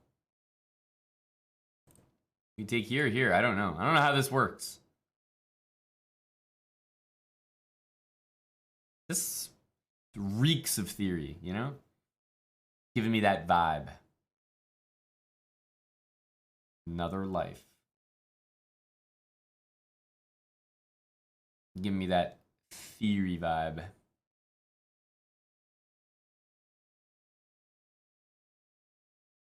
Here? I don't know. Bishop d7, queen here. I'm trying to play rook d1 or bishop c4. Knight here. There's either takes or maybe queen b6. You got an ad? How do you refund? No, you're not subbed. You're not subbed. It's a little different. If you're subbed, you're seeing ads. Let me know.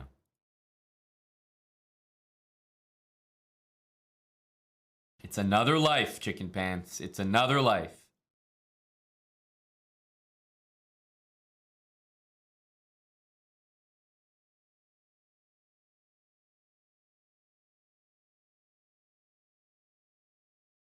You haven't seen Drew this high energy since the Super Bowl.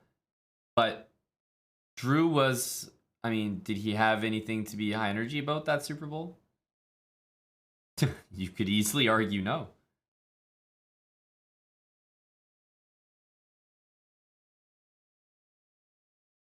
I'll take that. But you're right. Drew in the sauna, supporting the Eagles. Those were the days. Is this supposed to be a good move here? I think we keep it simple.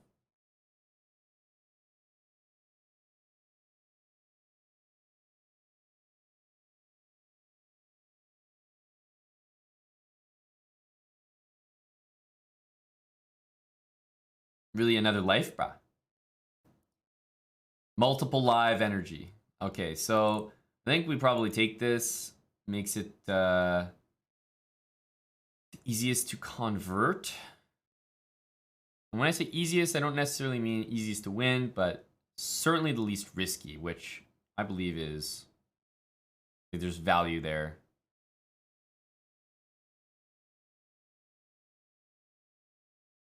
You wonder if it's another life? We have to check in with Chicken Pants. He decides.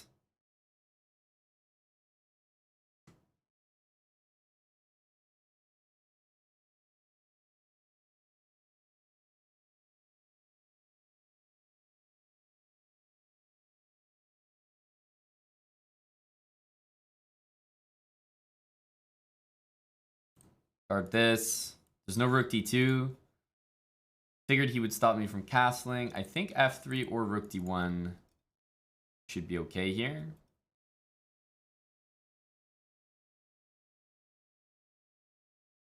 Start with this. Oh. Interesting. Interesting.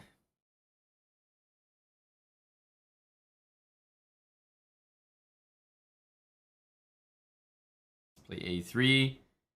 I actually want to bring my king up, but to be a bit careful doing that here.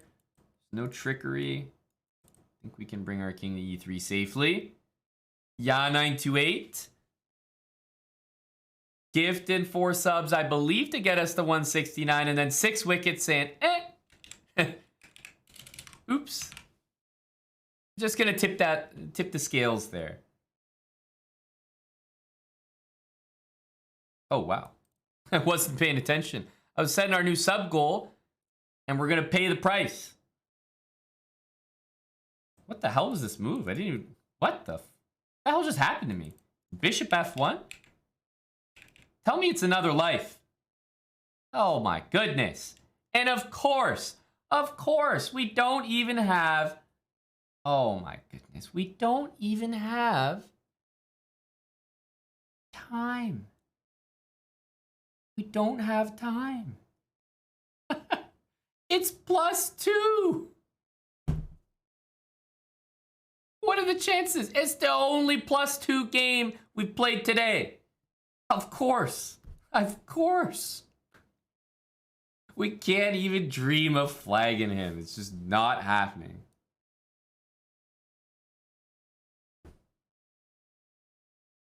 Just criminal. Criminal, if you ask me.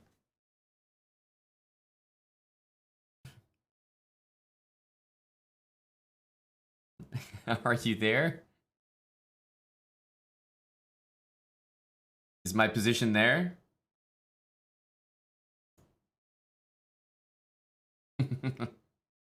My position is not there. It is decidedly unthere.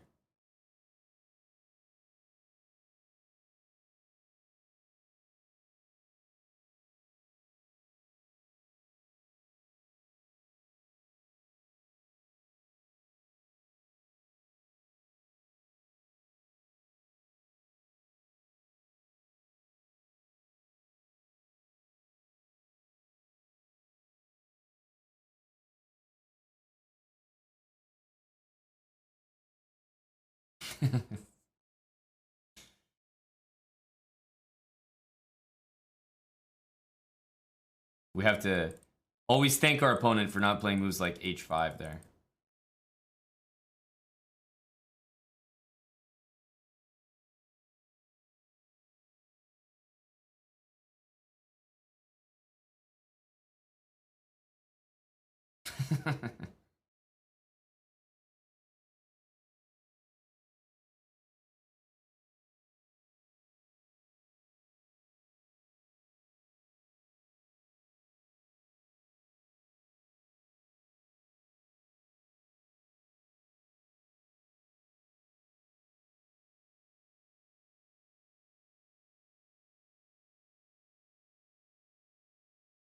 It's impossible. Brutal.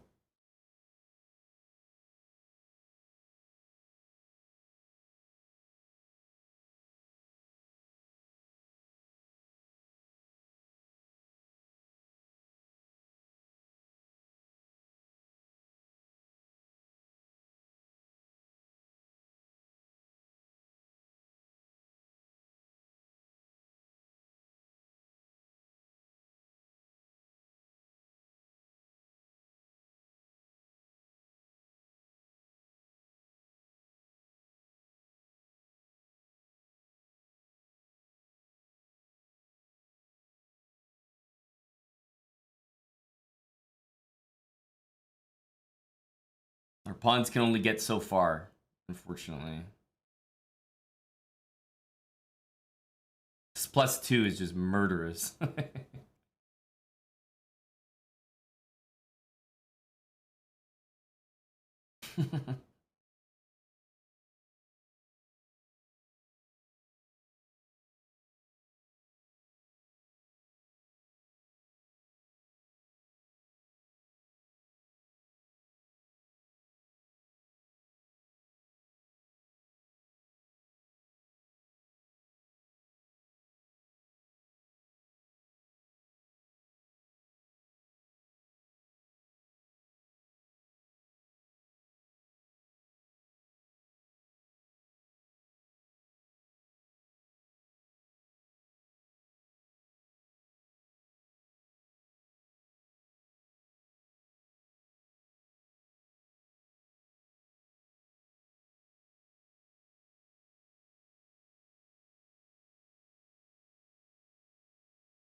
+2 is so +2, man. It's just, I can guarantee you this game would be a draw. I could guarantee you with regular time constraints. I can promise you. How many opportunities did he have to go wrong? It's a forced draw, probably. Easiest draw I've ever made.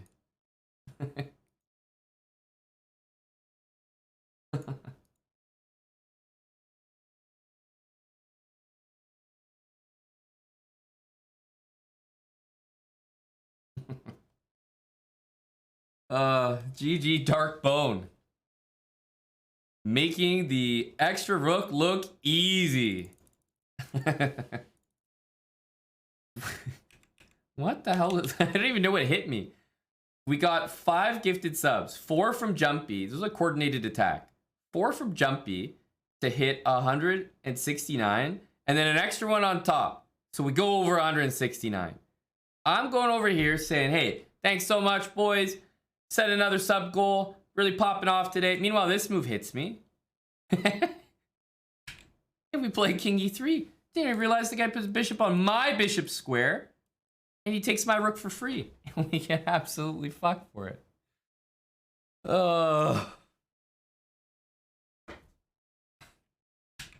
And of course, as soon as you blunder, I don't know.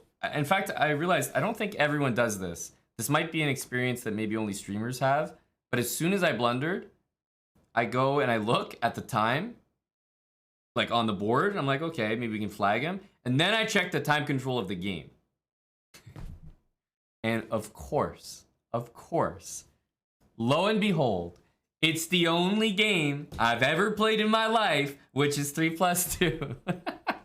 Every other challenge is 3-0.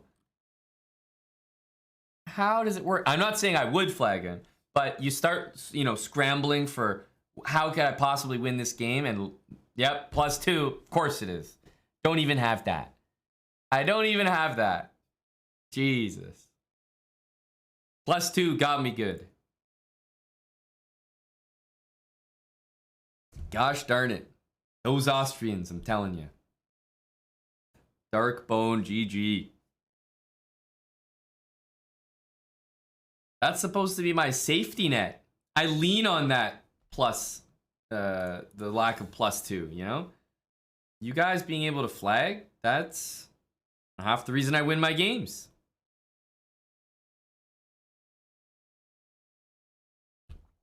Hey, Duke Nukem. Happy Saturday, buddy. When's Eric streaming? Well, Eric has the first return, so next week, I would say. Next week.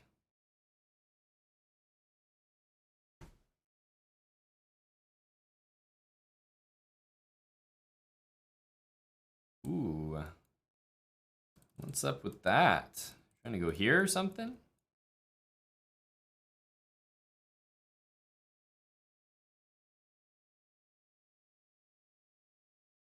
Bishop F1. My body is telling me I can take this pawn. How's Eric doing in Germany? I'm not sure. I don't know what he's up to. But I think it's fair to say he's doing well. I know he posted on Instagram from Germany. I know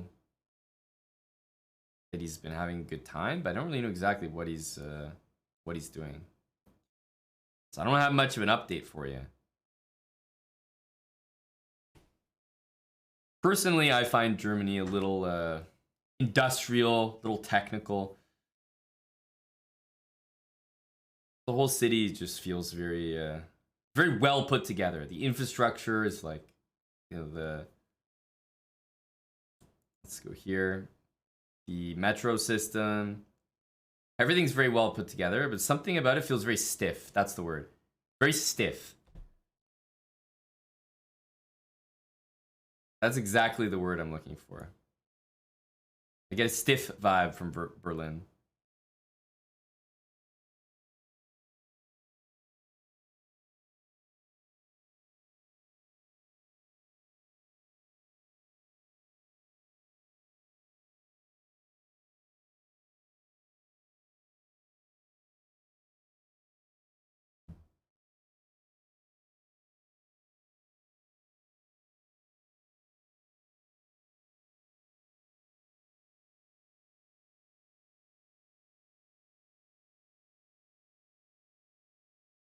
You didn't, Ambit. You did not.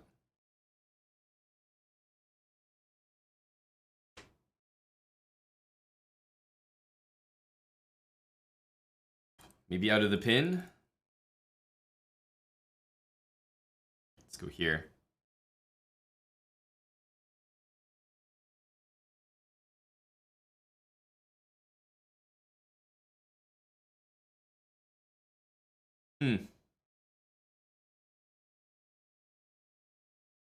All right. Me and Bitter Jester, two similar positions. Where's your boy Magnus? Is he your boy? Damn. I didn't know you guys were like that. Magnus, I think he's back in Norway.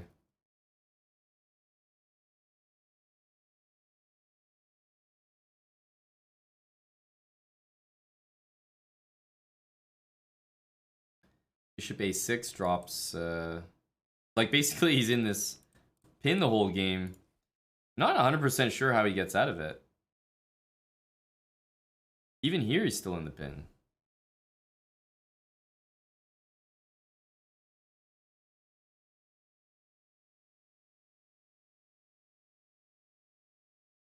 Okay.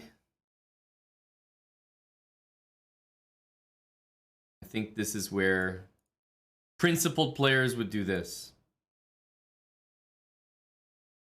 All the pawns look like they're falling here. And the knight has 0 squares to go to.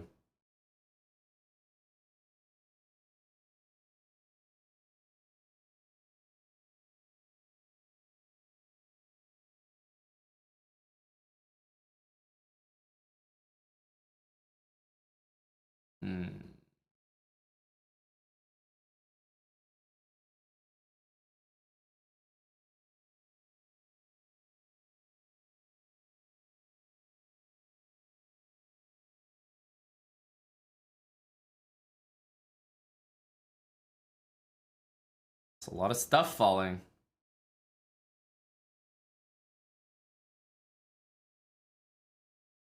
It's a lot of pawns. I don't know how you're gonna deal with this, buddy.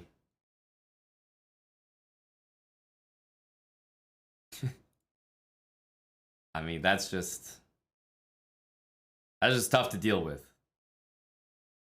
Good luck. Good luck.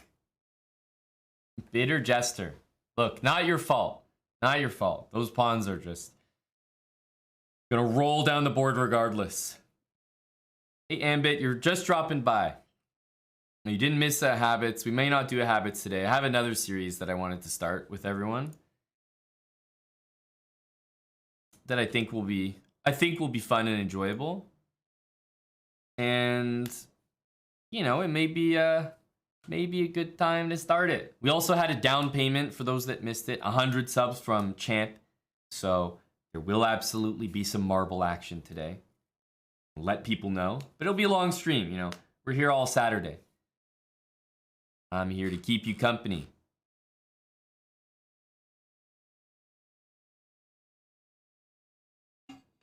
You forgot I'm playing the chat?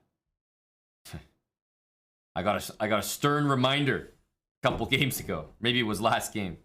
We got a stern reminder. Start it now? No, we have to earn it. We have to earn it. I am going to take my coveted break. I haven't taken a break yet.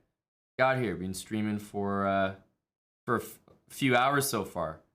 So I'm going to take a break. We'll come back and then we'll start the series. We'll have a couple series ongoing at the same time. The Habits is obviously still running, but I don't know if we'll get into it today. Eddie deserves marbles, but Eddie said he clocked out of the factory. So Eddie should be here, medicated Saturdays. He should be here all night. Eddie should be hanging out with us. He has no excuse. You see, look, Eddie said he's medicated. I know it's medicated Saturdays, Eddie. It is medicated Saturdays. Go, Eddie.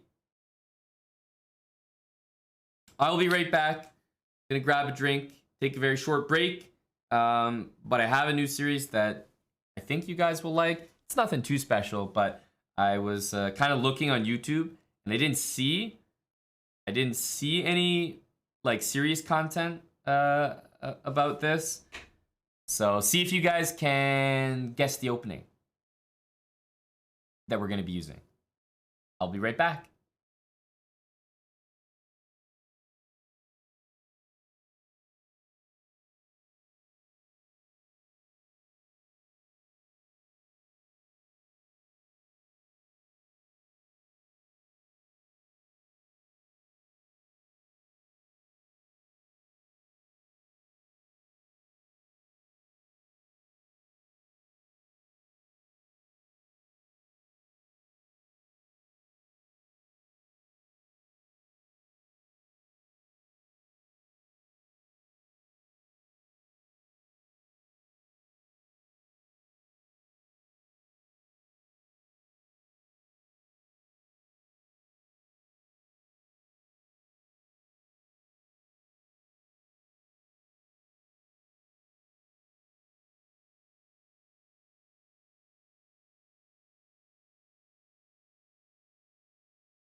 unmuted. Probably helps. Hello, hello. All right, we're back. We're back.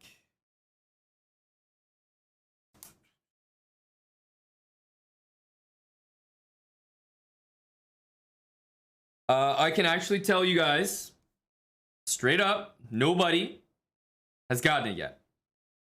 Nobody's gotten it.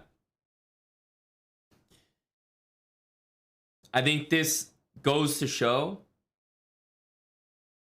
how good it's going to be.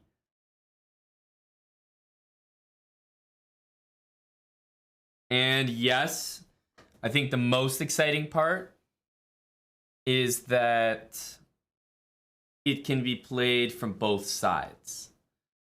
So it's not like, you know, the London or something really can only be played from one side.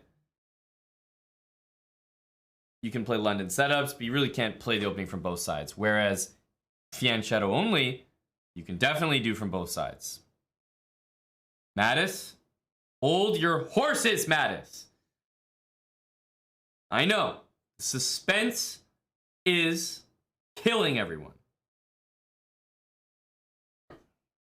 But we have to be patient. Let me see here. Still nobody. Impressive. Impressive.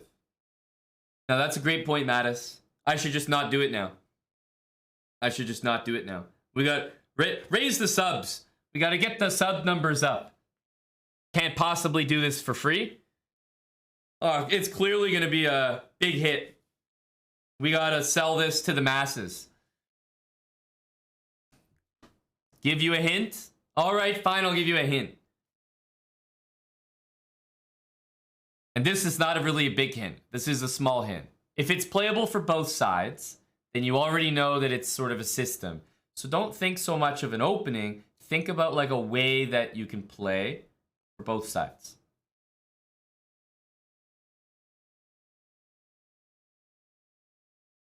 In a very, very popular way at low elo. Very popular.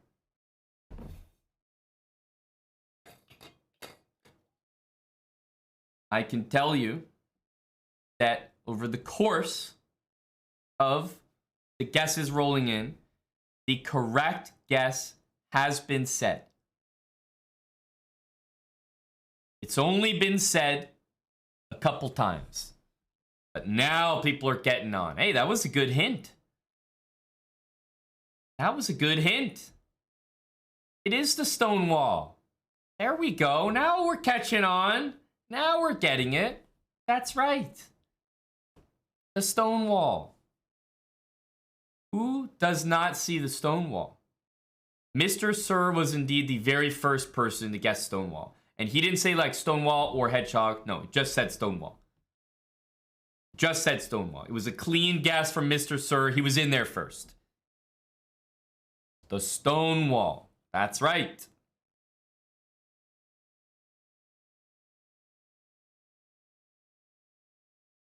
Heard of it, don't know it. Don't worry, I'll introduce you. I'll introduce you. All right, so first of all, what the hell is the stone wall? Well, with the white pieces, you'll see it characterized by something like this. Get rid of these. You know, the moves aren't entirely relevant, but that's the stone wall. All right, the stone wall means that your very important bishop is going to be your light squared bishop. And the main plan is to put your knight usually on that square where it's supported by your two pawns and perhaps launch a kingside attack. Right? That's it. That's like, that is the stone wall in 20 seconds. But obviously the stone wall, and actually you see the stone wall more often with the black pieces. So obviously you can do it with black as well. White could do whatever, even something like this.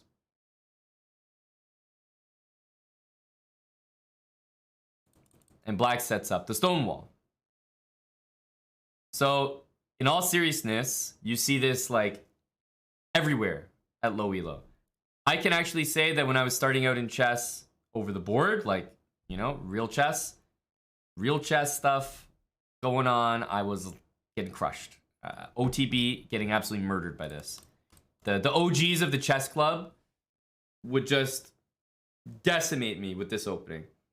If anyone has ever played against this, you've definitely had a horror story where you've gotten mated and absolutely just taken to the shed.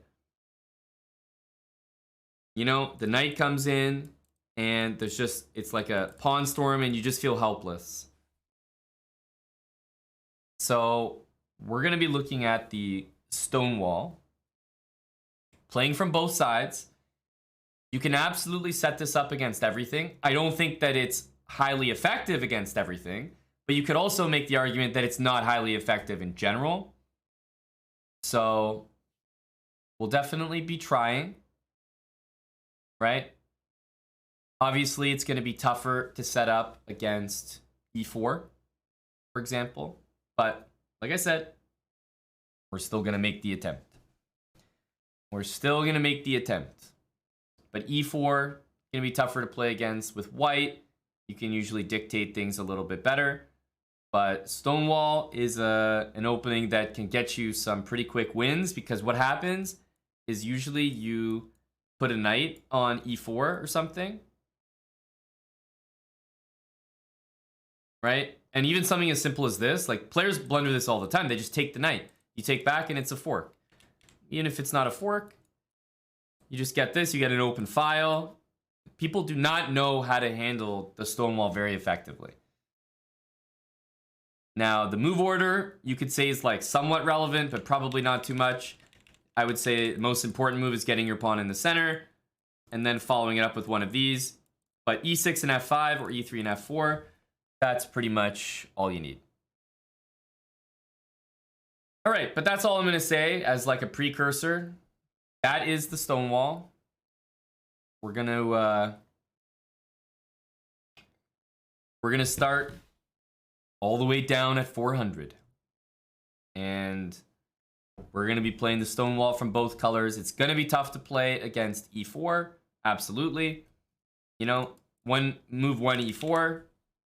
You can imagine getting this is difficult. But, you know, we can start with e6 and play these moves and still go for the same plans that we would in a normal Stonewall.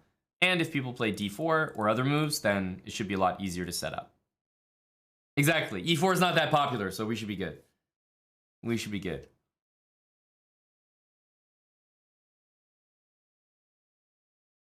Move order not relevant? I'm in. Well, I'm glad to have intrigued you, Chess Ninja. Just going to change our title here.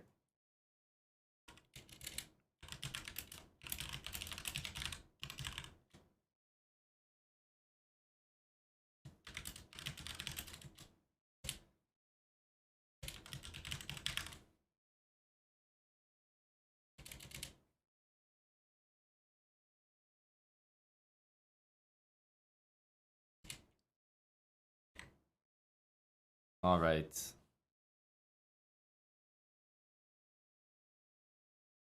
Something other than the London you can play.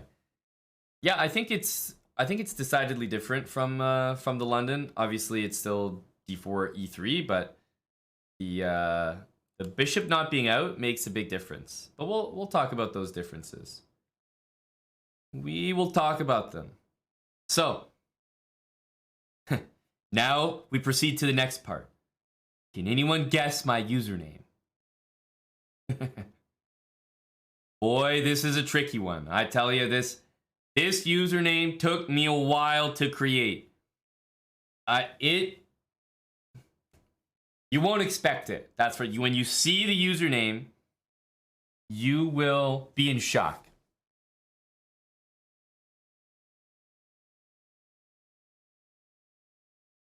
If it's not Stonewall Ponson, you'll be pissed. Well, I can tell you for a fact that not only did I attempt to make it Stonewall Ponson. But that was my first thought as well. However, it is literally an active account. Cannot happen. But of course, that was my first thought. There were also some that were taken. So I went for the very inexplicable and surely shocking username.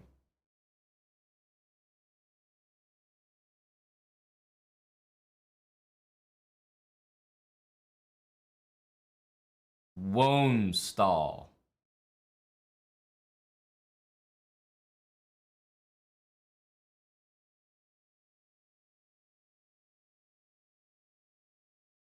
Very difficult to predict.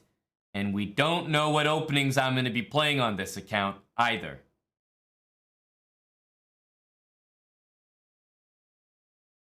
This is just going to be our little secret between you and I. Don't tell nobody. Man, this streaming, it's a hard job being a streamer. I came up with this all on my own. I have a gift, you know. I have a gift.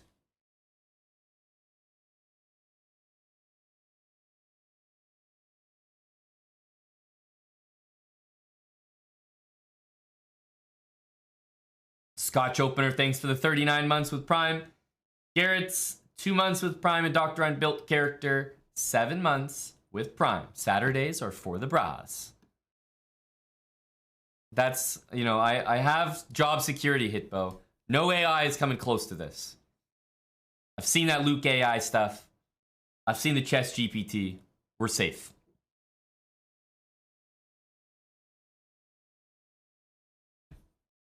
Eric 0001, thanks for the 10 months.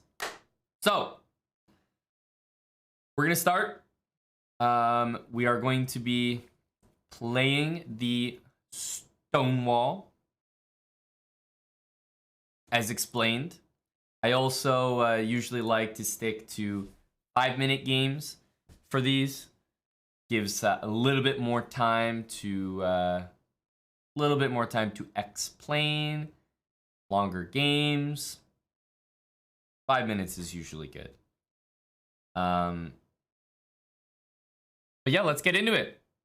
It's going to be, you know, E4 is not the most friendly move to do the Stonewall against, but we can absolutely still use the same themes. Stonewall is boring.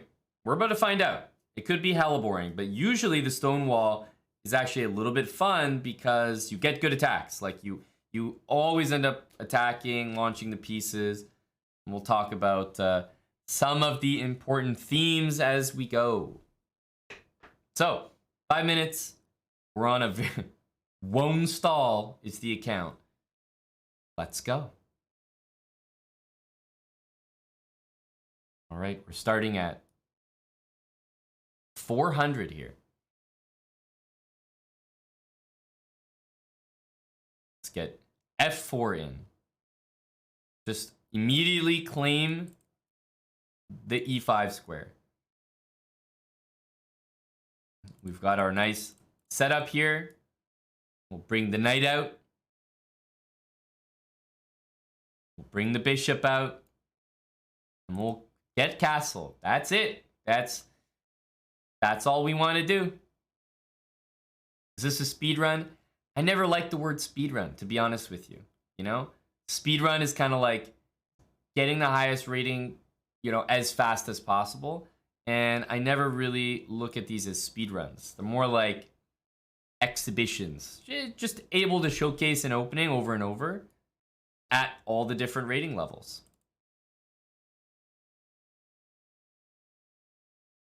All right, so let's see if we can show one of the first main ideas. Let's see if this goes. Knight G4, well, we'll kick you out. We'll have to boot you out. But one nice thing is we have this terrible bishop, right? Every time we play the Stonewall, we're going to have this disgusting example of a bishop on C1. So bishop D2, bishop E1, and bishop H4. And the same thing reversed is going to be a really nice maneuver. That's a great way to get rid of that awful bishop right off the bat. right? So we can take this, but we can also just chill for a moment because we have a pin. But let's bring our knight in, right? This is that great square. And boy, is it tempting for them to take that knight, right?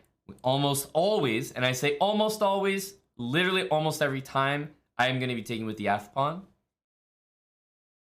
And already we're winning a piece just from this plan and taking here. And boy, that piece is going to be a queen. Jackpot. Now we can develop the rest of our pieces, go for some trades, and I don't think our first game will be too painful. Let's take this. We want to just get trades in. If he takes me, we're going to go rook takes f7. Queen takes h5 would be a nice little game-ending blunder. Probably about as bad a move as you could play. Why did he move the knight? Yeah, I mean, he's 415. But that doesn't stop me from saying that things were executed pretty well on our end. Bishop over there, knight into the middle. Take with the f-pawn. It opens up your rook, and this is just such a solid pawn mass. I like it a little bit better than if this pawn was on that square, because then I have this open when I'd rather have this open. When we castle, our rook is always going to be right here.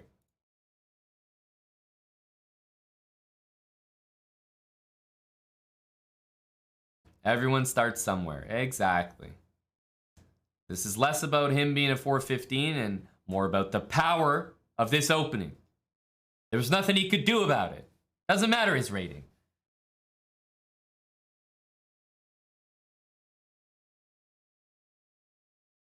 I think we should take this. Technically, this is a better move, but I think it's possible that we might win another piece here.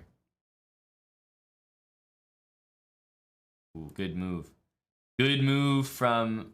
I was just about to say his name, and I realized it's not the easiest name to say.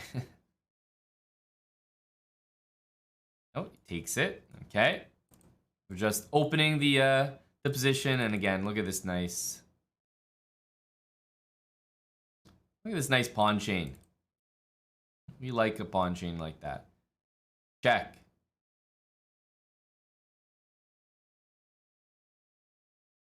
And let's go rook here. Gonna let him take and hide in the corner. There's no check here. Otherwise, I'd actually be checkmated, so that wouldn't be good. And he's got to make an escape square here.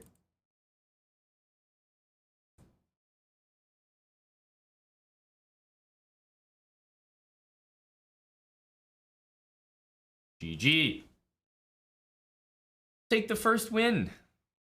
Always nice to get off to a good start. I think this was a good little opening showcase of what we can expect here.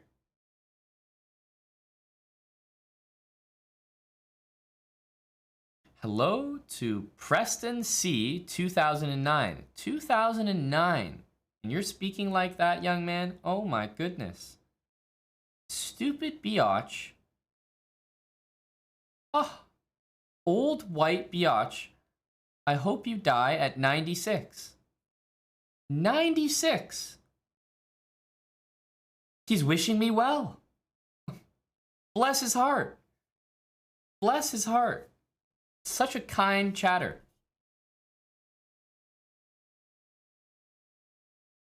We need more people like him. That is a good, healthy, fulfilling life.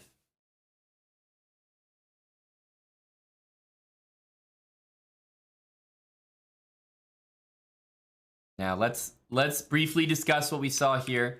I know we're playing a 400, but pay attention to what was going on in my position. You know, first of all, we established these two pawns here.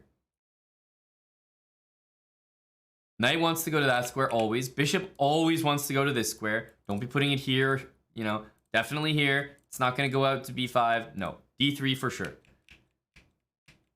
Castling, pretty much every time it's going to be kingside. And then this maneuver is quite nice. One thing that happens in the stone wall is if your opponent kind of also plays the stone wall, you get the feeling that whatever you can do, they can also do. So it can be really nice for you to take your bishop, which is one of your worst pieces, right? Look at these pawns. It's a terrible bishop. And if you can go here and here and even trade it off for the knight. Let's say I took here. Takes, takes. This is also an achievement for me because now there's no knight coming into e4. I have 2 knights. It's a closed position. I can play knight e5. It's kind of nice. But, of course, what I did is even better. Start with bringing your knight to that great square in the middle on e5. We want to take with the f pawn all the time.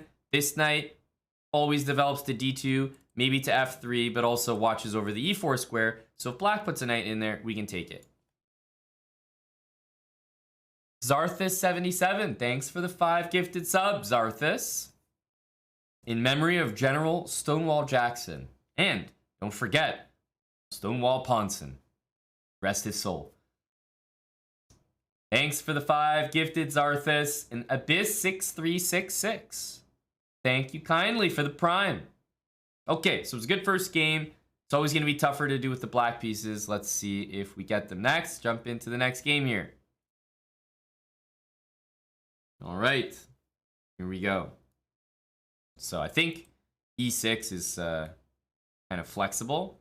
We'll go d5. A lot of people are going to be playing the exchange, which is fine. I think I'll still be looking to play f5, knight f6. And as you can see, we're pretty much keeping the same themes. I will have to play, c6, castle, knight e4, and it kind of looks similar, right? I think a lot of the same ideas still apply. Let's castle, king to safety first and foremost. It's going to be tough to play against e4, but we got c6. This bishop can then go to d6. And let's stick with the Stonewall numero uno plan. Knight on e4. There we go. Like I said, we're pretty much always going to be taking with the f-pawn. It unleashes our bishop on these squares right here, which are potential candidates for this queen right now. Queen g3 looks like a good move. I see queen g3. First couple things I'm thinking, okay, bishop d6, but already I'm spying tactics with bishop h4.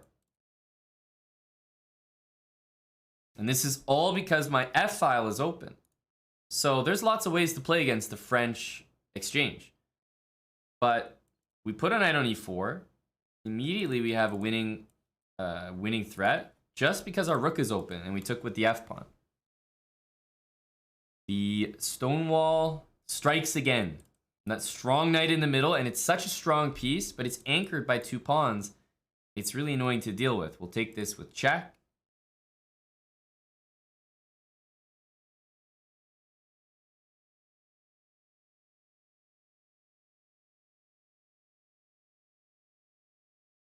We can definitely take the rook here, but I believe we can look for potentially an even stronger move. I'm definitely drawn to moving this bishop away, maybe going after this knight. So something like this, something like this. Those moves tickle my fancy. Let's start with this. That is a check.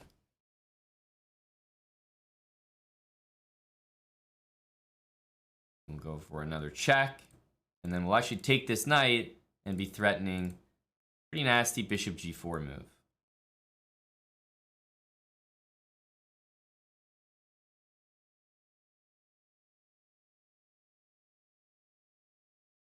Bishop g4, check again.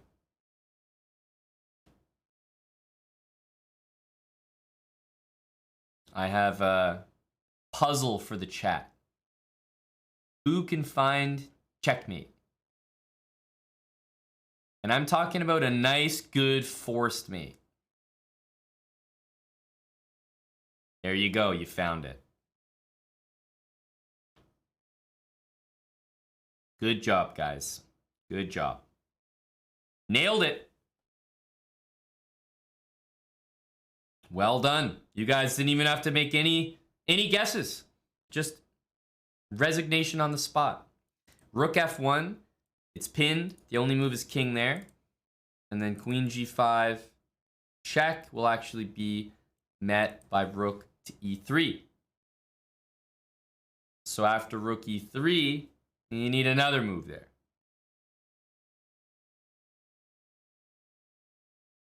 Right? I'm checking you here. Queen g5, great, but I go rook e3.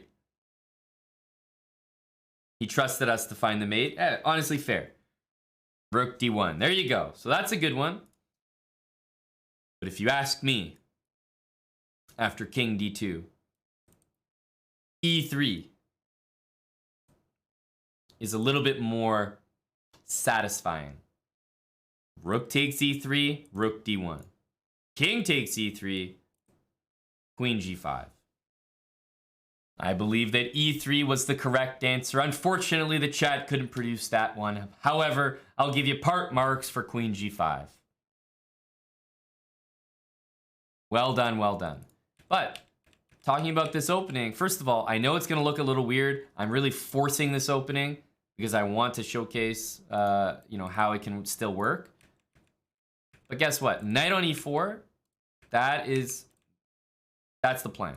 This pawn could be on d4. In fact, it should. Of course, our opponent developed his bishop on a pretty bad square here. But knight e4, we always take with the f pawn. And, I mean, the tactics just kind of wrote themselves into existence here.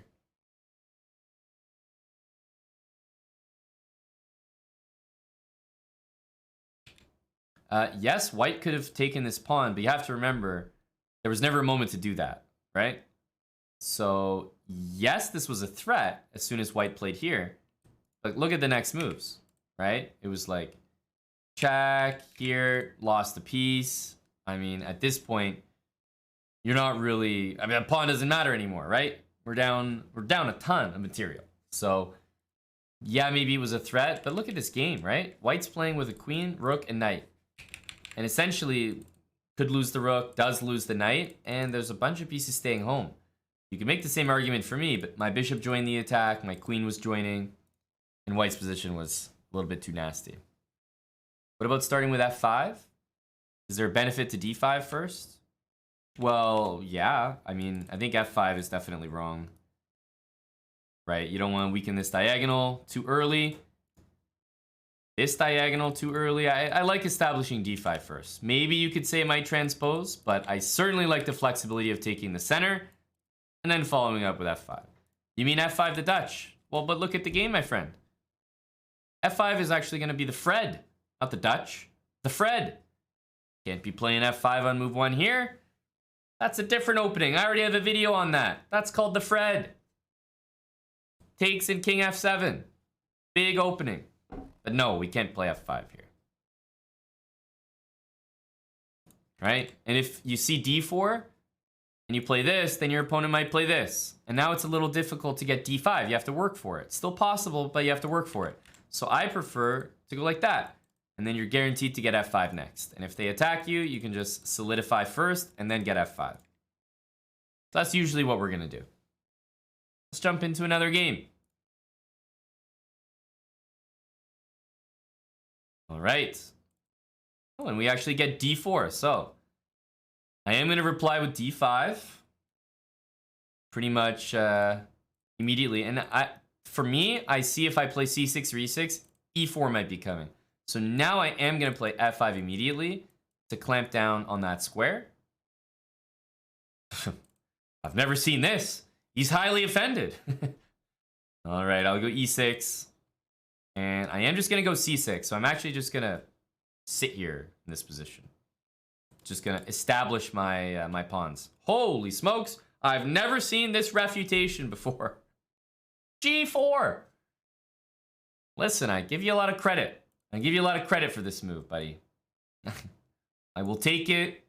You can probably imagine I am preparing queen h4 here.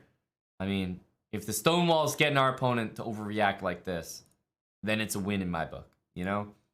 He wanted e4 so badly. He wanted to chase my f-pawn with g4. He wasn't satisfied with anything. It's like, okay, sure. I guess it's like that. King moves. I'm thinking about maybe trying to get this bishop to h6 here, but knight to f6 also looks nice.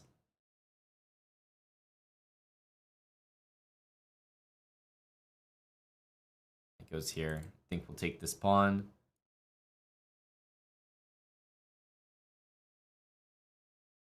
I wonder if... yeah, it looks like it's just going to be pawn hunting for me here.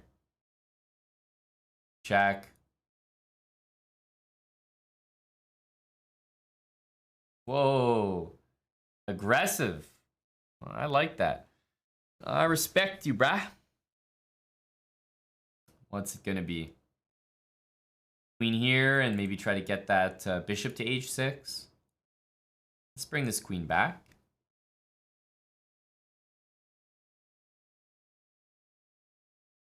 Wow. This is quite the opening here. He's really got no regard for the pieces. Let's give a check. That is a a triple fork here. King slides to that square, and the first thing I'm thinking, I know I've got hanging stuff, but I'm thinking about checkmate. Is there a way I can mate him? That's all I'm looking for here. I see a few ideas. I don't know if they're forced mate or anything, but I see a few tempting options. Remember, he's probably going to play knight here. Right? After knight here, his king can then run to this, like this way. And I don't think I'm getting a mate there. So what I will do is I'll first play this move, knight c5. Right? Okay. King's in checkmate. He has to take me. And then I'll develop my knight to a6. I'm threatening a couple checks there. I'm hoping that that king is just not going to find shelter. It's not as obvious that you need to move this knight when there's nothing to take. You know? That's what I'm hoping, at least. Now, there's nothing to take, right? It's not obvious you need to move that knight. And there you go. We see a different move. And with this knight, we're able to waltz in and deliver that checkmate. There we go.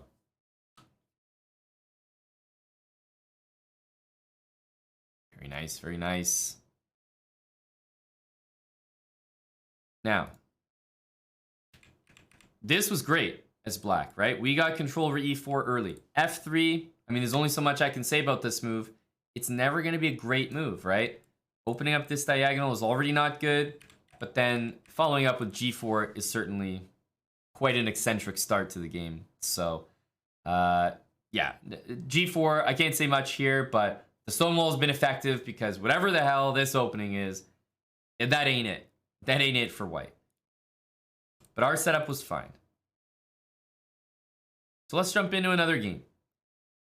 That was a little bit of a weird opening there. All right. All right, we're going to start with d4. See what opening we get there, and let's just immediately establish f4.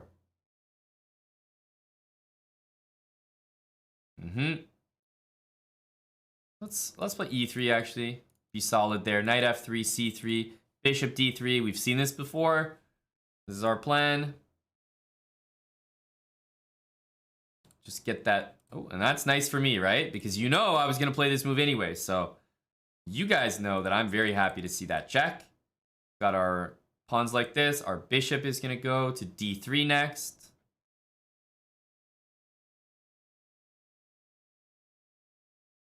Okay, and here we go. Now we want a castle. Of course, if he takes us, we can pre-move taking back.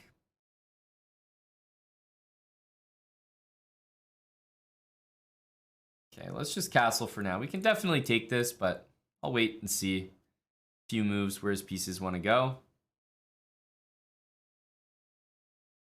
Castling is a move we know we want to do, so let's just do it, right? Knight h6. Honestly, a very weird move, but I gotta give him a lot of credit. I think it's a good move.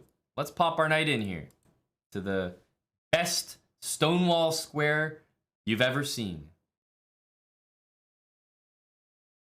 Alright, he takes. You already know which way we're taking back.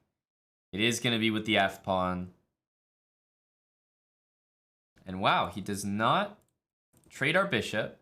Instead, he moves and attacks our queen. Now, in this position, queen a4, you might think wins a piece, but c6 guards the bishop, so don't get tempted by that.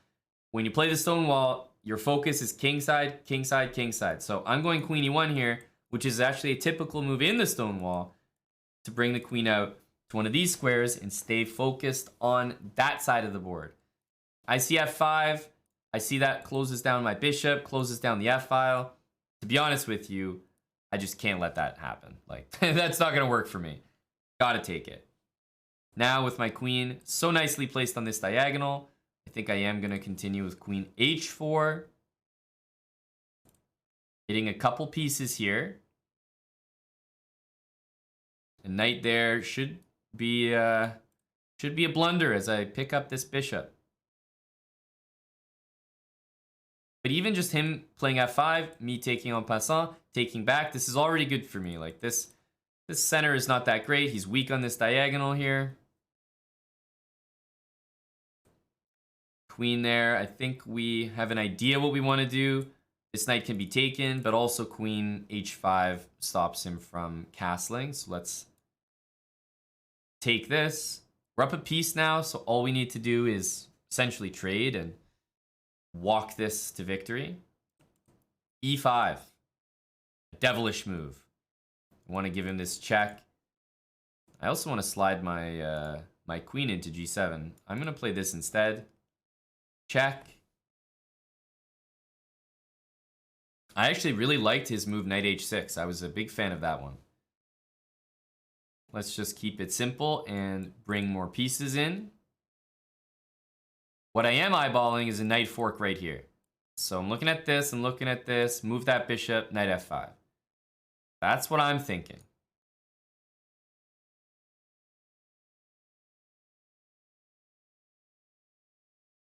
Let me at him.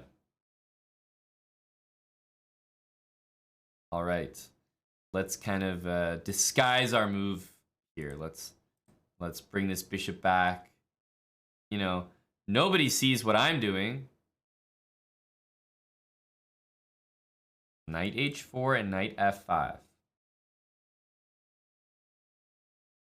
All right. Slow build up here. Knight h4. Moment of truth. It's been a long plan coming. And he goes here. It actually works out to be a great move. I am going to proceed with this check. But it does stop it in view of rook takes f5. But my queen's also under attack. So it's not clear that he's just going to take it. He goes king here, which I think is a great move.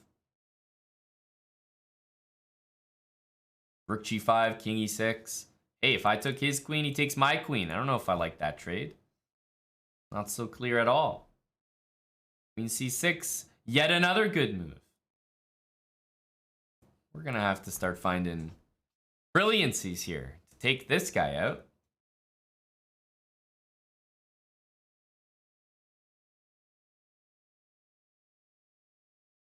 I think what we have to remember about the stone wall is that everything you do is kingside focused. You will absolutely lose the game on the queen side. Just remember that. The queen side is for you to lose the game. The king side is where the action is. Hello, the happy hunter. What's this series about? It's about the stone wall, which we might see king here or king there, and knight takes c6 mate. Just a little bit of a cute checkmate there.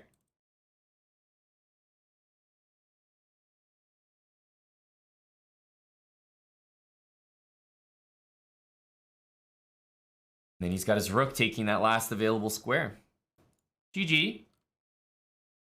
We did just kind of outclass him on the board a little bit there. But 95, right? This is like very typical for the opening.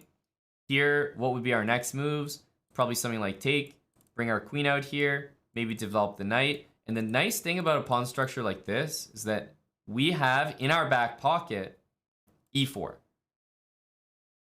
e4 is a way to start activating the rest of our pieces. We still have this maneuver to use, but let's say black castled, we took, and they played like they're trying to get their bishop back, and then we go e4. This is like a nice way to activate the rest of our pieces. The bishop would flow to g5 comfortably. The knight might sack on f6. g4, aggressive move to kick the knight out. This all strikes me as very, very in line with the opening.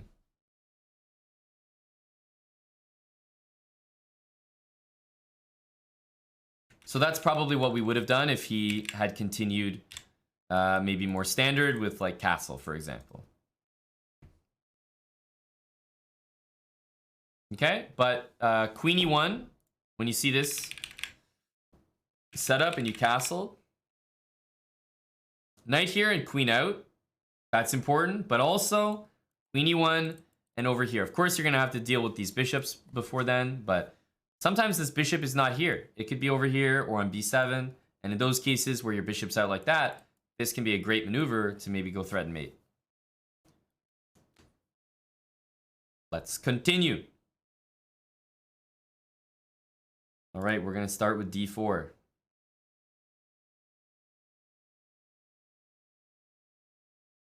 So this is I'm glad we got to see this move early. You might think it doesn't matter in the stonewall, but it's really important in the stonewall that you open up the e file. Because these two pawns, when you take back on e5, you'd rather not have the pawns doubled. So essentially, if I play c3, he takes, I take, it means that when I put a knight here and I take with the f pawn, first of all, I have to deal with an open c file. Second of all, my pawns are still doubled. So I absolutely want to play e3 as my first pawn move. I want to take back this way. Always. Always. Okay, we can follow up with c3. That's fine. But still my intention is to take this way.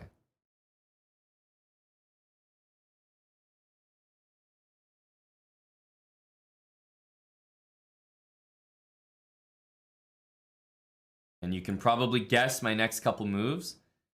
One thing that I like to do, I mean, knight here is a fantastic move.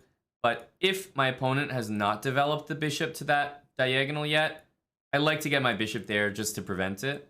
I think it's kind of nice. So, just a preference. Just a preference. Okay, let's go knight f3, castle.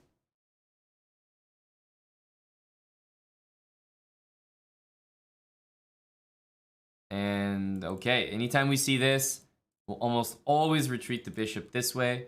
This is the diagonal we want to stay on. We're going to castle.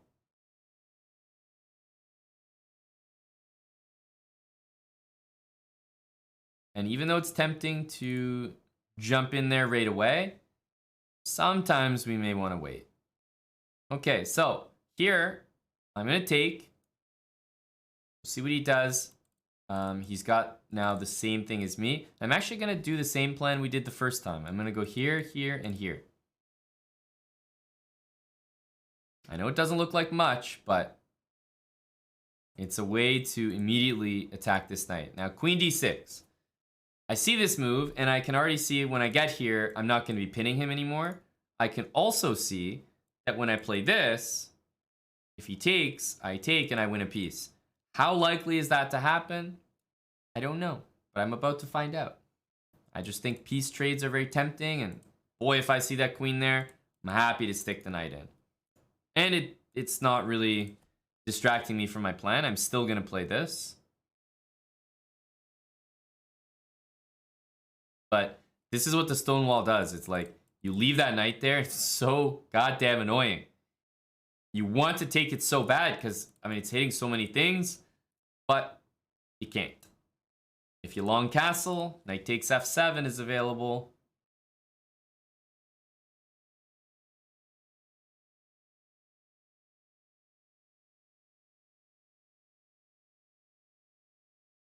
Yeah, if he's watched the habits, he's going to trade. Exactly.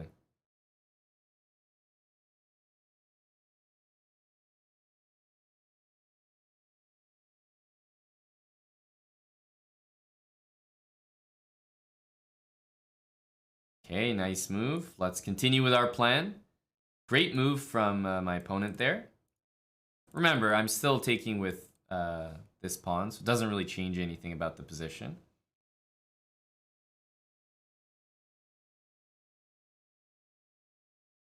Okay, let's take this way.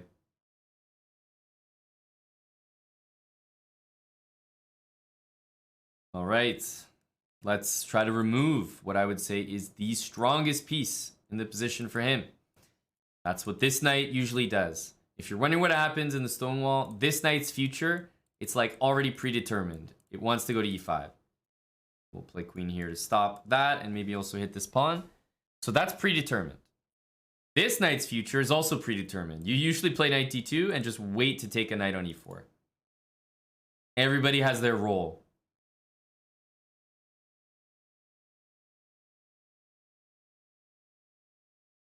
All right, let's get rid of this knight.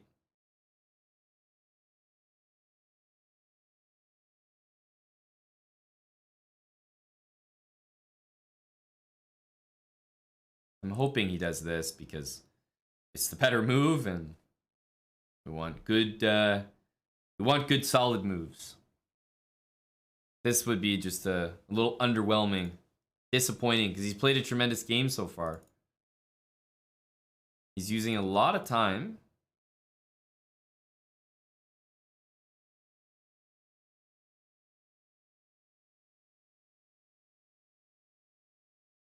They don't make 400s like they used to, I'm telling you. They really don't. We'll go queen f5. We definitely could have taken the pawn on the previous turn, but I was kind of playing in stride there. Knight takes e4 is sort of the normal move you'd want to play in a Stonewall, so I went with that. But there was a hanging pawn there due to the fact it was check. Otherwise, we would be mating ourselves. We're going for a trade here. I think our pawns are still extremely effective. Our bishop is going to reach that square we've been talking about on h4. We can take a free pawn. Bishop h4. Other rook slides over to f1.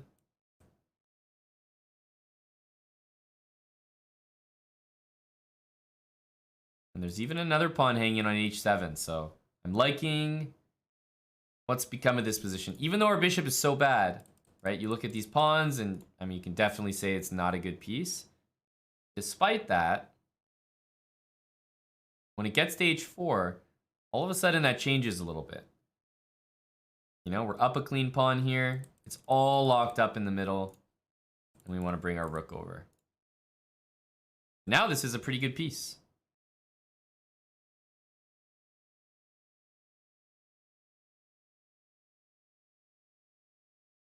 Unfortunately, he's kind of playing like really good moves, but he's way down on the clock. This is like me.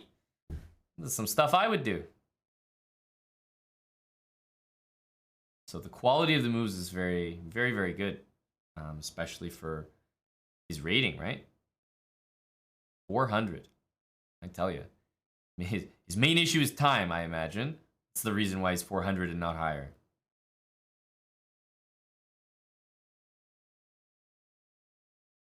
Let's go here just to get all the pawns on dark squares. And there we go. We can finish the game with a nice little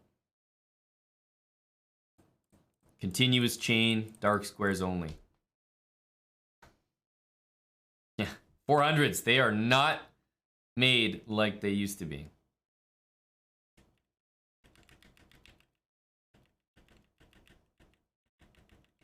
So, this is kind of nice.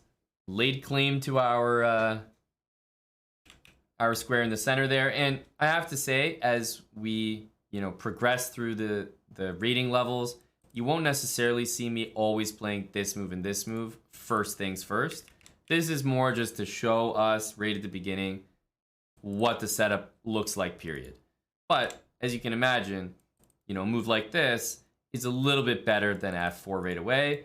Maybe bishop here. You want to disguise that you're playing the Stonewall. You don't want to give it away right away. Because the way that people are able to play against this is a little bit more generous than how they would have to play against this. Against this move, you don't know your opponent's doing that. So you have to be ready for Queen's Gambit, all this other stuff. And then you hit them with f4.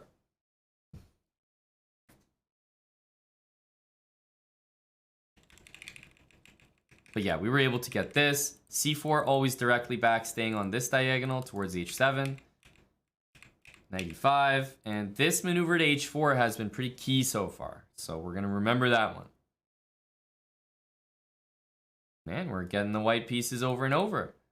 Let's go d4. And let's see what it looks like when we disguise it a little bit more with e3. I see knight there. I'm definitely going to be starting like this. Remember, you don't want to allow e5. So as soon as your opponent is threatening e5, I immediately start thinking to myself, okay, nope, can't let that happen. And it's so weird. When I play the Stonewall, everybody seems to be going for this. I'm like kind of shocked. It seems to be very regular. Everyone's playing f6. And I guess on the next move, e5. Like, why is this a thing?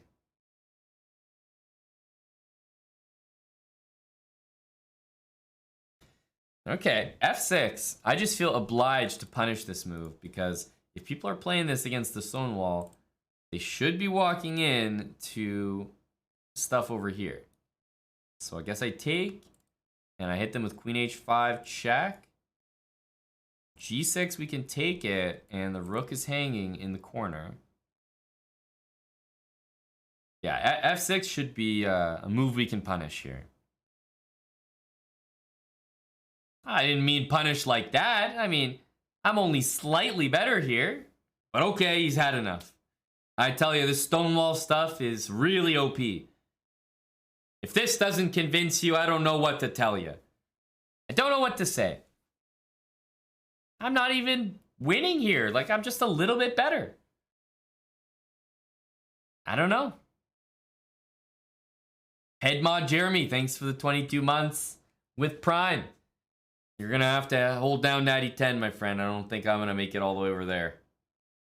Based in Toronto now, Mr. Jeremy. What opening can get me past 28.99 Blitz? Asks Dr. Lord Mayonnaise. Dr. Lord, this is the wrong channel for that question. I can firmly say that this is the incorrect channel for that question. I couldn't tell you. I could not tell you. All right, I guess I'm jumping back in the pool here. This was a friendly result. All right. Let's go for our e6. Ooh, he goes e5. All right. Let's go for this.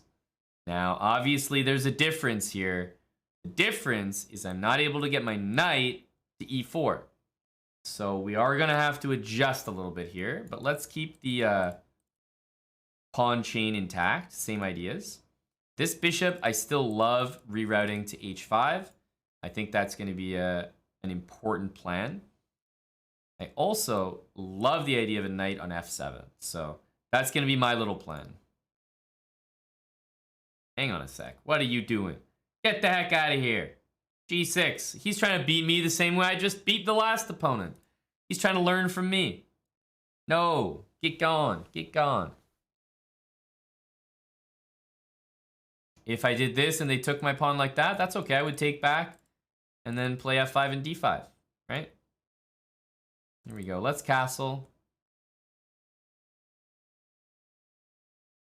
Remember, the Stonewall is all about having one really bad piece. What break am I going to go for? Probably h6 and g5. If you're wondering how that's going to happen, the knight's going to move out of the way, and then h6. And then we're trying to play g5.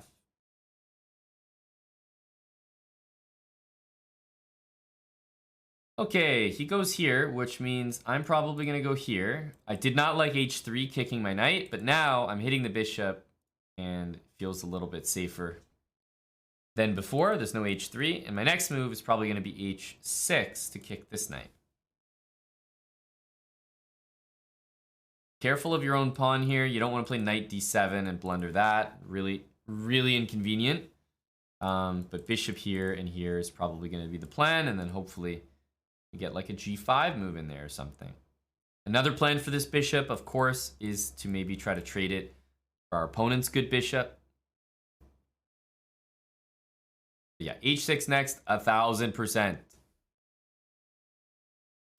That's the plan. Asios, thanks so much for the raid, buddy. We are learning about the stone wall. How to play that dang opening. Because I think it's a noob crushing opening. I really do.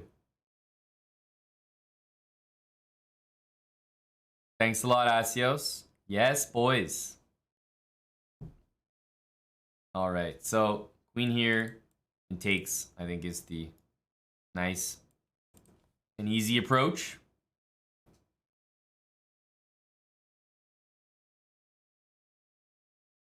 I think the reassuring thing, Asios, is that when you teach people about the stone wall, you remind them that it's okay to have a bad bishop. You know, it's like part of the stone wall. So if you're complaining about the bad bishop, it's like, oh, you're doing the stone wall correctly. Good job, good job. It's like reassurance.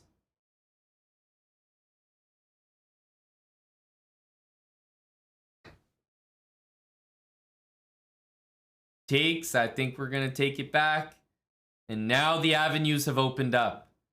Our opponent was being a little bit tricky earlier. You know, we had to play g6 and our bishop just looks completely dead there. But I think opportunities have opened up for our bishop to make its way to the promised land. h5. It's tough to get there, but I think we're managing. The most important maneuver in the stone wall. If you can get there, trade for a knight, trade for a bishop, exchange it for anything, that's a good sign.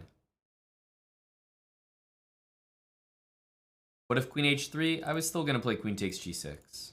And if you mean right now, well, I'll do precisely what I was going to do anyway.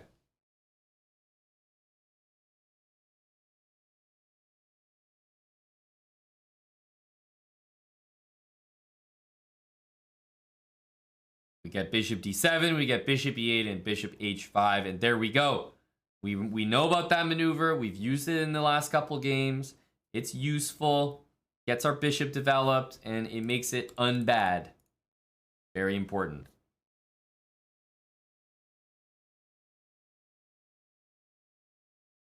Right?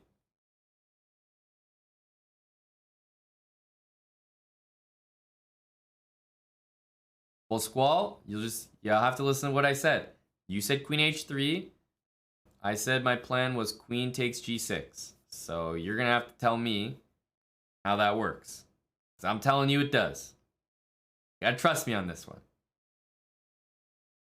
All right, we got a knight to move. We got a bishop to move. Of course, it always feels good to go king h7 as well. Just use this pawn as a little shield here. This knight needs to get developed. Let's do it.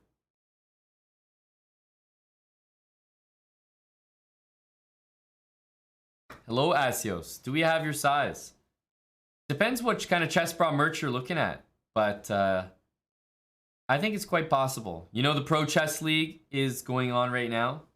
So I would say not the worst time to get some PCL merch. We're sold out of a lot of things, Darkbone. Absolutely. It's been popular lately. But we're also restocking.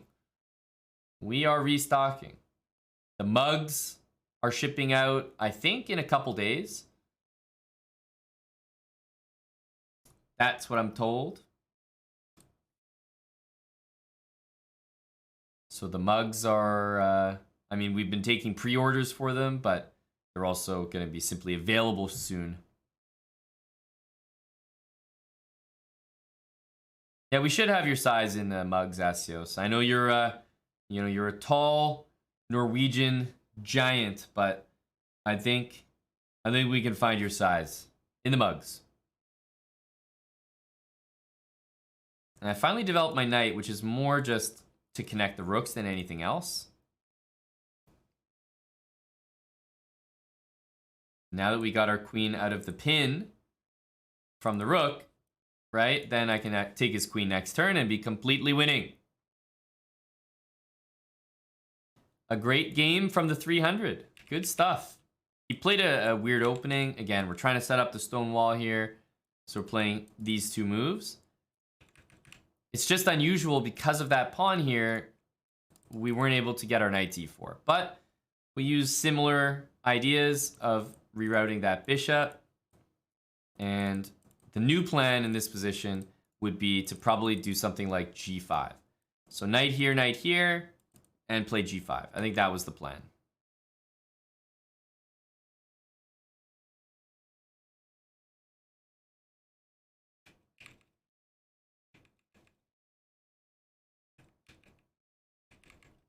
But even though we're wasting a lot of time, so to speak, with this bishop maneuver, we wanted to get to h5. Of course, at g6 we'll have to do.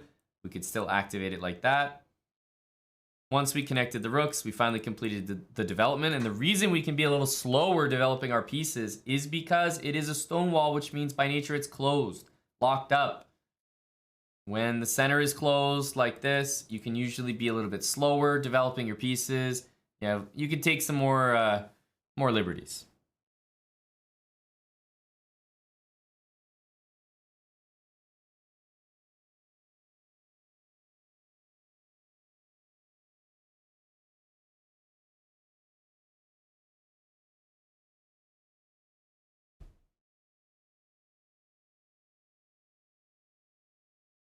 Yeah, probably the hippo dark bone. I think that's what is being talked about. Double fianchetto or hippo. Probably the hippo. Matthias B, is this a new speed run? I don't like the word speed run, but yes, effectively is the answer. Yes, indeed. MPsych91, thanks for the 38 months, tier 3. I feel like it's not exactly a speed run.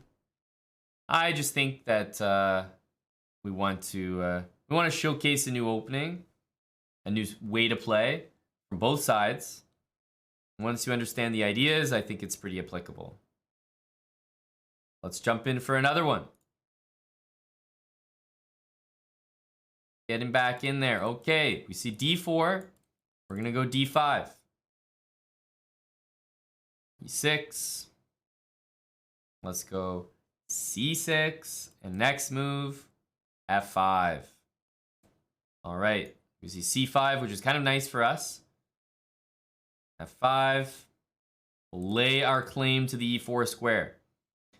Remember, what goes where in this opening? This knight usually goes here and takes that knight, just playing defense. This bishop wants to go like that. This knight wants to end up there. And this bishop, for the most part, goes here. But now I see that it can't really get there, so I'm going to go here. Now I'm going to play bishop e7.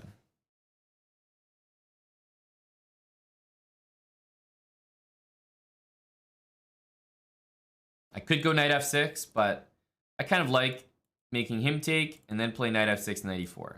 I feel like if I play knight here, he's going to take me, which is not bad for me, but I really like getting my knight to e4.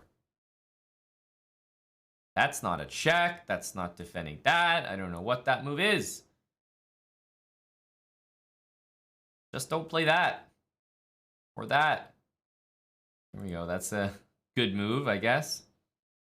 That's a good move. But yeah, this should just be a big advantage now. We castle. Our knight still gets to e4. And remember, after they take, it's f takes e5 every time. Or f takes e4 every time, excuse me. Road to GM 3000. Thanks for the raid. Let's bring our knight in. Road to GM 3000. Thanks for the raid. 273 of you. I have started a brand new account. I know the username might be confusing, but the point of the, let's call it a speedrun for lack of a better word, more of an educational series. The point of this is to try to play the Stonewall every single game, get you guys familiar with how to handle it.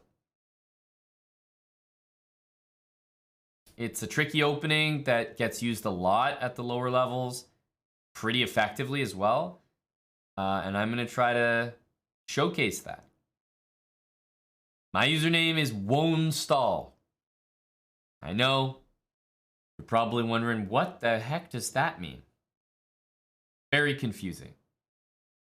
Let's play this and just jump out with the bishop right away. Of course, bishop here, we could go the slow way, but I think we can play a little more aggressively here because we got the extra piece.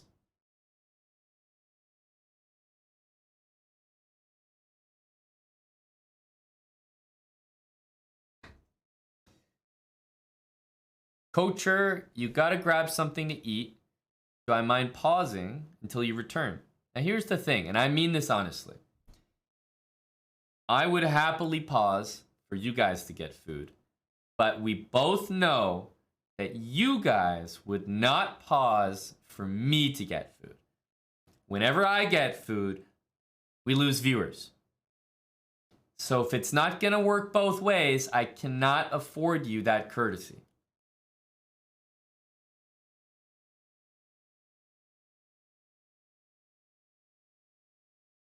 I can't do it.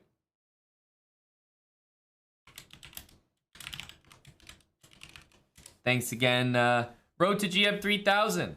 Another shout out there. That's a big raid.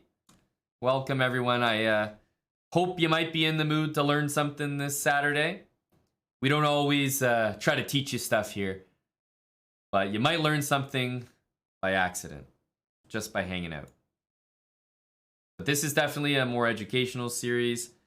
I like to have a bit of fun with it, but I am genuinely trying to, you know, show you a new way to play.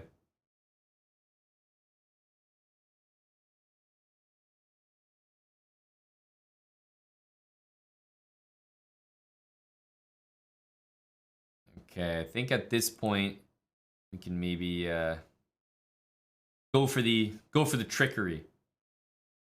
Rook f2 and knight d3. Right. This is how you go for style points. But if you want efficiency, you take this queen, you put it right here. That's efficiency. Canadian efficiency.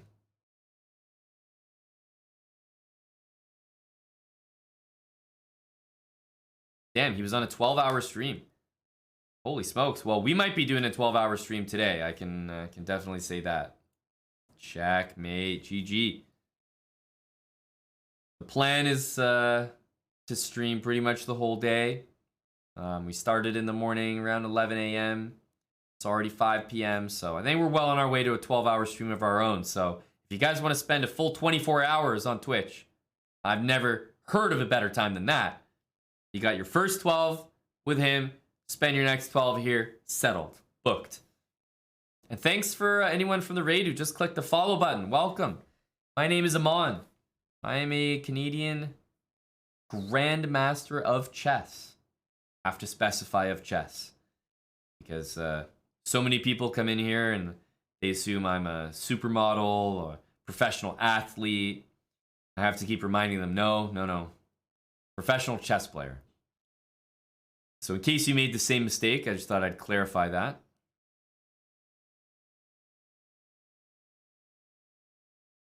That's right, professional boxer, another common misconception.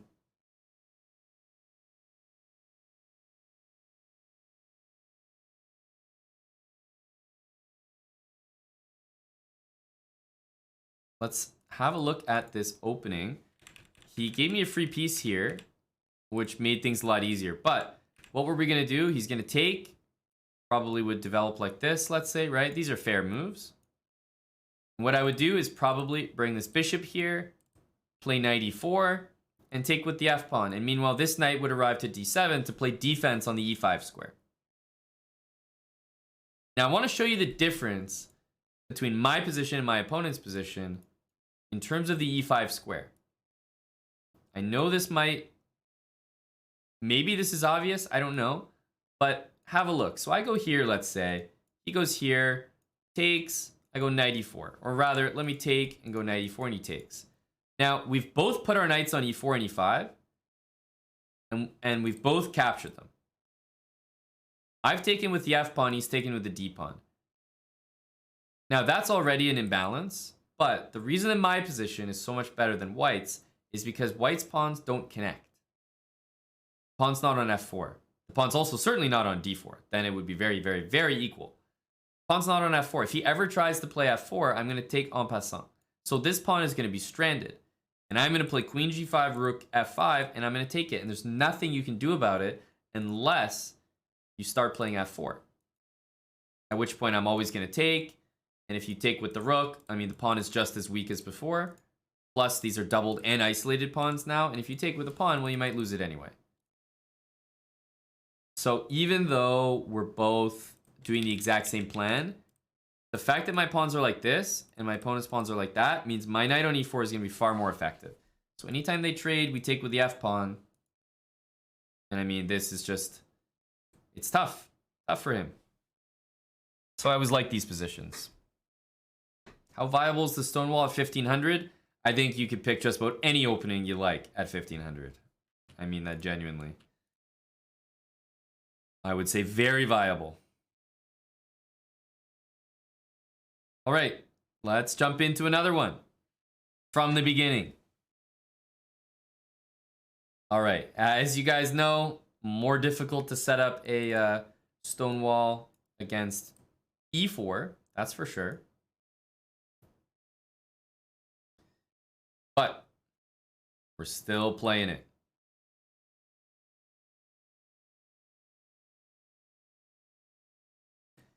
Well, the Stonewall is highly effective. Proven by this move right here.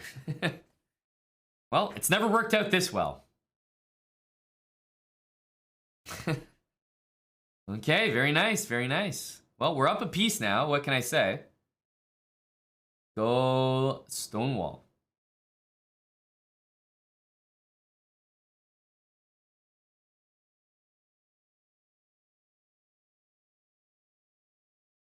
It's not the Stonewall, it's my 500 rated opponents. Well, there are people that are 500 rated in here. So hopefully I'm giving you guys some confidence to go beat your 500 rated opponents. Because remember, we're going to be getting our rating up slowly, and eventually we're going to be playing stronger and stronger players. And something tells me the Stonewall may continue to be effective for a little bit.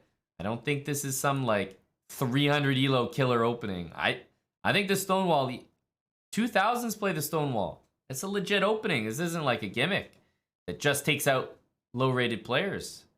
It's legit.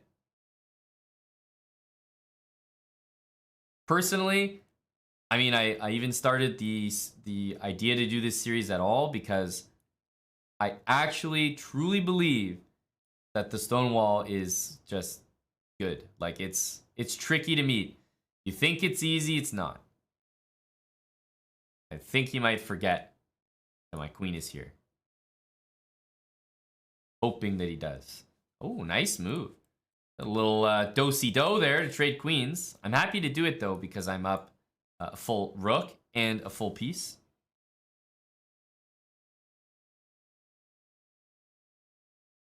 Let's castle. I'm going to copy him. Obviously, the right now, the opening is not playing a big role in the game because, I mean, do you remember it? Right? You just gave me a piece here. So this one, obviously, there's not too many Stonewall themes that we're utilizing. We're using the theme of taking free material. It's a great theme.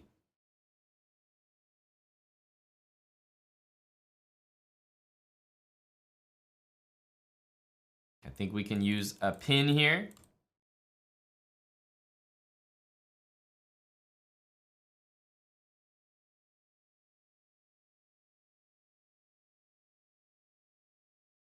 And if that pin utilization wasn't enough, how about this one?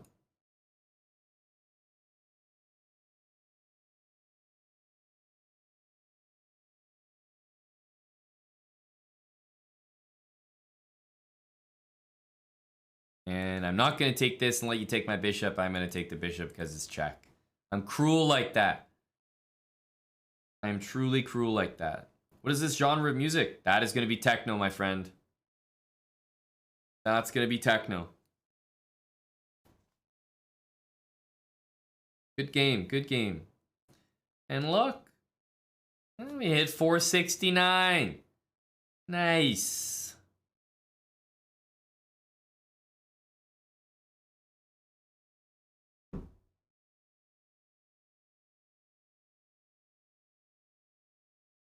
Let's head back in. There wasn't many Stonewall elements in that game. So let's start with D4.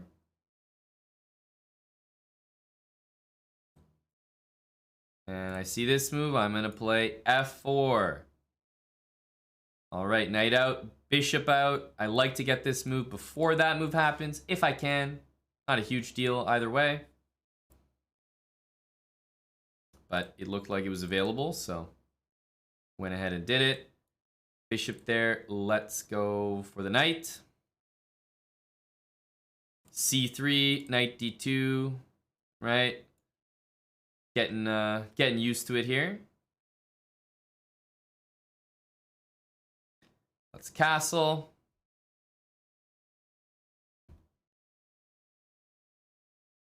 I'm thinking knight D2. It's nice to take control over that square. And if he takes, maybe I take back and bring the knight d5.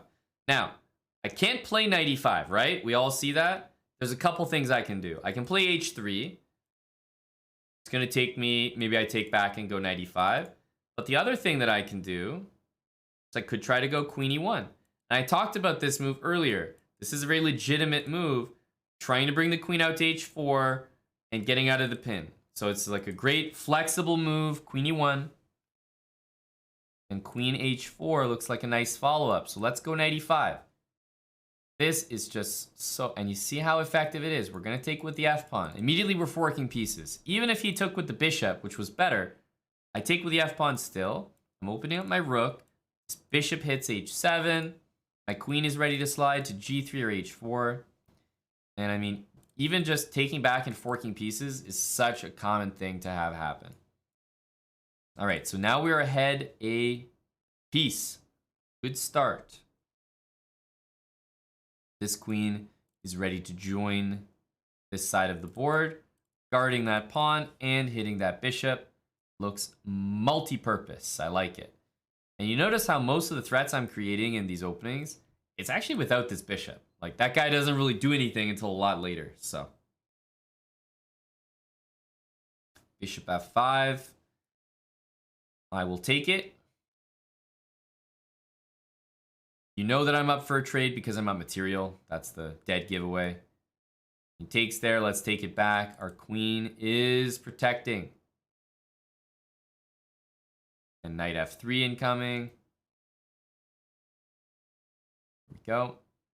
And now we're up 2 pieces. But it's been all about that e5 square. Right? That was the difference. Rook e6. Actually an interesting move. Bring the rook over to f1. Trade that.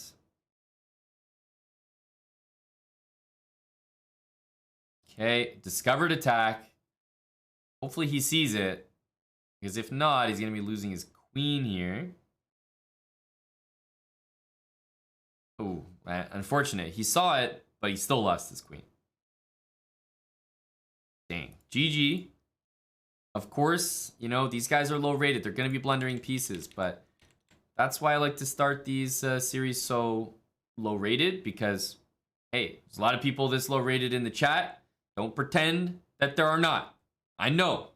Don't try to fool me. Right? And these games, although they might be one-sided, they offer me a chance to speak a little bit more about the opening, because the games are a little bit easier, and I'm able to showcase the ideas a little bit better. So it's sort of like a nice little exhibition.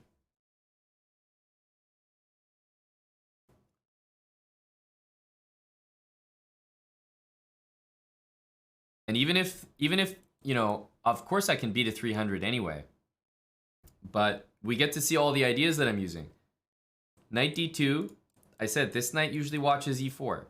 The reason why I didn't play bishop d2 is maybe because this knight might pop into e4. So by preventing that move, I'm not sure what black does next. If that's not their plan, then I'm not sure what is. My plan's queen e1, get out of the pin, and knight e5. And if he didn't play this move, which is not great, it's a mistake, he's kind of in tough. You know, I might bring this queen out here, g4, g5, and start rolling a decent attack. Do I think Greek gift ideas are common in this opening? I don't know about common, but absolutely, yeah. I mean, if you can hang on to this bishop, you'll have a great attack. I start with d4, that's correct. We can see the beginning of this game. d4 first move. I think f4 is like a clear way to get the stone wall, but realistically, when you show your cards too early and play f4, I think you give your opponent a little bit more of a clue about what you're doing. So I like to go e3 next, and then f4. And then, yeah, bishop d3 to stop bishop f5. If his bishop's already there, like if he went here, I would do the same thing. But if I can get there first, then I will.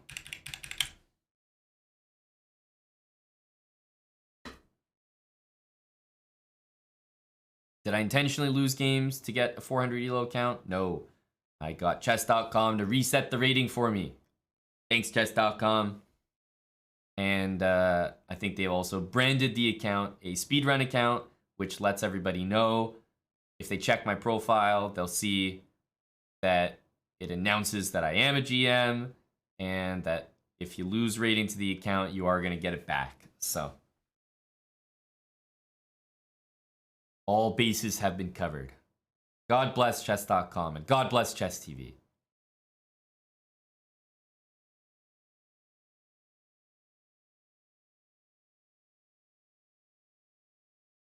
Is Wonstall a place in Canada?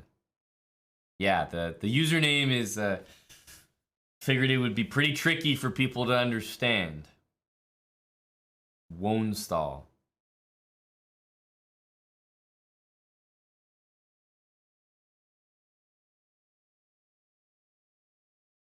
Hello, Eddie. Are we going to play some goddamn marbles or what, Hambo? I've been sitting here all goddamn day, says Eddie Barber. Eddie, how about we set our first goal? We don't do marbles without goals. 200 subs, Eddie. We'll do marbles at 200. How about that? A nice little intermission from the chess. Eddie's medicated Saturday is only getting better. Hello, Gory. Yes, good morning to the recently awoken Gory Hole. All right, let's jump into another game. Marbles at 200 subs. I've said it. I've said it, now it's in the world. All right, hey, d4. We're getting a lot of d4 games, aren't we? Can't complain. Okay, here, remember, if I go c6, takes, I don't want that, right? Because now the c file is open. So remember, in the Stonewall, you always want to capture away, right? To open up the center. That's what we're looking to do. Let's get f5 in there. Clamping down on that square. c6. Knight f6. Bishop d6. And castle. Right? Let's go. Bishop d6. Castle. Bishop back.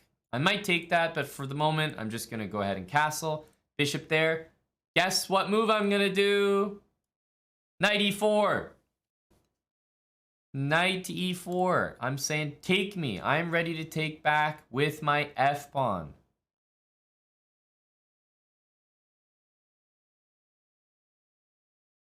Okay, he does so. He retreats now. All right, it's up to us. How are we going to proceed? This is a great position already. We've got that open file for our rook.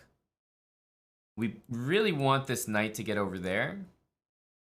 But I think for the moment, I might hold off taking that because it looks like it allows his queen to come out to h5, which I don't really want to allow. Knight d7 drops my bishop for the moment. So I am thinking of moving my queen just to e7. Simple. Bishop f5 is another move, but I'm just going to go here. My bishop is now wide open. Remember, this opening started with a pawn here and here, and they've both moved like that. This is glorious for this bishop on c8. But queen on e7 is exactly how you want it to look. Even if the pawns are like this, queen e7 is normal. Now, I think, I don't know what you guys think, but I think he's trying to castle away from my beautiful attack. I don't like that. I'm not going to lie. I don't like that. I think that's his plan, though. Let's play bishop here. Just to annoy that plan. And he goes f3. I was hoping you'd play f3. Because now, when I take, the e3 pawn is loose as well. Go ahead and take this. Check. King f1, bishop h3 is mate. King d1, the f3 pawn is still loose. It goes here.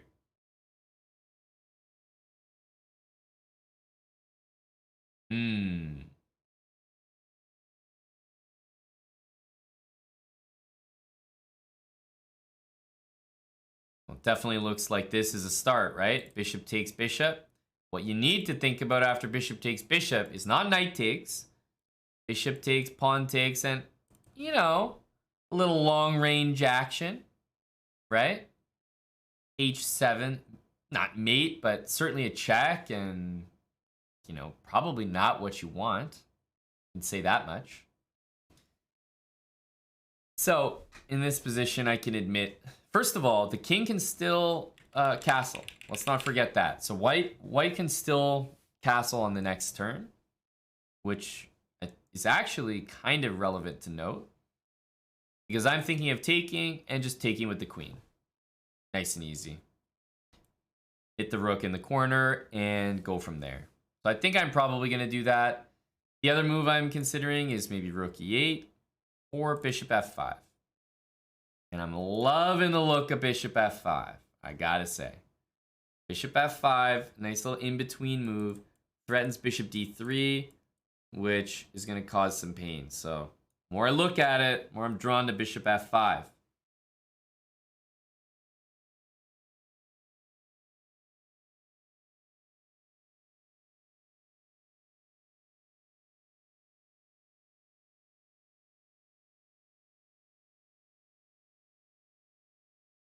Wonder how my opponent's going to react, but bishop d3 is almost like almost a pre-move.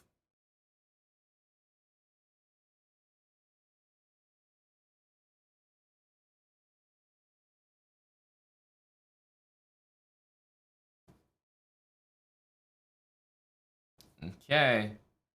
That move I don't really like because now he can't castle either way, which means this move looks pretty effective.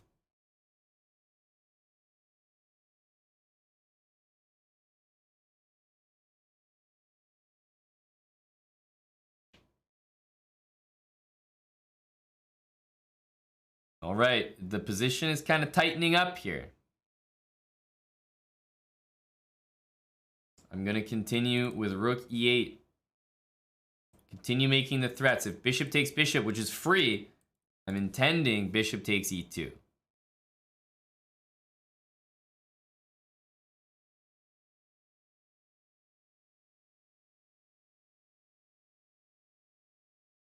Now, queen takes is good. Bishop takes, this happens. And although it's still winning for me, it's not mate or anything. So I think we'll go with queen takes e2. Check. Has to be taken.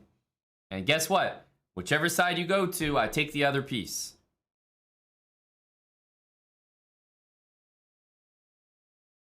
And once again, with my queen side nearly entirely stationary, we've still made a ton of significant threats.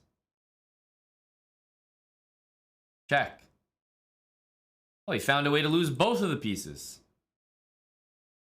Let's go here. Restrict the king. And there's maybe going to be a checkmate coming in here. We go here.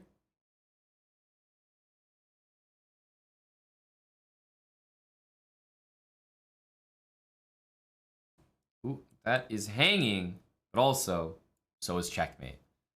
GG, Rob. Good game. Opening. This was actually a real classic Stonewall position, right? We're not in any rush to take this bishop. We're happy to leave it there. You know, you want to take? Go ahead. My queen will recapture. But just sink that knight in early. It's really stressful for white to deal with. You're hitting a lot of things, and all they want to do is get rid of it, but they can't take with the knight. And giving away bishop for knight never feels great. And we just developed the bishop. If white did whatever, we would play knight here. Maybe knight here. Rook over. And it's all about the center and the king side. That's what the Stonewall is all about. Don't worry about the queen side. It barely exists.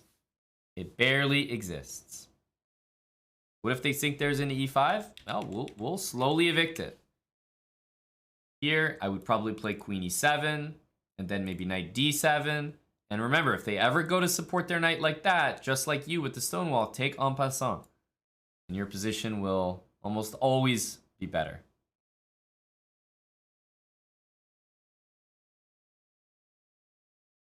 Now, it would have been a good move, knight e5, but still, we had it handled. We had it handled.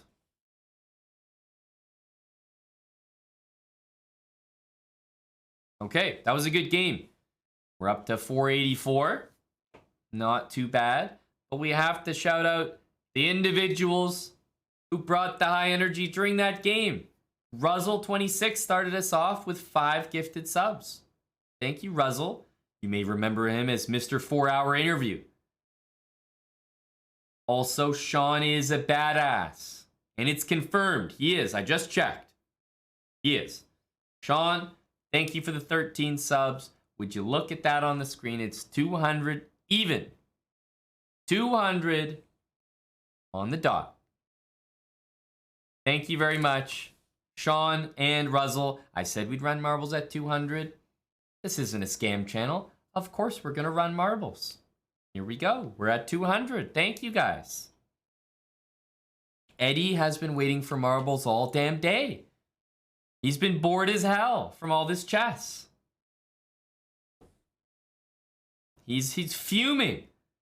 Can't stand all this chess. Poor Eddie.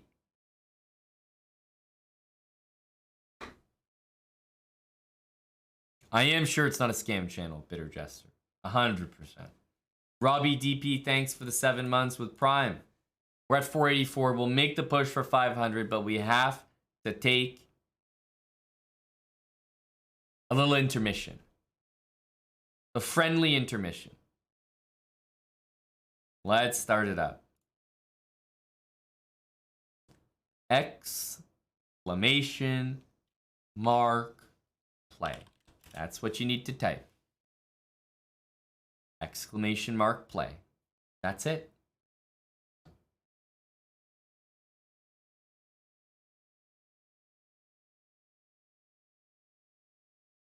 The ban thirsty chat indeed needs bans. They need them to survive. You do not have to be a sub to join this race. You don't have to download anything. You don't have none of that. All you need is to type exclamation mark play.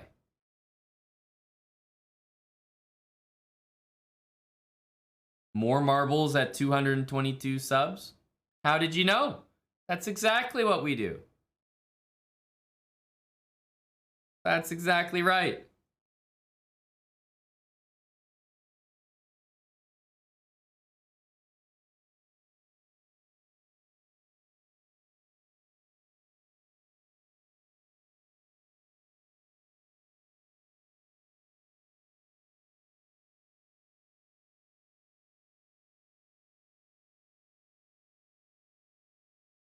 Keep joining. We got some good participation, 160 plus. Keep it going. Hella. 5 gifted subs. I think he's trying to hit that next goal for another race. I can already tell. Thank you, Hella, for the 5 gifted.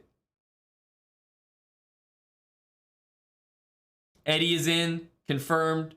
We're almost at 200. Let's definitely get over 200 here. We got midday Saturday energy, you know? It's not quite the evening. It's not quite the DGen hours.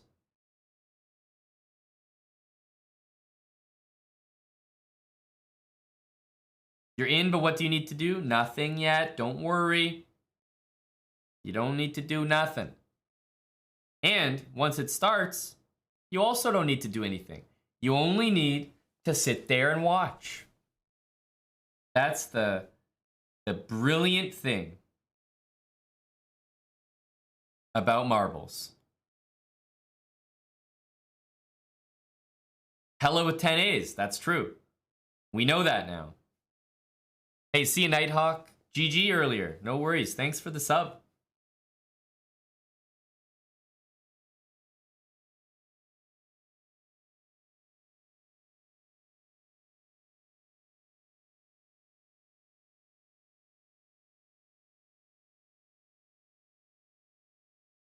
Get on in here. We got great numbers so far. We might hit a participation record. Exclamation mark play. We're close, or 225 plus.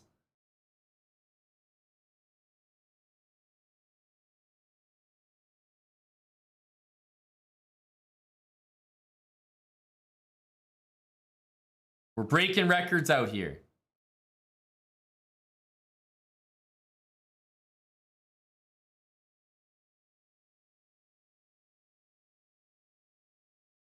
You made a Bloody Mary?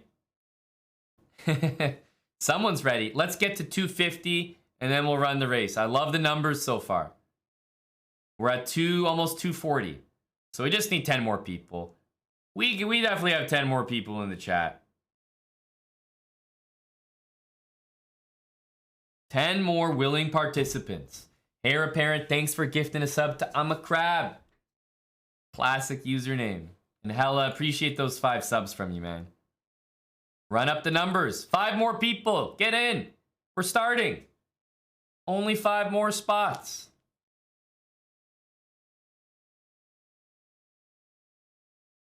Exclamation mark play.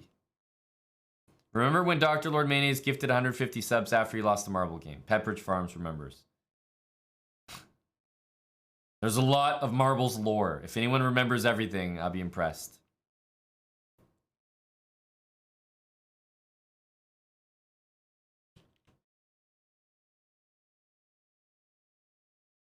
Who is dropping first?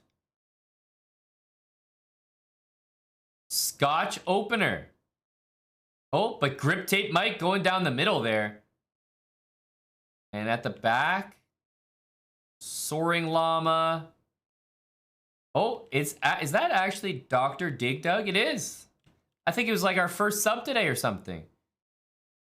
Dylon Cambino. Fighting for first, ODB 880. Look at these plebs out in front. Look at them go. Well, gosh darn it. They are currently leading. Bitter Jester, Scotch Opener, we're going to need some speed from you. I know if anyone goes on that side, they're going to have an advantage, but nobody is. Nobody's going there. All right, Scotch Opener. Out in front, clearly. Kian there, I am 145. Who's dropping out first? Scotch Opener gets through. It's mayhem in there. I am 145. Sean is a badass. He's the one who gifted subs to make this race happen. He's near the front. Scotch Opener. Ooh, not the best. A bit slow, but getting through. Getting through. Shax with great speed. Shax is coming for first place here. He's just moved himself into first place for the subs. Great position for Shax. Unique. Scotch Opener. Sean is a badass. Dr. Lord Mayonnaise dangerously close to the front, but this pleb has to be caught. Somebody get him. And we have a new challenger. Just is in first place. And Warzio. But hang on, I think these guys got the fast track. Unique. And Scotch Opener. And Peruna Plague. Okay, okay. A lot of people jumping in. Oh, a bit too hard there. There they are. The chasing pack. Unique. Looking good for Unique. No one's catching Unique. I think he's got this race in the bag. Whoa. SJ McFarland. You scared me. I thought you were taking over Unique. But no. Unique is in. Wait a minute. Chessbra. Hurry the damn marble up. Wait a minute. Holy smokes. Get the hell in there, Chessbra. Come on, buddy. Well, we need some speed. Let's go. Speed, speed, speed. Speed, speed. This guy needs to hurry up as well. Come on, speed, speed. Speed, buddy. Let's go, Chessbra. Nice speed. Let's go. Come on, a little more. A little more. Come on, buddy. Chessbra. Let's go. You're slow as hell. Holy smokes. Let's get that. Roberto. I love you, Roberto. Finish that race like you always wanted to. Great job by Roberto. Nice finish. Roberto, tremendous finish from you. Awesome job, Roberto. Great stuff. We'd love to see that. A team player. A team player. Awesome. There we go. Unique. First place for the subs here. Unique, I have to ask you, ban or no ban? That's what we do after the marbles race. Ban or no ban, it's a simple question. All right, we'll scroll down and we'll notice a few things. First of all, we'll notice Lucheko in 69th place. We'll quickly move past that.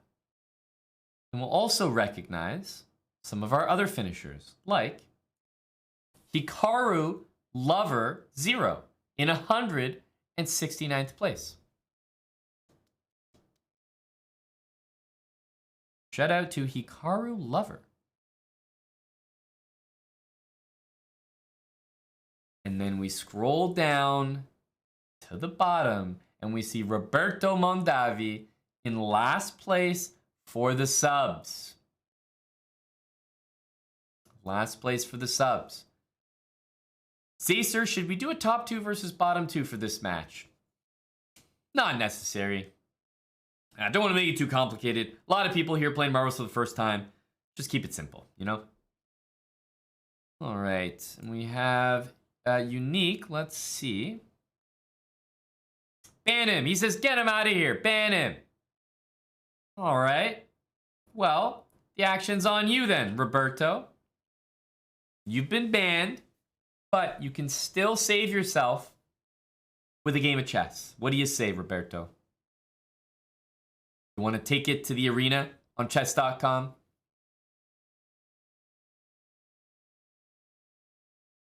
It's your last line of defense. You play a chess game against the guy who tried to ban you, and if you win, you don't get banned.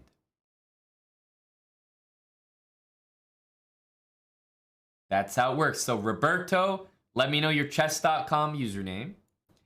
And Unique, let me know your chess.com username. Write it in the chat right now.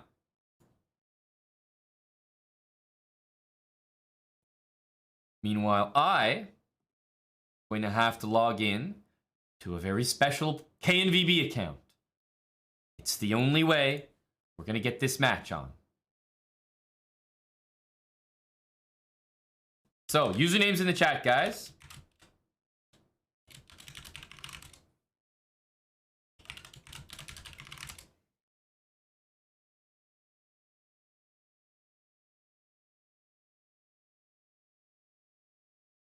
Roberto winning this easy, says Omid Malik. You sure about that, Omid?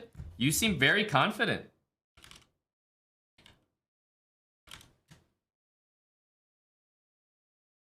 You seem very confident. And a reminder to those two who are playing the match to head over to chess.com/play/online.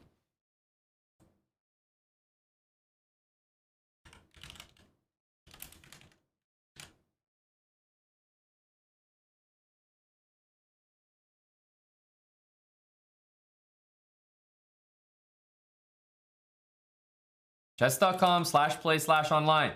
It's going to be a blitz game. I need you both logged in there. Good luck. And here we go. It is a 700 against the 1750. The 700 has to win or he's getting banned. Oh no.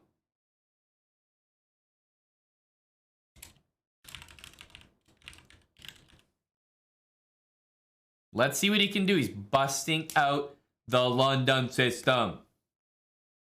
I thought he might have played the Stonewall, which would have been funny.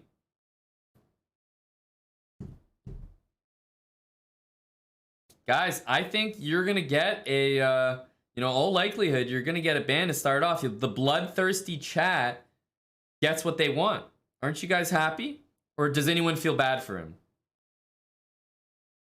Does anyone feel bad? SM the man. Thanks for the 8 months. Gromov plays. Cheers for 16 months, buddy. Exclamation mark. Boost, damn it.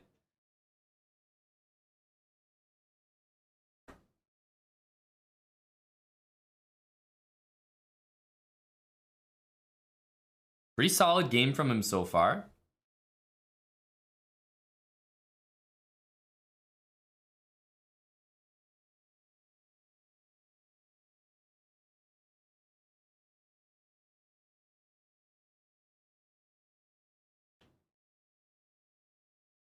No one feels bad, eh? So if this was you, if you were Roberto, you would just take it on the chin, right?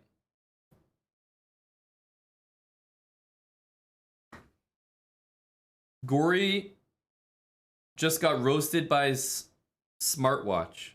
You walked up the stairs and the watch said it looks like you're working out. We've detected you're working out. Congratulations. By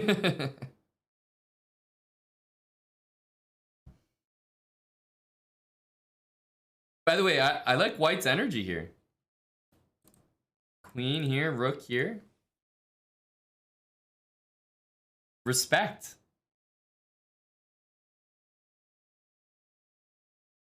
You believe in Roberto? I agree. I think Roberto is saying hi.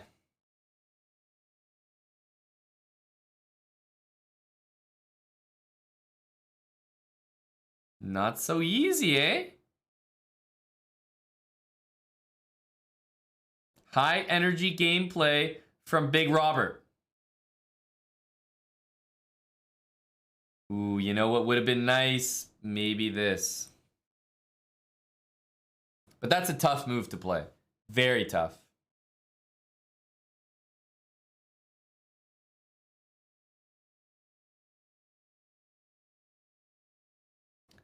Black is going to trade the queens off. And the game might be tough to win for White after that.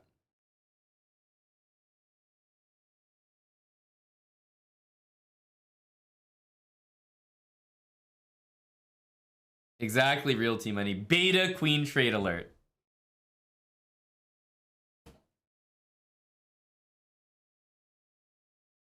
A minute each.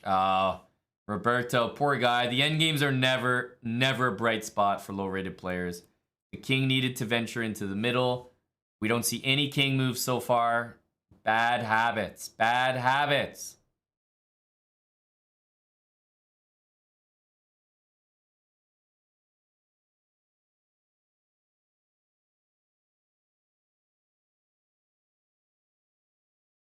Oh my god. A legitimate blunder.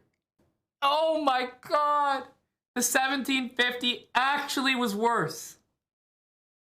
It was a full piece, dude. He had him. Robert, that was legit. It's 1,000 points.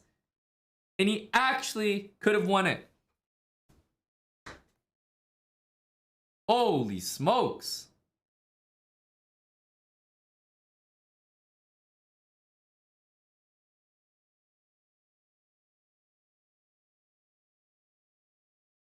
That's amazing. That is quite something. The opportunities are real.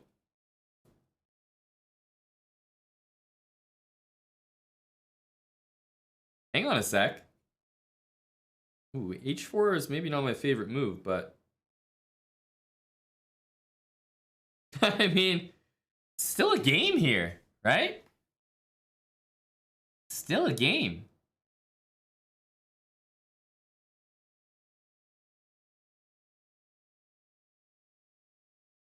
I mean, he's fighting. He's he's completely fine. Knight b6. Oh my god. If he manages this draw, does he know he needs to take the pawn? Oh my god! Unbelievable! That is the worst 1750 I've ever seen. Holy smokes! What just happened? What the hell just happened? A 1750 fails to beat a 750, and let me tell you something. The 750 actually is a legit 750. There were mistakes all over the place. Truly. Like, what the heck?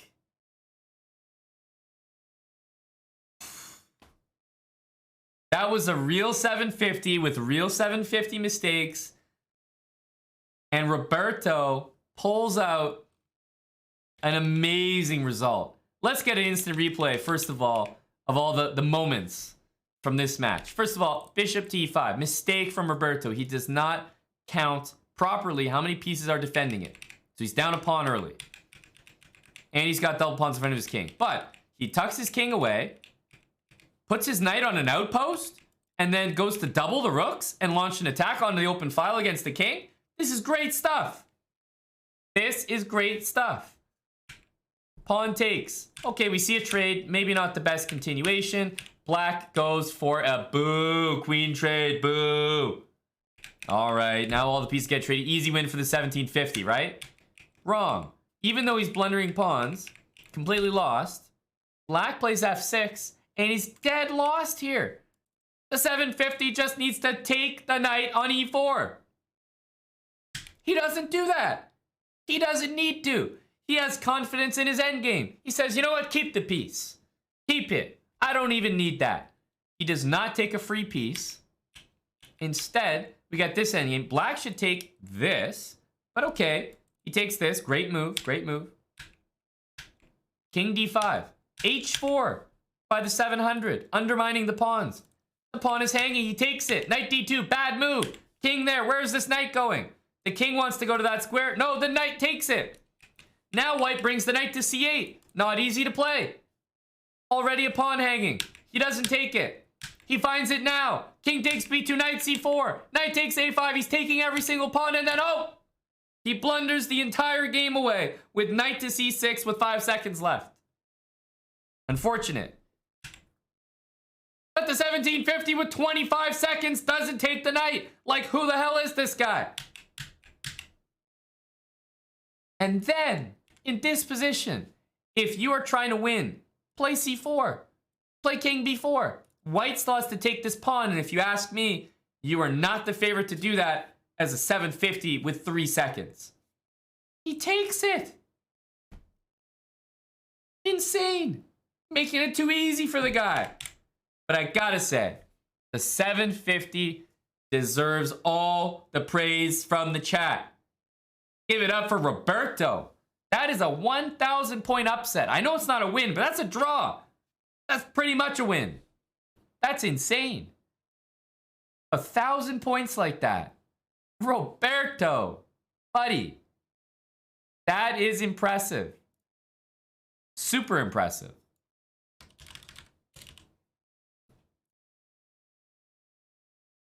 Big Chad Roberto.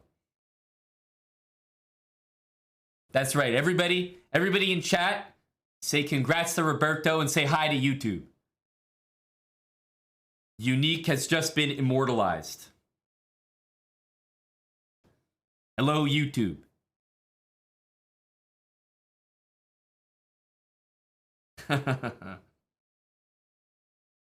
Oh, Roberto. Gave us something to cheer about, didn't he? That was fun. Unique. Unimpressive. I think we all know. Unique. You're going to be banned. I don't think that anyone's contesting that. Roberto will not be banned. And he's even gifting a sub. Look at Roberto, a stand-up chatter. A stand-up chatter. Everyone should be like Roberto. He's gifting a sub after he just drew a player, what, 1750, 1,000 points higher rated? What a beast. He's the model chatter. Unique. We'll see you soon, buddy. But that's going to be a firm and stiff ban for you. Maybe you can catch yourself on YouTube. Goodbye to Unique. And congrats to Roberto. He's out of there. He's out of there.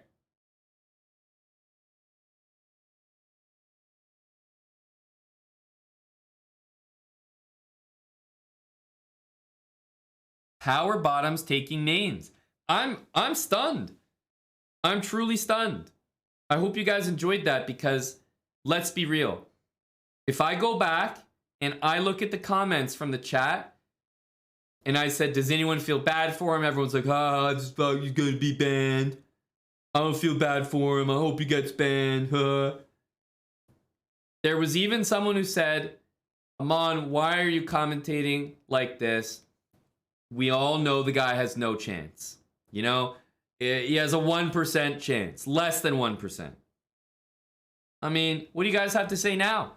He just showed us anything is possible. An inspiration for the chat.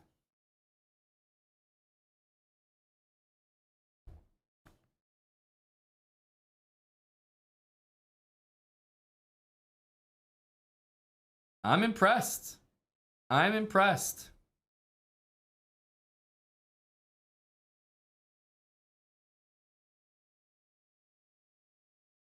Max Power was Team Roberto all day. Okay, who was cheering for Roberto only on Roberto's team throughout that entire match? Who? I can check your chat histories. Don't be lying, boy.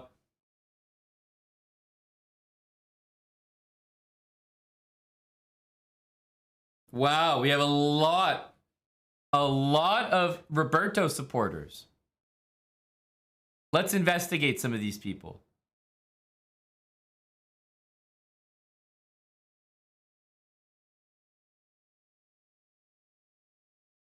Let's see.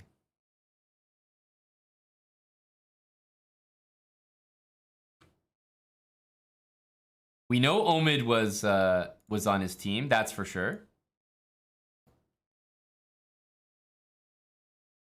All right.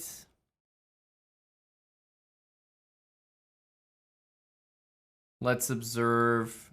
Take a random. So Soaring Llama. Let's see. Soaring Llama. He says he was team Roberto from the start.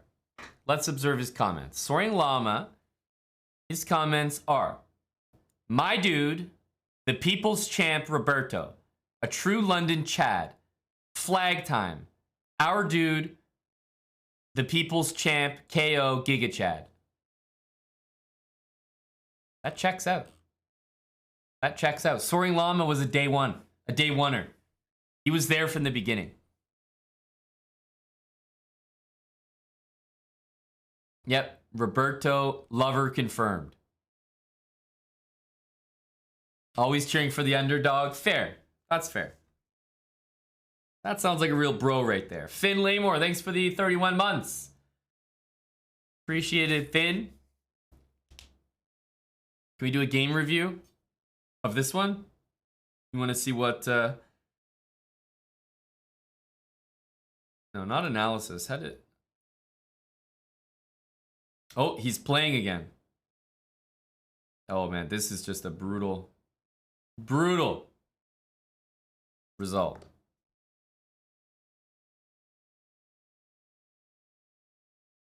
You are kidding me. He did it with 69% act. No, no, he's a Chad. He's a complete Chad. Holy smokes. How does he do it? How does he do it? 69% accuracy.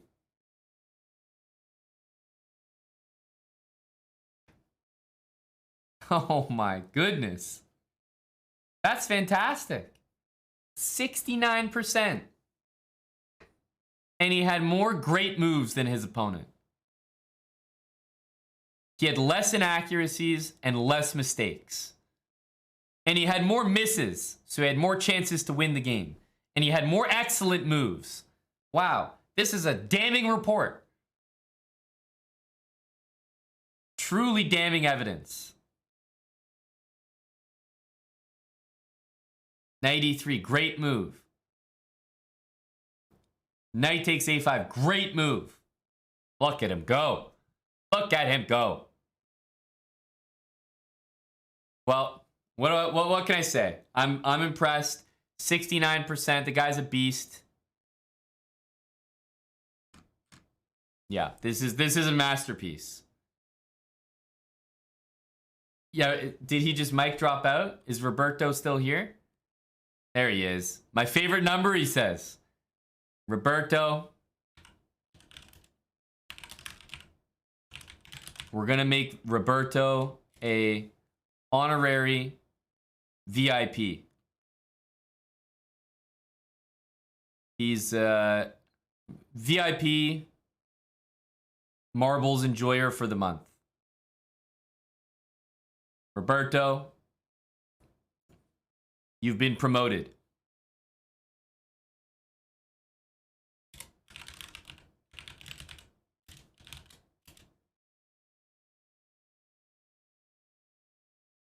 You've ascended.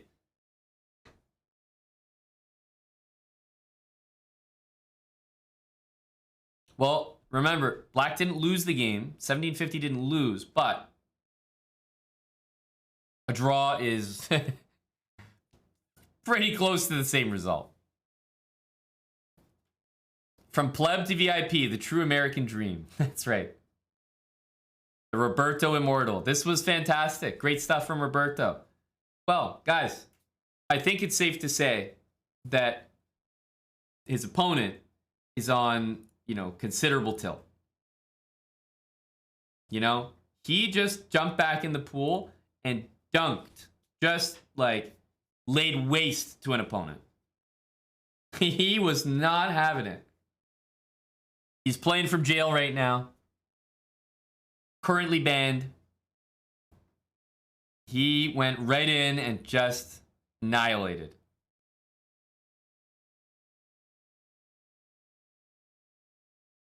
However, the next marbles race, I already mentioned earlier, our buddy Hella started the gifts. The next race is at 222 subs. That's correct, S.J. McFarland. The next race is 222. How can you not say that that's a good price, considering the entertainment that we just got from a single marbles race? I mean, we'd be lucky to get entertainment like that after 10 races. We're 1 for 1 so far. Roberto Mondavi says that him and his opponent are both drinking alcohol after that match for very different reasons. Another W comment from Roberto. Another W comment.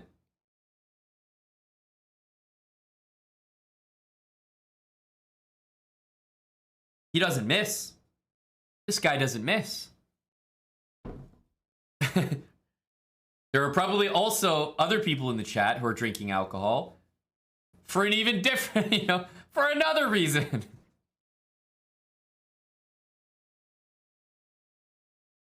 You know who you are. You know who you are. Oh, Omid Malik says W Riz for Roberto. Wait, Omid Malik. W Riz? Hang on a sec, Omid.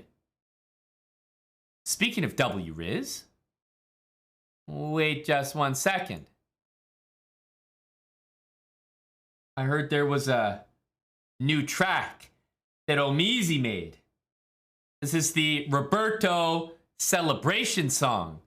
Brand new track from Omid Malik.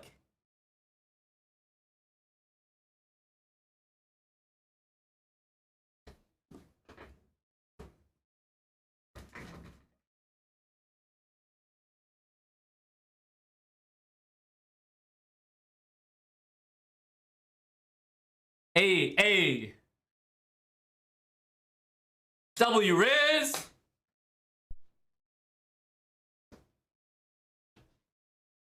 Hey.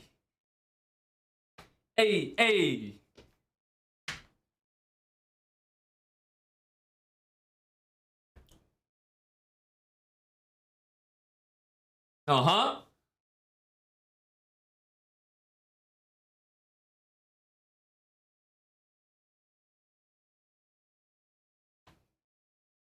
What up?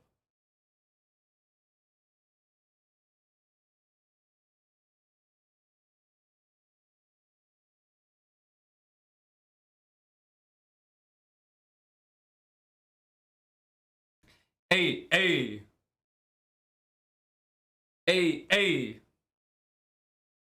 W Riz. Fun of 300K. Hey. They don't know what to say. Hey. W Riz. I'ma run this bitch. That's me. Oh!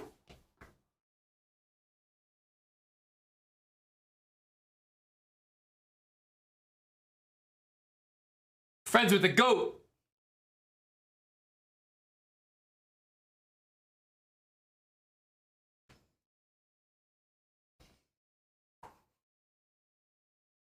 Fun 300K. Hey. They don't know what to say. Hey. W Riz. Now I'ma run this bitch. In front of 300K. Hey. Don't even know what to say. Hey. Dub up to dub. W Riz. I'ma run this bitch. Dub after dub. It's W Riz. Omid Malik. What do we think of that song? I'm giving it 10 out of 10. That was fucking fire. 10 out of 10, my boy. New track from Omid, unreleased. Unreleased as of yet. Love it, Omid. Big tune. And the voice note at the start was real. Damn. The voice note was real. I gotta play that for the people one time. Right at the beginning, eh? A real voice note. We gotta listen to this again.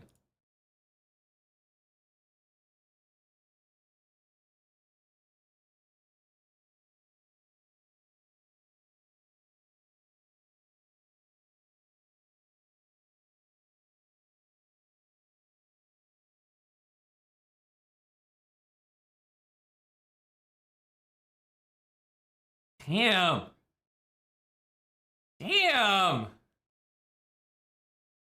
Okay. Hey. W Riz. Now I'm gonna run this bitch. Oh, that's great. That's good stuff, Oma. That's good stuff. Love that track. Obviously, it's got some references in there. Shout out to the LA trip. But you got to check out my boy Omid. Let's go. We're wondering, Omid, when's that getting dropped, you know? You can find Omid on Spotify, YouTube, stages across the world, LA, sold out venues.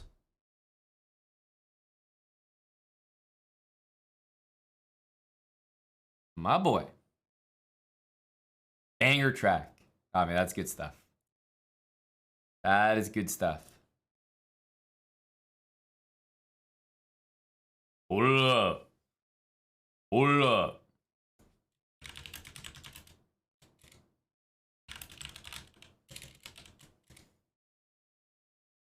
There you go. I just spelled his name for y'all. Couple weeks. He's got to fine tune it, mix and master it, you know.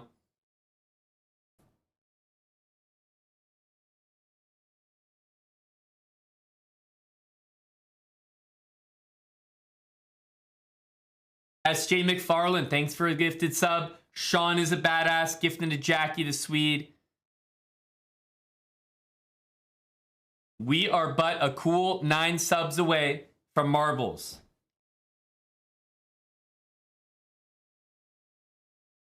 Will there be another race, or are we Stonewall bound? And I tell you, after that Omid track, I am feeling the energy. Pull Up is another Omid classic. Omid's got some bangers. I don't love all Omid's songs, but I'm always outspoken about the ones I do like. You like it, Eddie? Has your approval? The Eddie Barber seal? That's dissing? No, I think that's keeping it real. Omid's my boy, but I'm not going to sit here and say that every track he makes is absolute fire. You know? I'm going to keep it real. Some of them are not for me. Doesn't mean everyone dislikes them. Some people like those ones and maybe not the ones that I like, but I keep it real. The ones that I do like, I love that Omid makes, but he has some different sounds and not all of them are for me.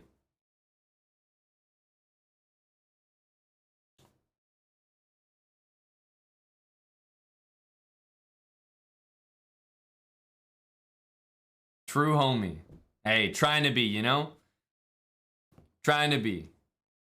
Let's go find Omid's page. Omid Malik. Spotify legend.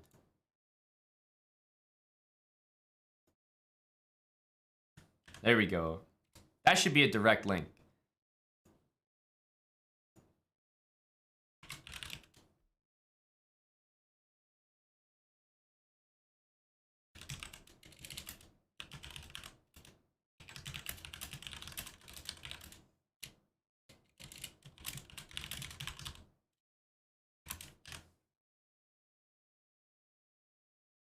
There we go. Exclamation mark Omid.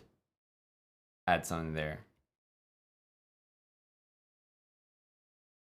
Best rapper dead or alive, Omid Malik. Period.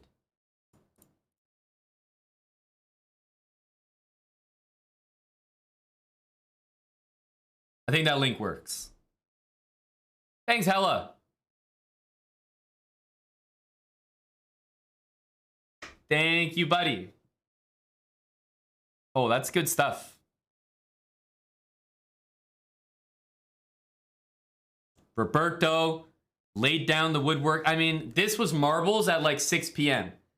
Eddie, you got a great marbles race, a great marbles match. You got an Omid Malik banger of a song. And it's just past 6 p.m. I mean, what more are you looking for, buddy? The night's only just started.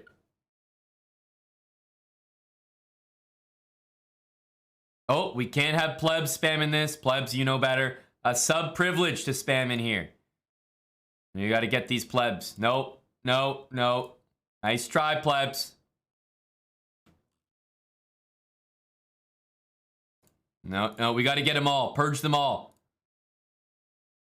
Even Victor. Previous sub. No, we don't do previous. Get all those paste and plebs. Makes me sick. Makes me sick.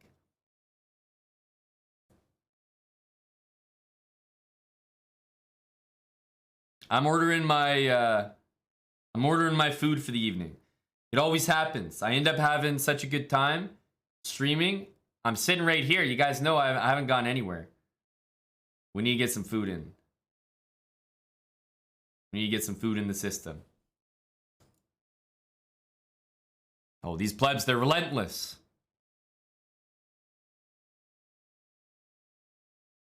Smoothies are good. I don't know if it's a late in the day kind of thing, though.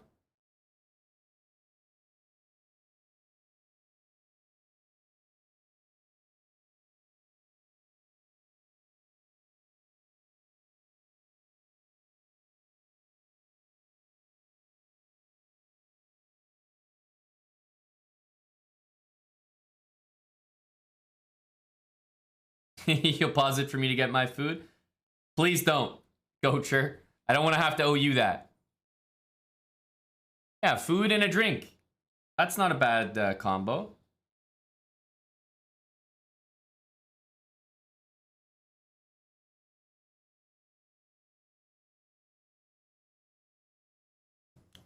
Thoughts on the Sabres goal? Bad sign, right, Moist? The Sabres are like some crazy high stat when they score first. It's some good stat for them. I can't remember. But I know the commentators always talk about it.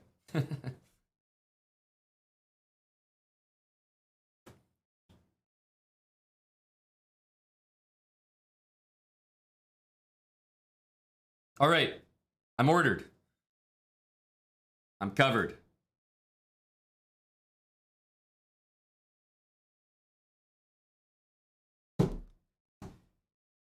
Let's go. I think I'm gonna get the food soon. So instead, I think you guys are getting the food gambit here.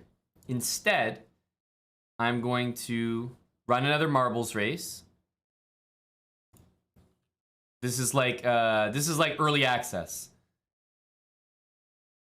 We're gonna do another marbles race because it might be perfect timing before the food gets here, rather than starting our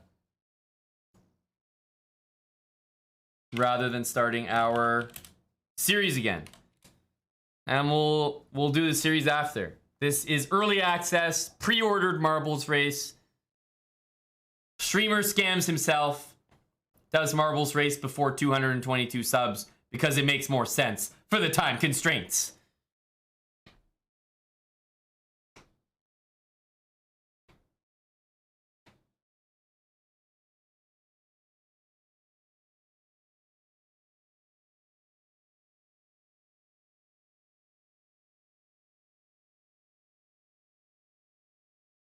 Self-scamming. I know, I'm not proud of it. We got 100 and almost 30 in here. Let's at least hit 200. How about that?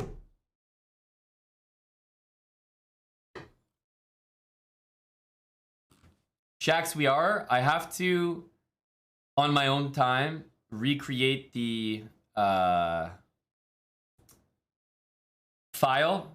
Because I think you remember, or if anyone remembers, the last time we did the Jerome, it just like didn't save, which was very annoying. So I haven't started it again because I have to update the file by rewatching my own stream and recreating it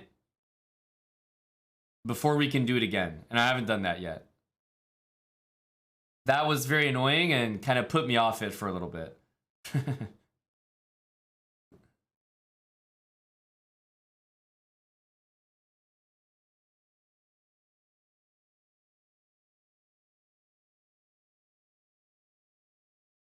Thank you, Zacer, for sub after sub.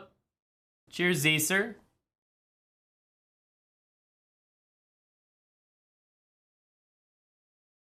$160.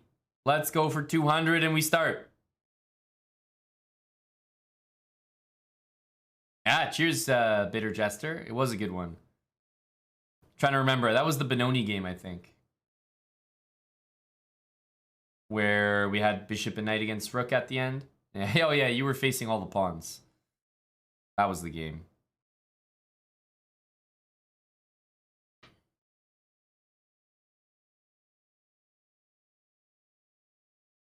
$175, 25 more.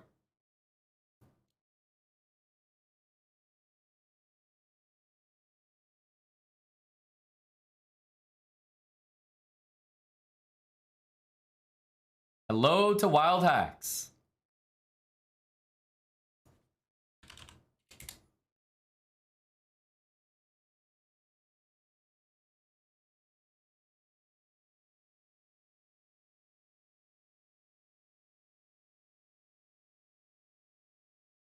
Oh, nice to see the Rangers getting a goal there. Good stuff. Nice to see the Rangers catching up there. Oh, love to see that, Moistad. Thoughts? Go Rangers.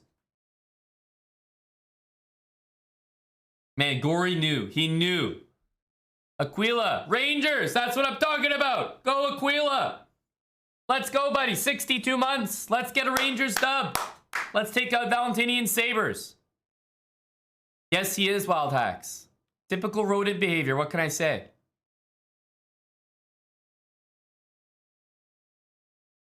Aquila. Good luck. He's in the marbles race. He's got Rangers goal energy. 2 more people join and we start. All right, there we go. Exclamation mark play. That's all you need to do. We are ready to go.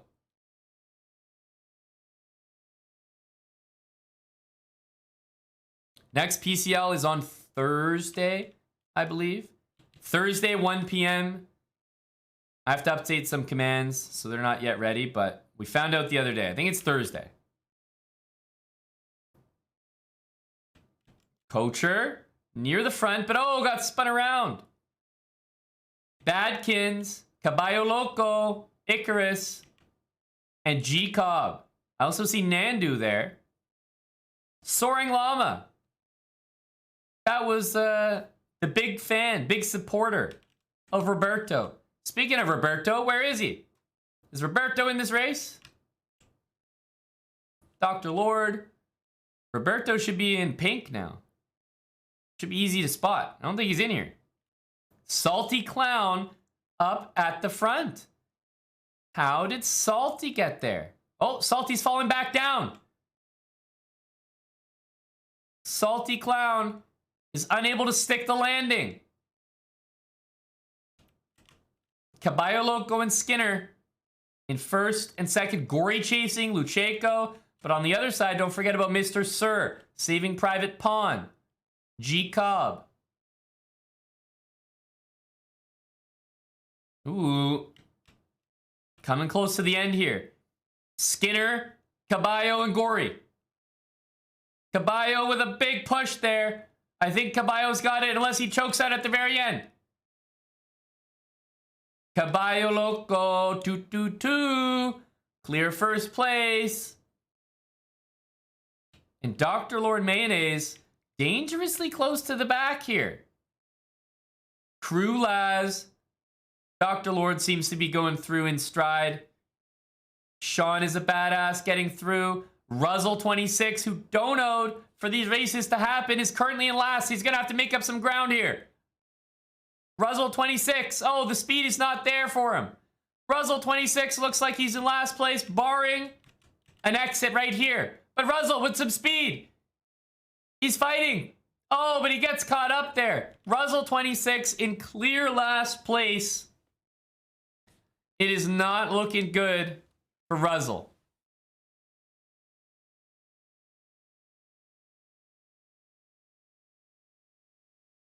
Caballo Loco, first place there. Is it going to be a ban or no ban, Caballo Loco? What say you? He paid for this ban opportunity. Honestly, a smart man. A smart man.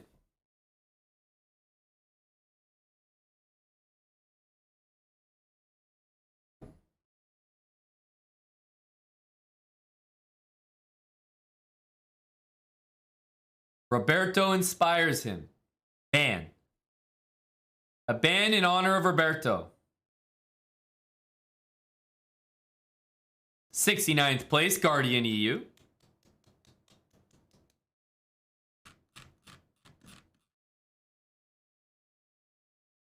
169th place, Dr. Dig Dug. Feel like I've seen that name a lot.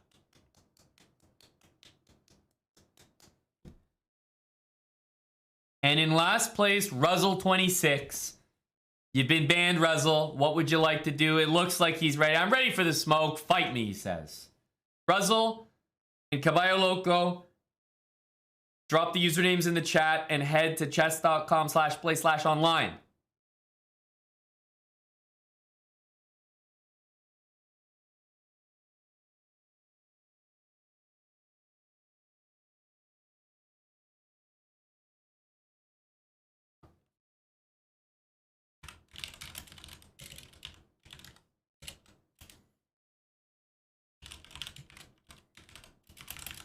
Chess.com/play/online. Get these guys in here. And thanks to Victor JBE, the 22-month resub, of course, immediately taking advantage of that sub privilege. Thank you, Victor.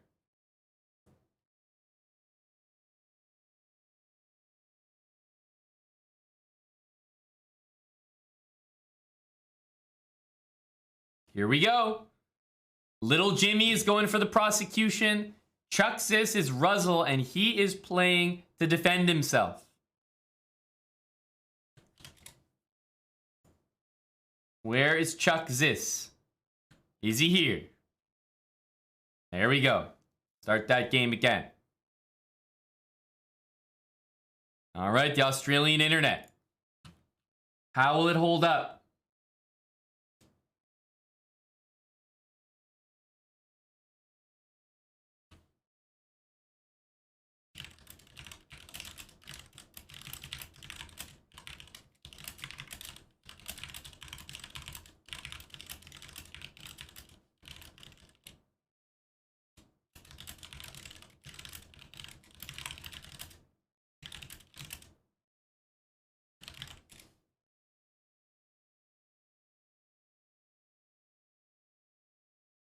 Okay. Little Jimmy could have maybe won the game right here with a big time move. I think Chuck Zis a little fortunate that little Jimmy was not more aggressive there.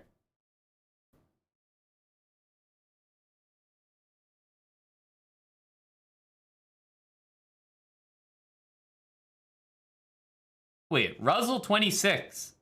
What the flying fuck are you doing in the chat right now? Holy smokes, that's an immediate ban. Oh my goodness. What kind of shit is that? Ruzzle26 in the chat. For crying out loud. That's just disgusting. You guys can never ever be in the chat. You can't have the stream open. That should be obvious. It's been said a million times. I'm sorry, stream is paused and muted. If it's paused and muted, how the fuck did you know what I just said?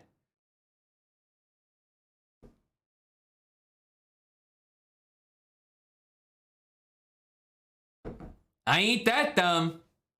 I ain't that dumb. Not gonna get me on that one. Checkmate.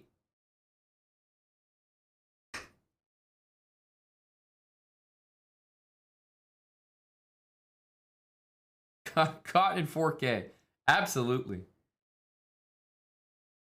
I think at the moment, he's typing out another response and then realized that would out himself even more. Can't possibly do it again. You know what? Little Jimmy may just win this game, period. He may just win the game. I like the energy from Little Jimmy right now.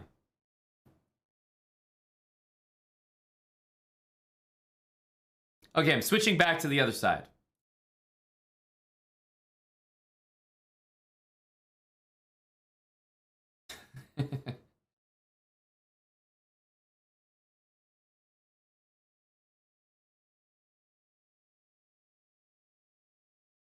I'm serious though. I still like Little Jimmy's position.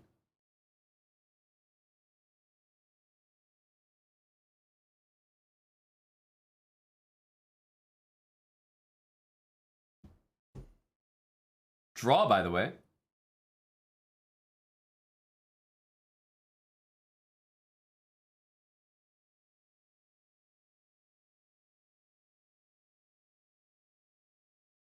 Go, Little Jimmy.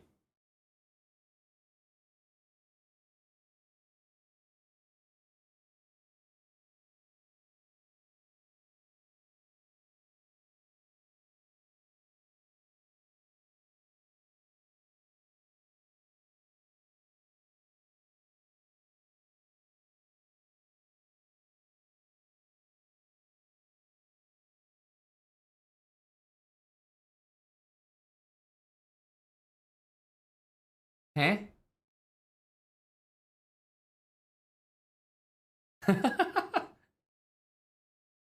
Little Jimmy breathes another breath.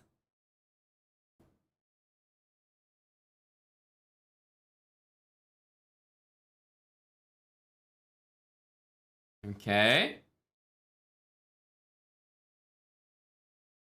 Recafe energy.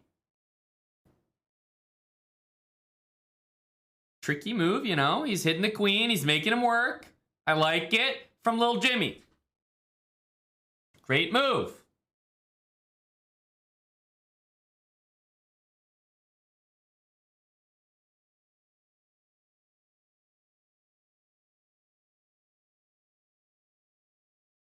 All results are possible 100%.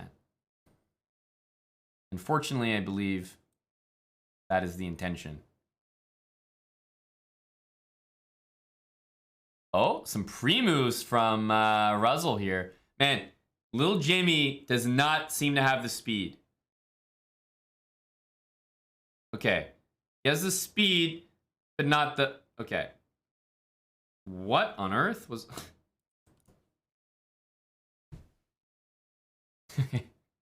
What are you doing, Little Jimmy?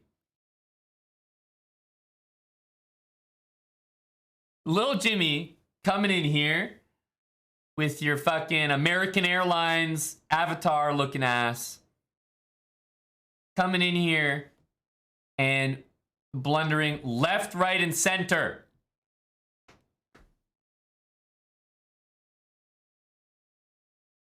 Now, Little Jimmy was prosecuting.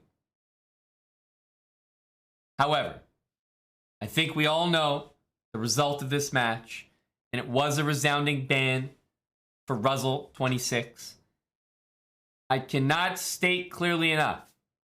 You can't be in the damn stream. I'm here commentating on the games. What do you expect? You think that's okay? Have some professional courtesy and play your match and come back to the stream after. That's it. And on top of everything, some people I know still listen to the stream, despite me saying that. But guess what? They're not stupid enough to type in the fucking chat.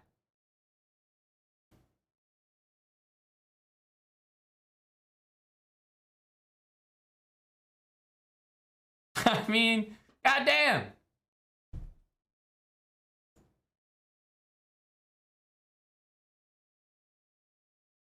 At least we can say we know that Ruzzle just thought it was okay. It's not like he was trying to get away with it and messed up. He just thought it was okay. Ruzzle, it's not okay. All matches played without the chat, without the stream, and you come back after. Ruzzle, we're going to hit you with the ban for that. It is more of a formality, a slap on the wrist, a reminder of the rules, Ruzzle. You'll be back. But that goes for everyone. Do not hang out in the stream when you're playing a match, especially for a ban. Ruzzle's going to take it on the chin. Good man. See you, Ruzzle. Caballo Loco loses the game, but gets a ban in a weird way anyway. Somehow it happened. That's a ban.